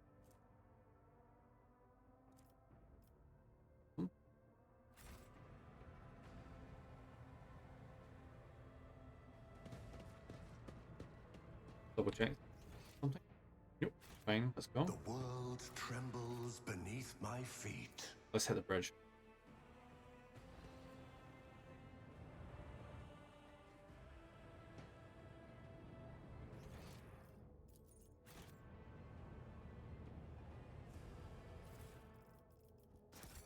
I tread a path unexplored. The first sacrifice opens the eye.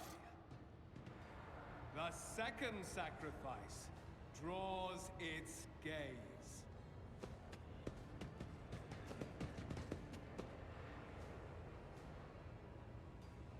Well, looks like it didn't go well that night. You are here. But where is the Lord Captain? Very much dead. The Lord Captain will not be joining us. No. The rogue trader. He's dead? Yep. No matter what ritual Kunrad is performing there, the warp is too strong. I cannot withstand it. I feel my body changing with every second. The warp is ringing in the air. This is the end. We will perish in the warp, along with the warrant. and all the dynasty's heirs. The enemy of humanity has triumphed. I've seen it before. We'd better get away from him. The changes are already accelerating. What we got? Perhaps the warp does not have to be the end. No. The ship can still be sealed at the warp, but it must first restore communication. Oh, here we go. I forbid you to the very thought of yielding. Only by resigning to your fate will you truly suffer defeat. Words worthy of a righteous soul. Save the lofty words for later, will you? The navigator's ready to take the ship out of the warp if he gets some help from the bridge. I can see we're going to have issues with her going forward. Then we have no right to bow our heads. Yeah. You can see Conrad clearly in the gloom of the bridge. The broken blade he is holding is stained with dark drops that seem to have a pearlescent pattern. We are out of time. Elthrid breaks his knuckle, desperately thinking. You see a wave ripple across the whites of Elthrid's eyes, begin to turn a sickly yellow.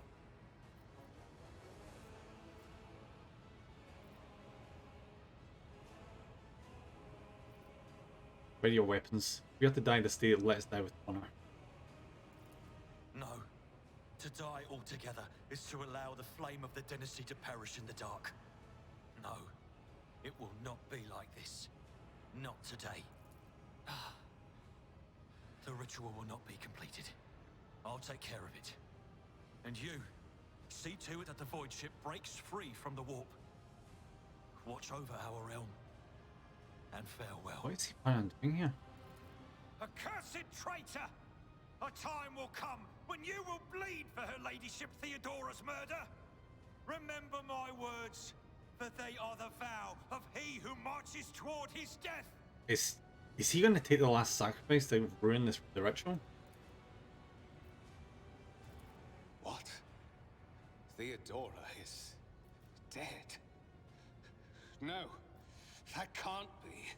Not now. I still haven't. Oh, here we go. Your ritual won't be finished, heretic!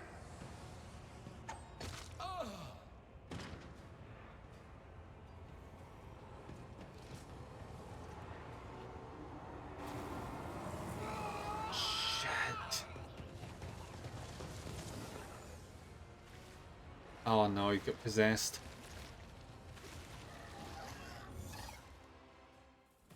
Here we go again. Surrender to the dark powers! This is gonna be fun. Alright, let's get right up in his face. Right. Back.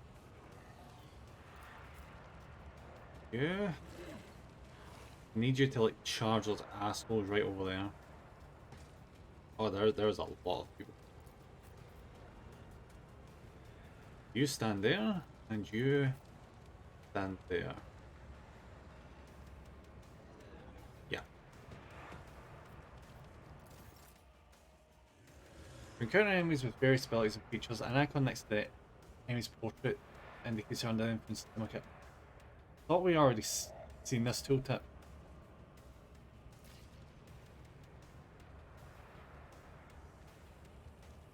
Right, don't see anyone affected by anything yet. This thing has a lot of health, Jesus Christ. Ruin beckons. I need no guidance. I will triumph.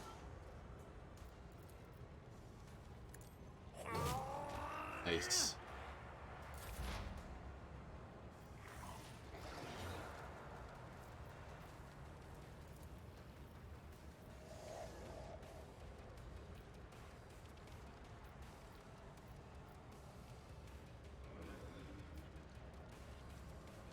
Does that hit me? With the...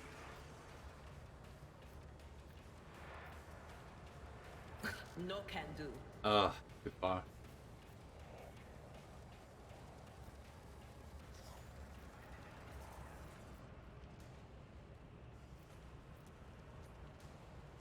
What? Nice. Give him a dodge to my guy. He's gonna need it. And analyze the asshole.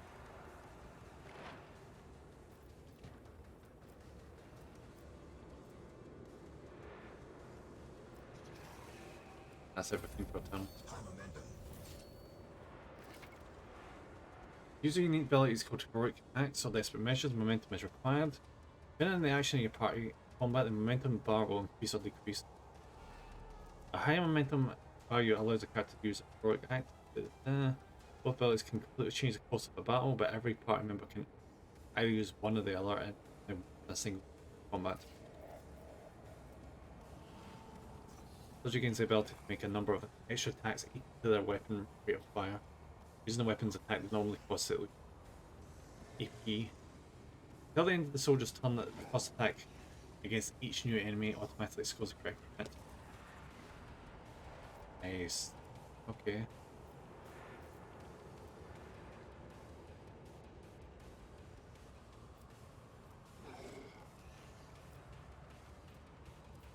Faith without deeds is worthless.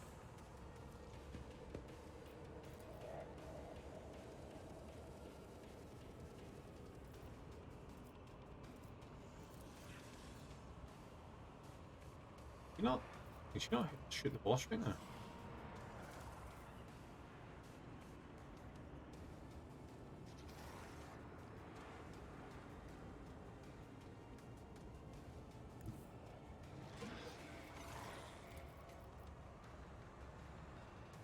Guided by faith. Well, screw it, we'll do this. None can escape the Emperor's judgment. Oh, you son of a bitch, he just ate his own guy to get health.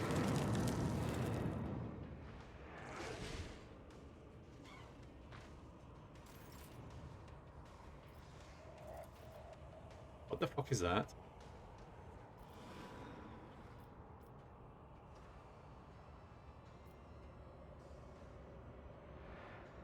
As the Emperor commands, I am.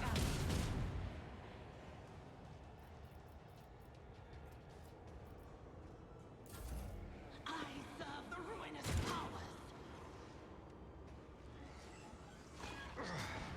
Oh, you asshole.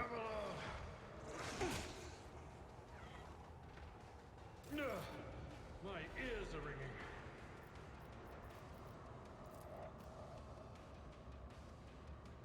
Victory is imminent. Oh no. I've suffered worse. He's able to do reactive attacks. I will do my duty. At your beck and call. It will be done.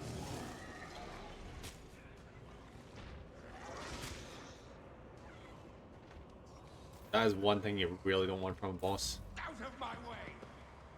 Just a minor setback. I've suffered worse. Alright, let's do bleed damage. Purpose guides me. He just healed next to full health. Oh no.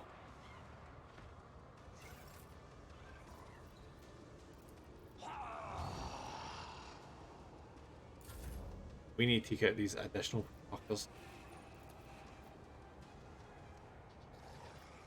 Or else we're gonna be in such a bad freaking way. Anything else?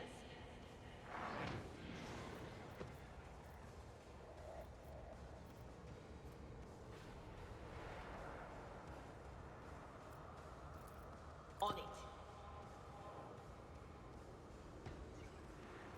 5 points.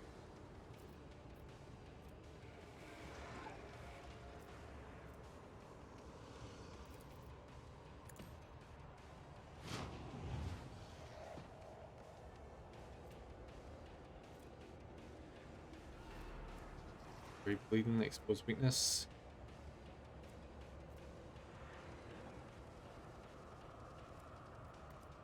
Let's get a lot of stat decreases. My faith shields me.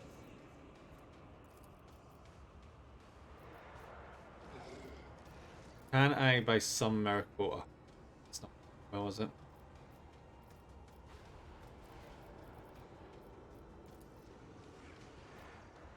I'll do it. Eradicate it. Nice. Can she do anything else? I don't think she can, apart from move.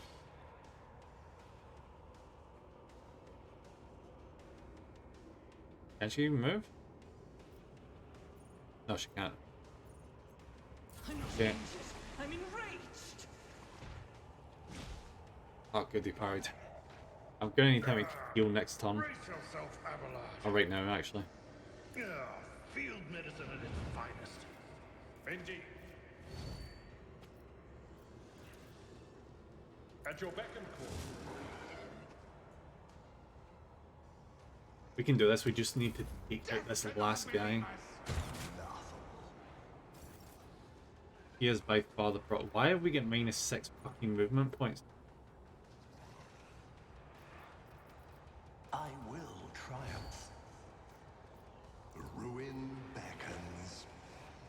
Alright, let's add more bleed damage to this motherfucker. Oh, fucking knew it. What is the ring?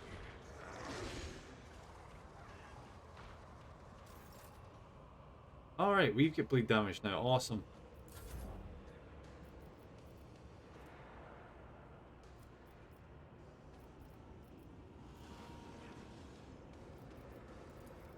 Anything is? Let's add more weakness to this asshole.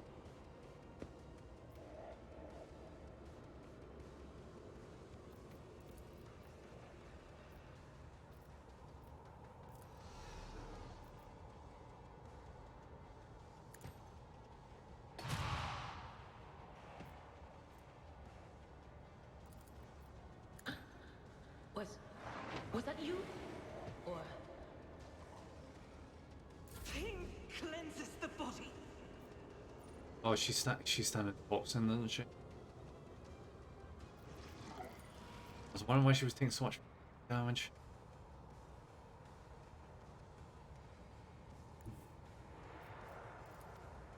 Rejoice in battle.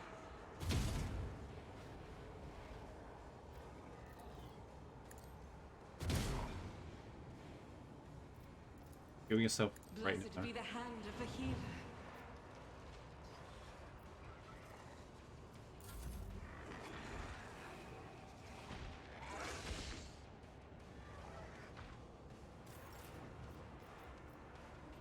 Victory is Uh-huh. imminent.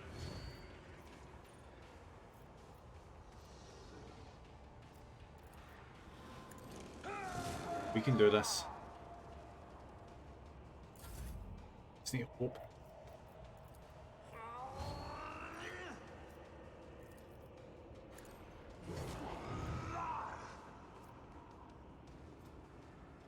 can I fall back now? Anything else?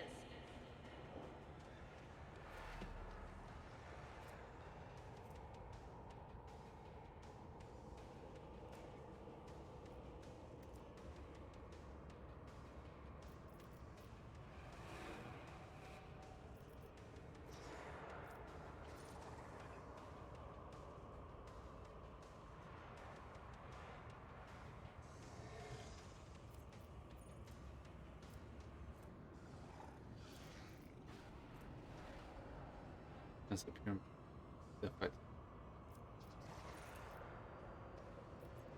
On it. See if I can expose Bean.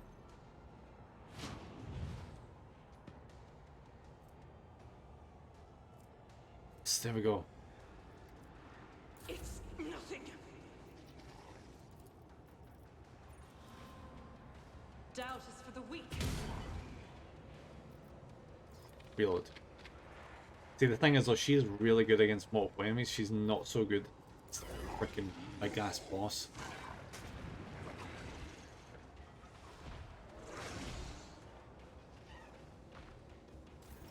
And now it can't heal anymore. It will be done. At your beck and call.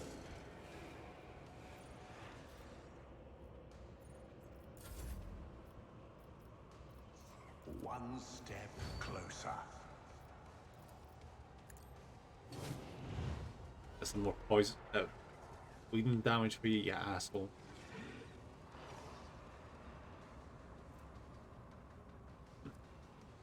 And we're lowering his stats by a good chunk. We've lowered his weapon skill by 10 points. Yeah, we've got this. Alright, she needs to move now.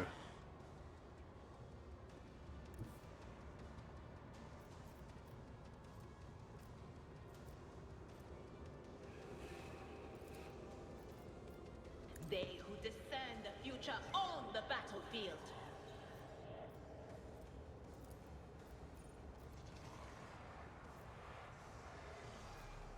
Anything else?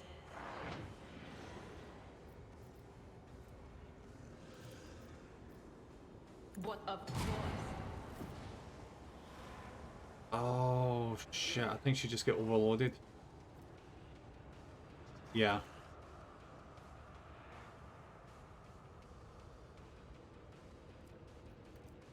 I overused her psychic abilities.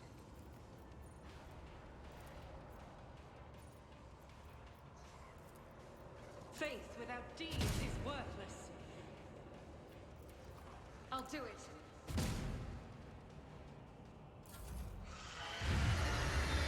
Shit.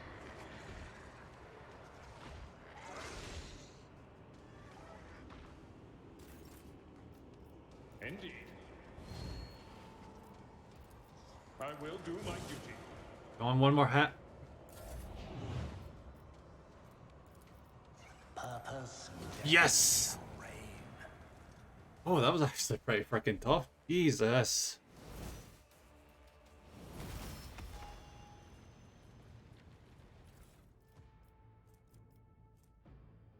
One class 4. Huh. Throw can't use the battle increases the wearer's dodge by plus 20%. Chance. Whenever the wearer of these gloves gains an injury and falls unconscious, allies gain plus 1 damage. Oh. The damage.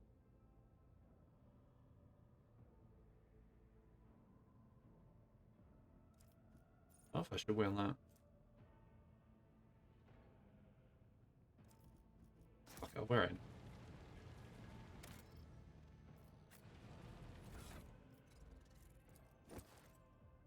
Almost. Go. Probably won't get a chance to use them, not to be fair.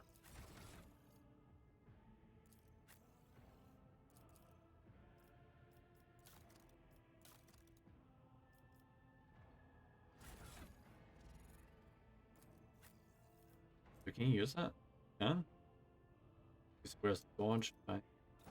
Yeah. Probably the best one to have that actually.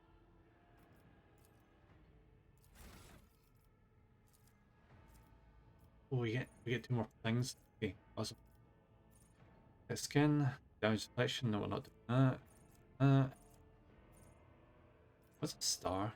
Favorites. Favorites.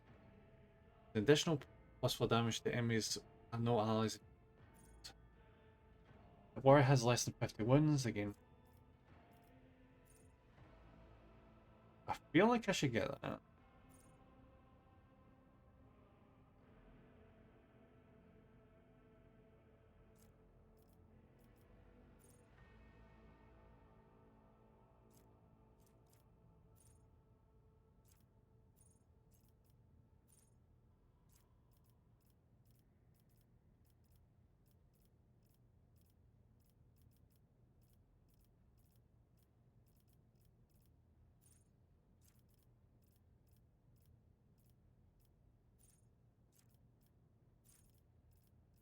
I like get breaks, is that thing? Yeah.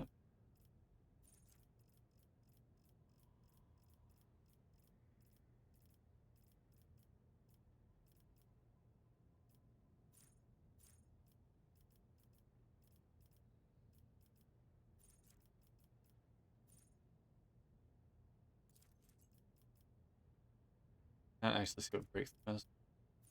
Great.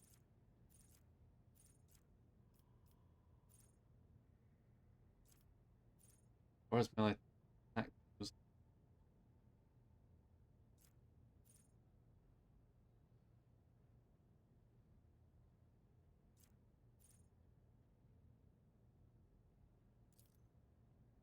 Do you know what? I'm gonna go for that.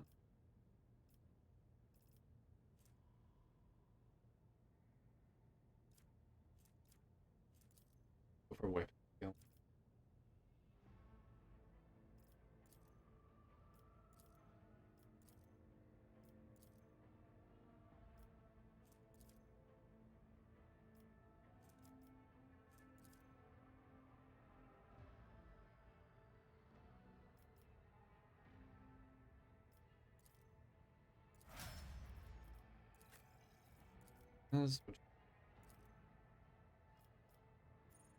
I wish I could automate these. Kind of annoying I can't do that. Toughness. And we full deal. Because the good thing I liked about Pathfinder was you're able to like automate this entire section via command. One. When a psychic using a divination psychic power on an ally without an natural block effect, the ally gains a natural block. The ally suffers a critical hit. Normal. Not bad. Plus dodge attempt of every enemy. Combat suffers you know, every 9th successful dodge and are parried by the psychic on the allies combined grants the psychic +2. Allies under the effect of at least one psychic power gain an additional +5 power penetration. Ooh, nice. In every combat, the psychic allies gain +15% crit chance plus crit. Okay. It's not. I think that's pretty good freaking armor penetration. It's either that or this. The dodge penalty. But no, I think we'll go for on the armor penetration. That sounds pretty freaking good.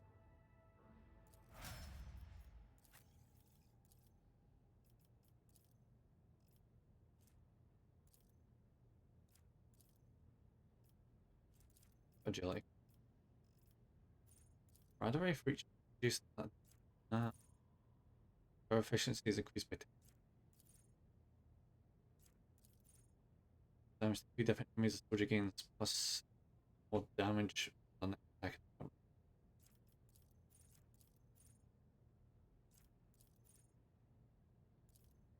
Taking cover efficiency.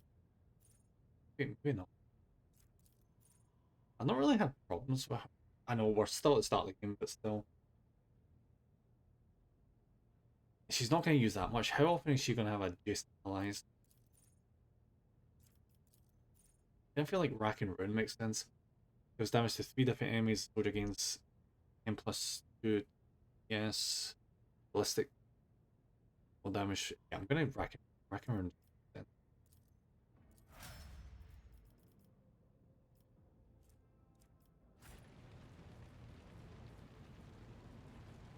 Maps in 8. Nope. There's any. Alright.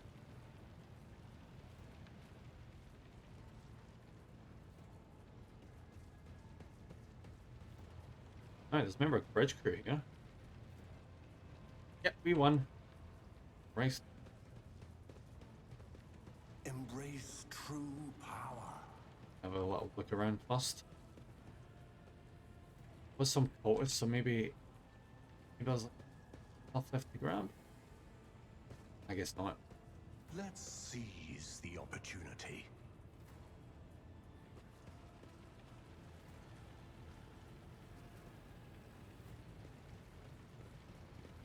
The air. Rover, Master Helmsman, systems status report. By the Emperor, it's the Seneschal, living and breathing. Oh, well, there's a tricky question. The old place is so overgrown with foul wickedry, we'll be scrubbing it off the vid screens for throne knows how long. Basically, everyone we met at the start of the game is freaking dead or disappeared.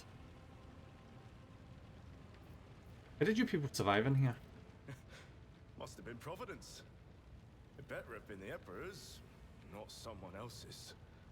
When they barged in here, the ones with the Master of Whispers, some officers charged them, but it wasn't even a fight. Shot. I grabbed whoever I could and dragged them behind the cogitators. Then, I prayed for our rescue. That was probably the best choice you could have made. Need to re-establish contact with the navigator sank. Is our only chance of escaping from the work. The words seem to knock the officers out of their stupor. In the air around you fills with voice commands being issued. You hear someone sobbing, one of the survivors buckling under the stress. Avalon cuffs the crying officer without even looking. Restore the Vox channel to the Navigator's Sanctum. Ready the crew. Prepare for translation to real space. You may call me superstitious, but translation is not a good time to disregard rules. It really isn't. You are the only one who speaks for House von Valancius. You may not be the Lord Captain, but you, more than anyone else, deserve to take her place in the ritual that is about to commence. This is one hell of a way to freaking take a hand. He directs your attention upwards to the throne that sits at the apex of the whole staircase. I'm ready. Begin the ritual.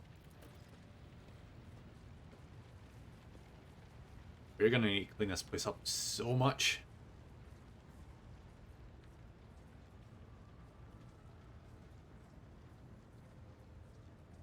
I didn't really expect the bridge to look like this. For some reason I always assumed it was going to be a lot more compact than this. Oh shit! Ends before you use hazy, swaying in sorcerous currents invisible to mortal eyes. As if whatever is beneath this thin shell is constantly changing while still remaining the same. It's taken on the guise of Theodora, but false road trader's eyes reveal the entity's true surreal nature. One of Theodora's eyes is engulfed in all-worldly fire. The other, a vessel of ancient evil, bores into you. A voice seeps directly into your brain without even reaching your ears, and this voice booms with all the horrors of the warp. Mortal, who are you to oppose the very flows of fate? It matters not. Your footfalls are an echo of the sand pouring between the scales. Your hopes and faith are my mockery. I've already resisted the temptation of the warp once. Whatever you are, you will not cloud my mind with a new illusion. Resisting the inevitable means only that realization and submission will bring greater torment. There is no power that can hinder the flows of fate. The aspirant vowed to return with a trophy, a relic that could serve the edge of daybreak. That fate was assured, and the steps chosen. And yet, you broke the unbreakable when you took the aspirant's place. I see you. On the day when the final dawn rises over the Iron World, I see you by my side on that day. The day of my resurrection. Interesting. So this is a demon that's imprisoned on some world that we're probably going to end up on. This is actually quite a common story that gets told in Warhammer. There's a lot of demons in different worlds that have been sealed at great cost, but still influence because they're that goddamn strong. Your image is woven into the tapestry of things to come. I am the will of the weaver of destinies, and today I will weave a new thread of elusive possibilities and fickle chances. The thread that will lead you out of the maw of irreversibility. The thread that will help you find the keys to salvation. The thread that will guide you and the weapon of our return to me. This is definitely a Zeech demon. The path is set, child of the dawn. The thread is woven. Follow it, servant of mine. Someone has a lot of assumptions. Seneschal, the Navigator's Sanctum is silent. The Vox signal is stable, which means... The Navigator gave his life battling the storm that nearly claimed the von Valancius flagship. We will honor his memory. At least along with that of all who died this day. At least he got his truth. Thank the Emperor. We could tell us now. Who is that? Where's the Lord Captain? Take a guess. As First Officer, it is my duty to inform you, with the greatest regret and indelible sorrow, that Lord Captain Theodora von Valancius is dead. May her memory never fade from the annals of the dynasty. By right of blood succession, and with the absence of other kin who could challenge this decision, I refuse. Nah, I'm good. it is hereby declared that the successor to Theodora von Valancius is her heir, the rightful inheritor of the Warrant of Trade, and the title of Rogue Trader. The official ascension ceremony will be held at a later time. In the interim, have you lost your tongues? Hail your lord. It is because of his toils that we all still live. This is such an interesting change.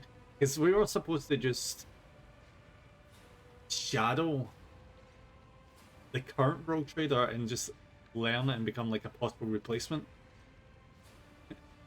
In the first freaking day, not even been a day, already appointed to the position. The deed is done, Master. My apologies. I meant to say Lord Captain. Huh. This is interesting. That's the tutorial finished? The treachery of the Master of Whispers was fruitless, but victory came at a great cost.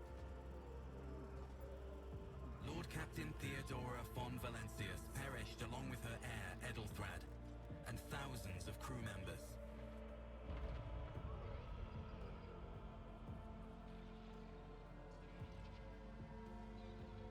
Gonna be a lot of repairs to be done in here. Yet hope remained, for the second in line to the Rogue Trader dynasty survived.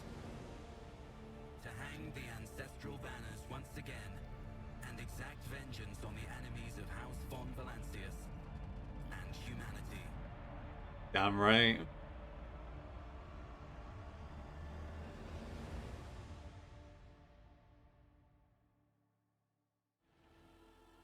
Good.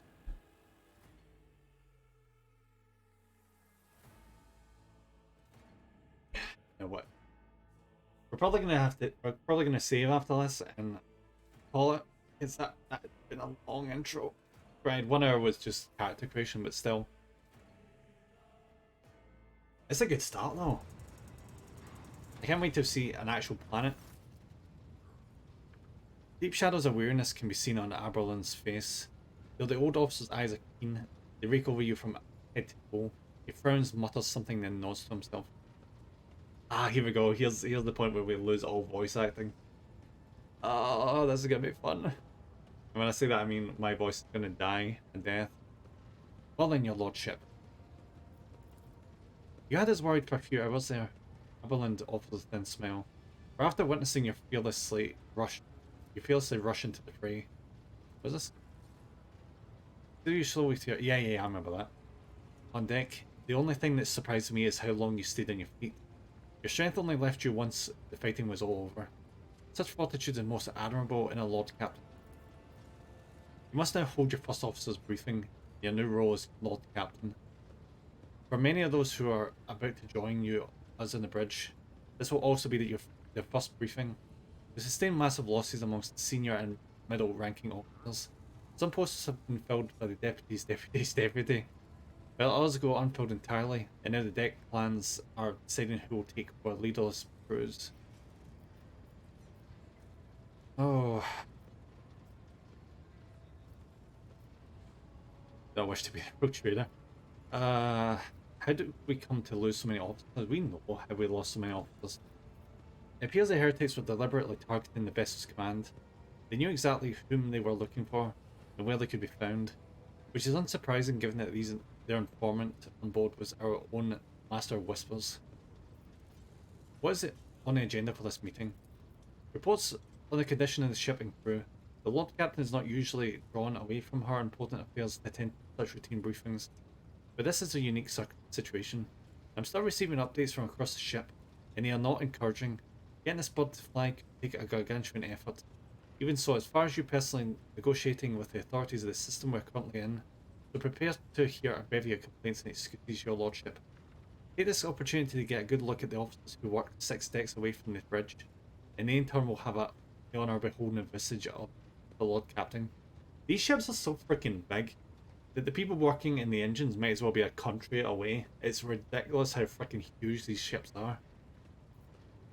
Have you succeeded in tracking down Voigtvar? Or like grits his teeth. No, Lord Captain. All the commotion, his crew went cold. I mean, he did go into the warp, so. Our people are still on the hunt for him, and any mutineers who may still be skulking in the ship's many corridors.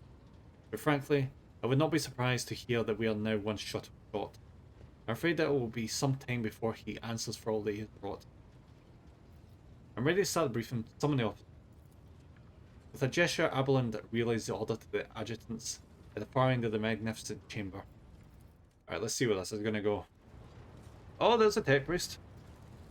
Huh. Give me that surprise. He'll be representing the Mechanicus that's maintaining the ship. A dozen pairs of eyes bore into you, the expressions revealing restraint, joy, curiosity, and wariness. Attention officers, you have been granted an honour.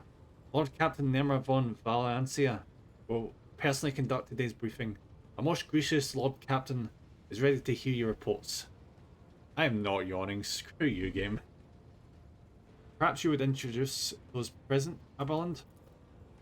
As you wish, your lordship. Aberland points to a tall, slender woman, whose body seems to contain as many implants as it does flesh. Vigdis Surrey Otter of the Solomon line, our new Voxmaster. Ooh, okay. It is an honour to serve your lordship, the Voxmaster offers a deep bow. Aboard this vessel you have at your command thousands of crew members and hundreds of officers and section chiefs. I am responsible for receiving, processing, and sending all communications between you and them. As well as external sources, I am your eyes and mouth, Lord Captain. Besides her is Ravor, the Master Helmsman. Oh, didn't we hear? Oh yeah, he's the same guy from earlier.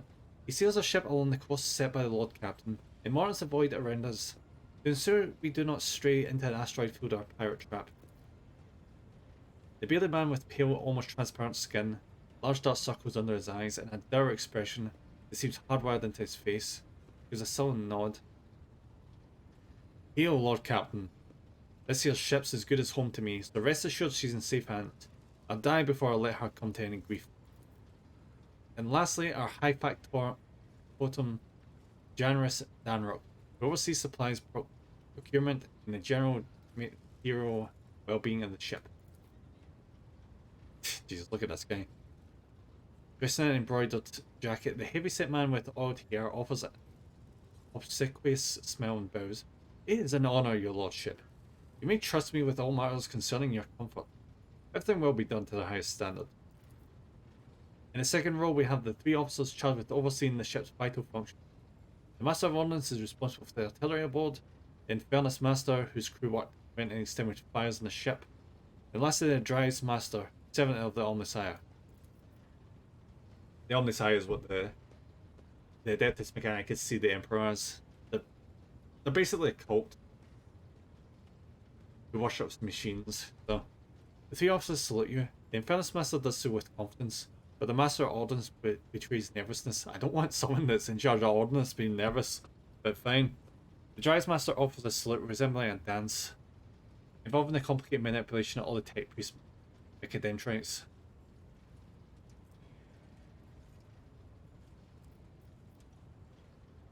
Thank you, Aberlin. Greetings to you all. I serve at your pleasure, Lord Captain. I wish to hear the Infernus Master's report. Yes, Lord Captain. The tall young man bows his head in deference. I can report that all fires across all decks have now been extinguished. Nice.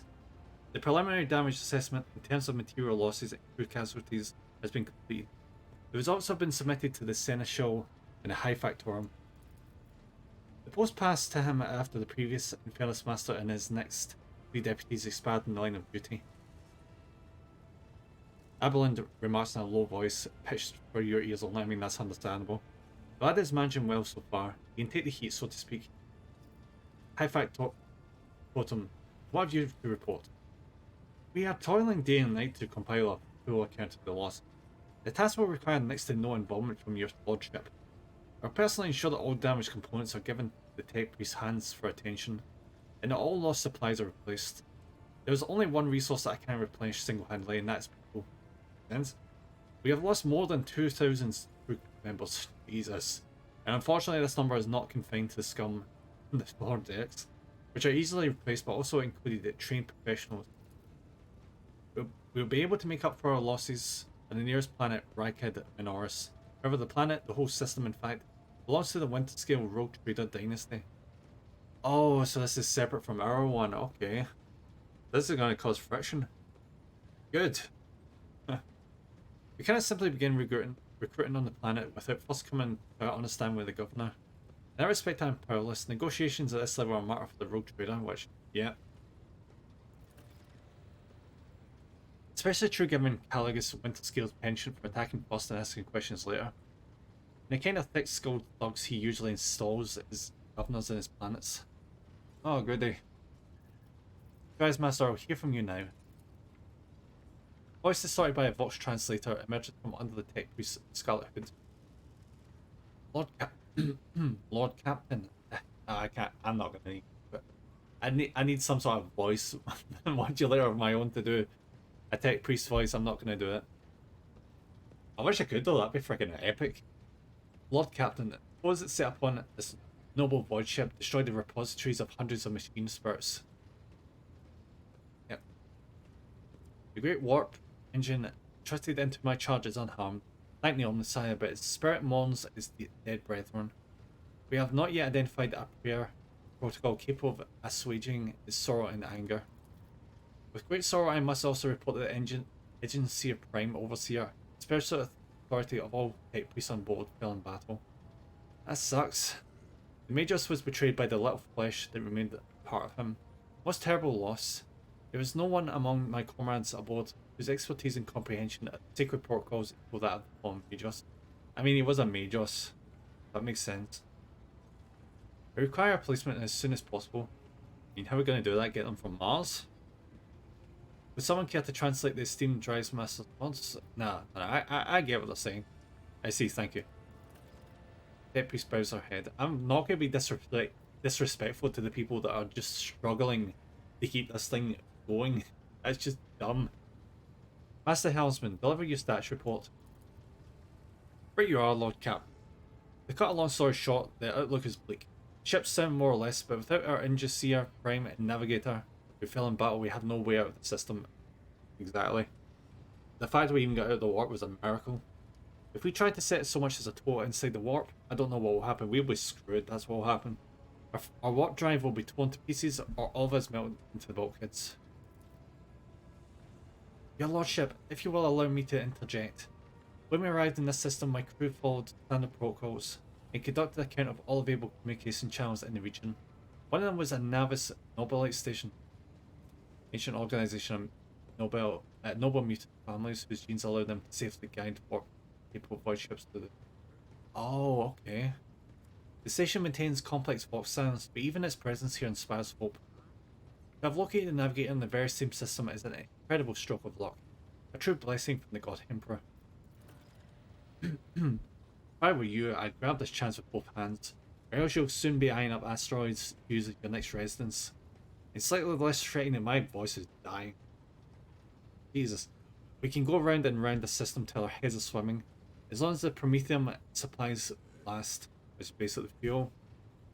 If any thick-ass rocks, shit, lowlifes come sniffing about, we'll be able to take them out. So don't worry on that score. I will.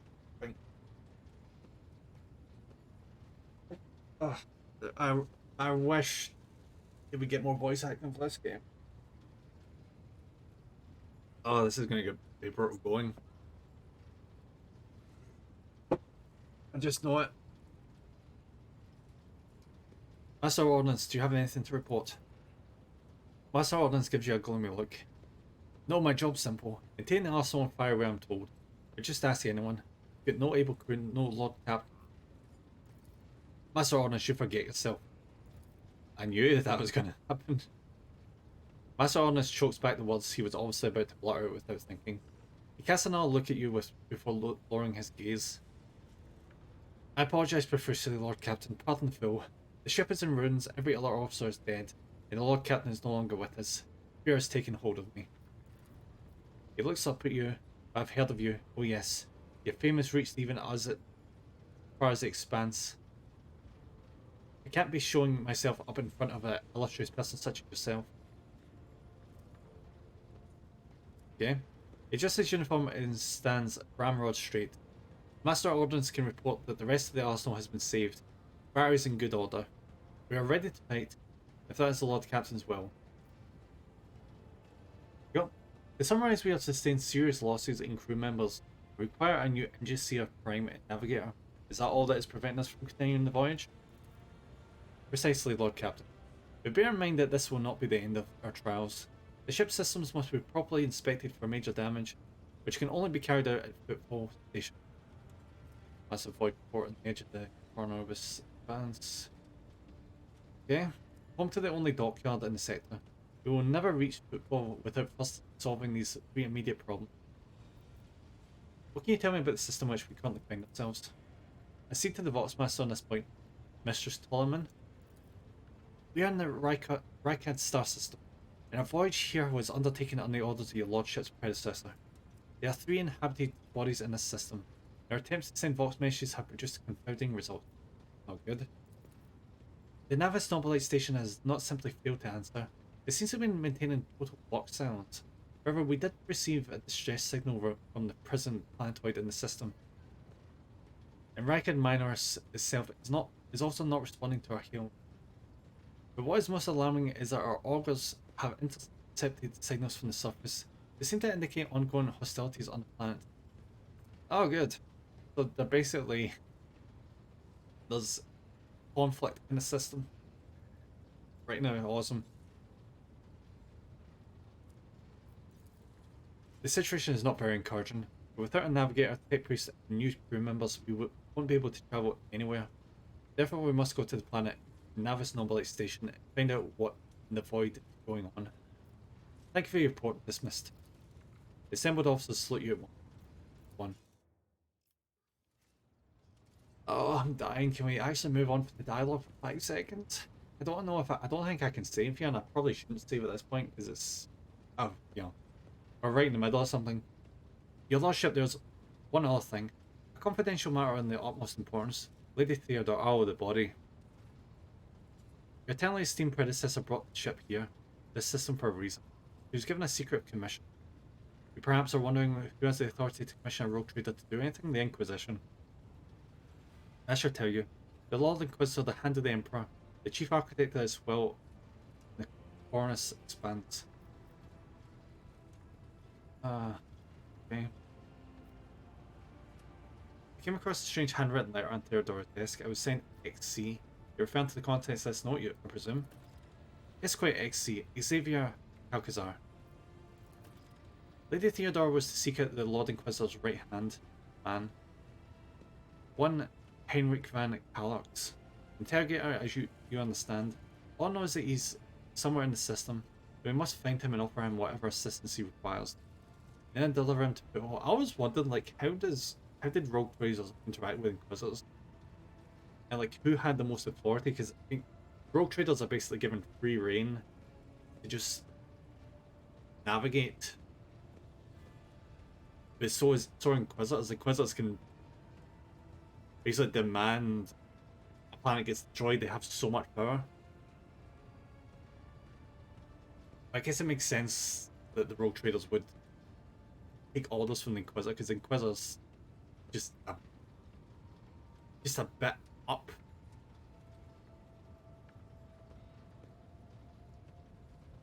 It's like the rogue traders are just about navigation. They're not so much giving the orders kind of people, you know. And then delivering to Footfall. Right, so we're basically supposed to have them with us. Finding them without any more information to go on will be difficult indeed, but Inquisitor is an important individual. The authorities in the system, either the Navis Nobilite or the governor of Rykad Minorus, may know something. That is all of it, your lordship. You have a great deal of work ahead of you, but it's a mere taste of the daily burden of a rogue trader. So you must take up the reins of the Von Valencius. I'll get that right by the end of this. Protectorate. Evelyn gives you another scrutinizing look, as if trying to gauge how long you will hold out under this mountain of problems. His face softens slightly as it seems he's about to offer some words of encouragement. Ooh. Oh, shit. Adira, Sister Argenta, explain yourselves. Sister Battle grimly nods towards Adira. Psycho is suffering some ailment or madness. She insisted on seeing the rogue trader. I just thought it would be unwise to leave her unsupervised. For a brief moment, Sister Argenta's voice suddenly hissed. I was also hoping to approach you with a personal request. They can wait. Speak with me when you have time, rogue trader. Adira's glazed eyes rove over those assembled. One more burst from her lips. Daybreak. Good daybreak. Oh my god. Adira, come to your senses. Damn it. Adira presses her fingers to her temples in desperation. Your lordship, here's the thing. I was trying to see the immediate future. It hit me so hard. My head is still spinning. Something very strange is hidden our way. And I can't make out what it is. No matter how hard I try, a single word is all I can make out. Daybreak. Maybe it's dawn. It's ringing and ringing like an echo, like a bell. If it's daybreak, then why is it so dark? I can't extract any information of value from a single word. Can you tell us anything else, Mistress Class? No, not yet anyway.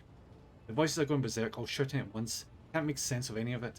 As soon as I know or sense anything, I report. Is that alright? Lord Captain, if you want me to take a closer look into the future, pay me in the bridge and we can talk. Lady Theodora was well served by my whispers on many occasions. I'm sure you would benefit from them as well. Psycho's bitten, lips strewn with a wry smell. There's nothing else of value to report. Claire's briefing concluded. Time to get to work. Ah, finally. That took forever. Right, far away. Okay, we can start moving now, thank God. I'm gonna do that in an actual save file. What can I save? Well, these are just. Can I do like a full? Yeah, there we go. Save.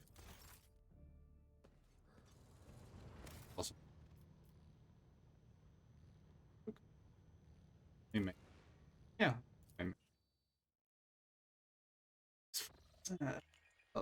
Freaking tiring though, my God. Hi guys, thank you so much for watching. We're going to be reading it in a second, so just hold on to your butts while I get that set up, shall we? And I'll see how this stream does, and if it does well, I'll see if it continuous. Maybe I'll do a few more streams. And if it doesn't, I might switch this to something else to schedule. But I quite enjoyed that. But it's mostly just stepping stones. We've still got a lot of progress to make. I can tell that this was just a lot of setup. It was the same with Pathfinder. I wasn't really sold until we got out of Kennebrus. And I feel like this is going to be the same way. So let's see who's online that we can read out to. Oh, and I'll be streaming again on Friday. It's going to be some Dragon's Dogma Dark Arisen. That's going to be interesting. Who did it? Road.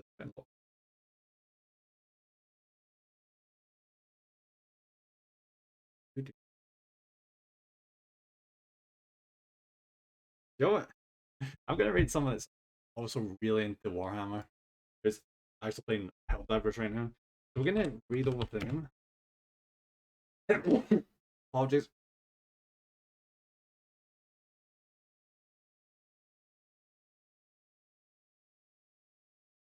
They're pretty freaking cool as well. They're each of our models in AI. Freaking cool. So yeah, you freaking love.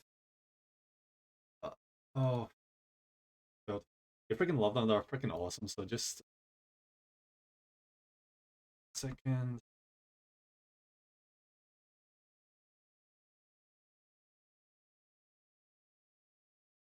Go.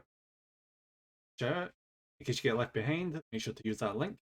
And guys, here is the read command if you aren't subscribed, and here is the read command. Copy that down, and we'll be heading off in a second. Guys, thank you very much for watching. See you on. Right. Bye now, guys. Bye.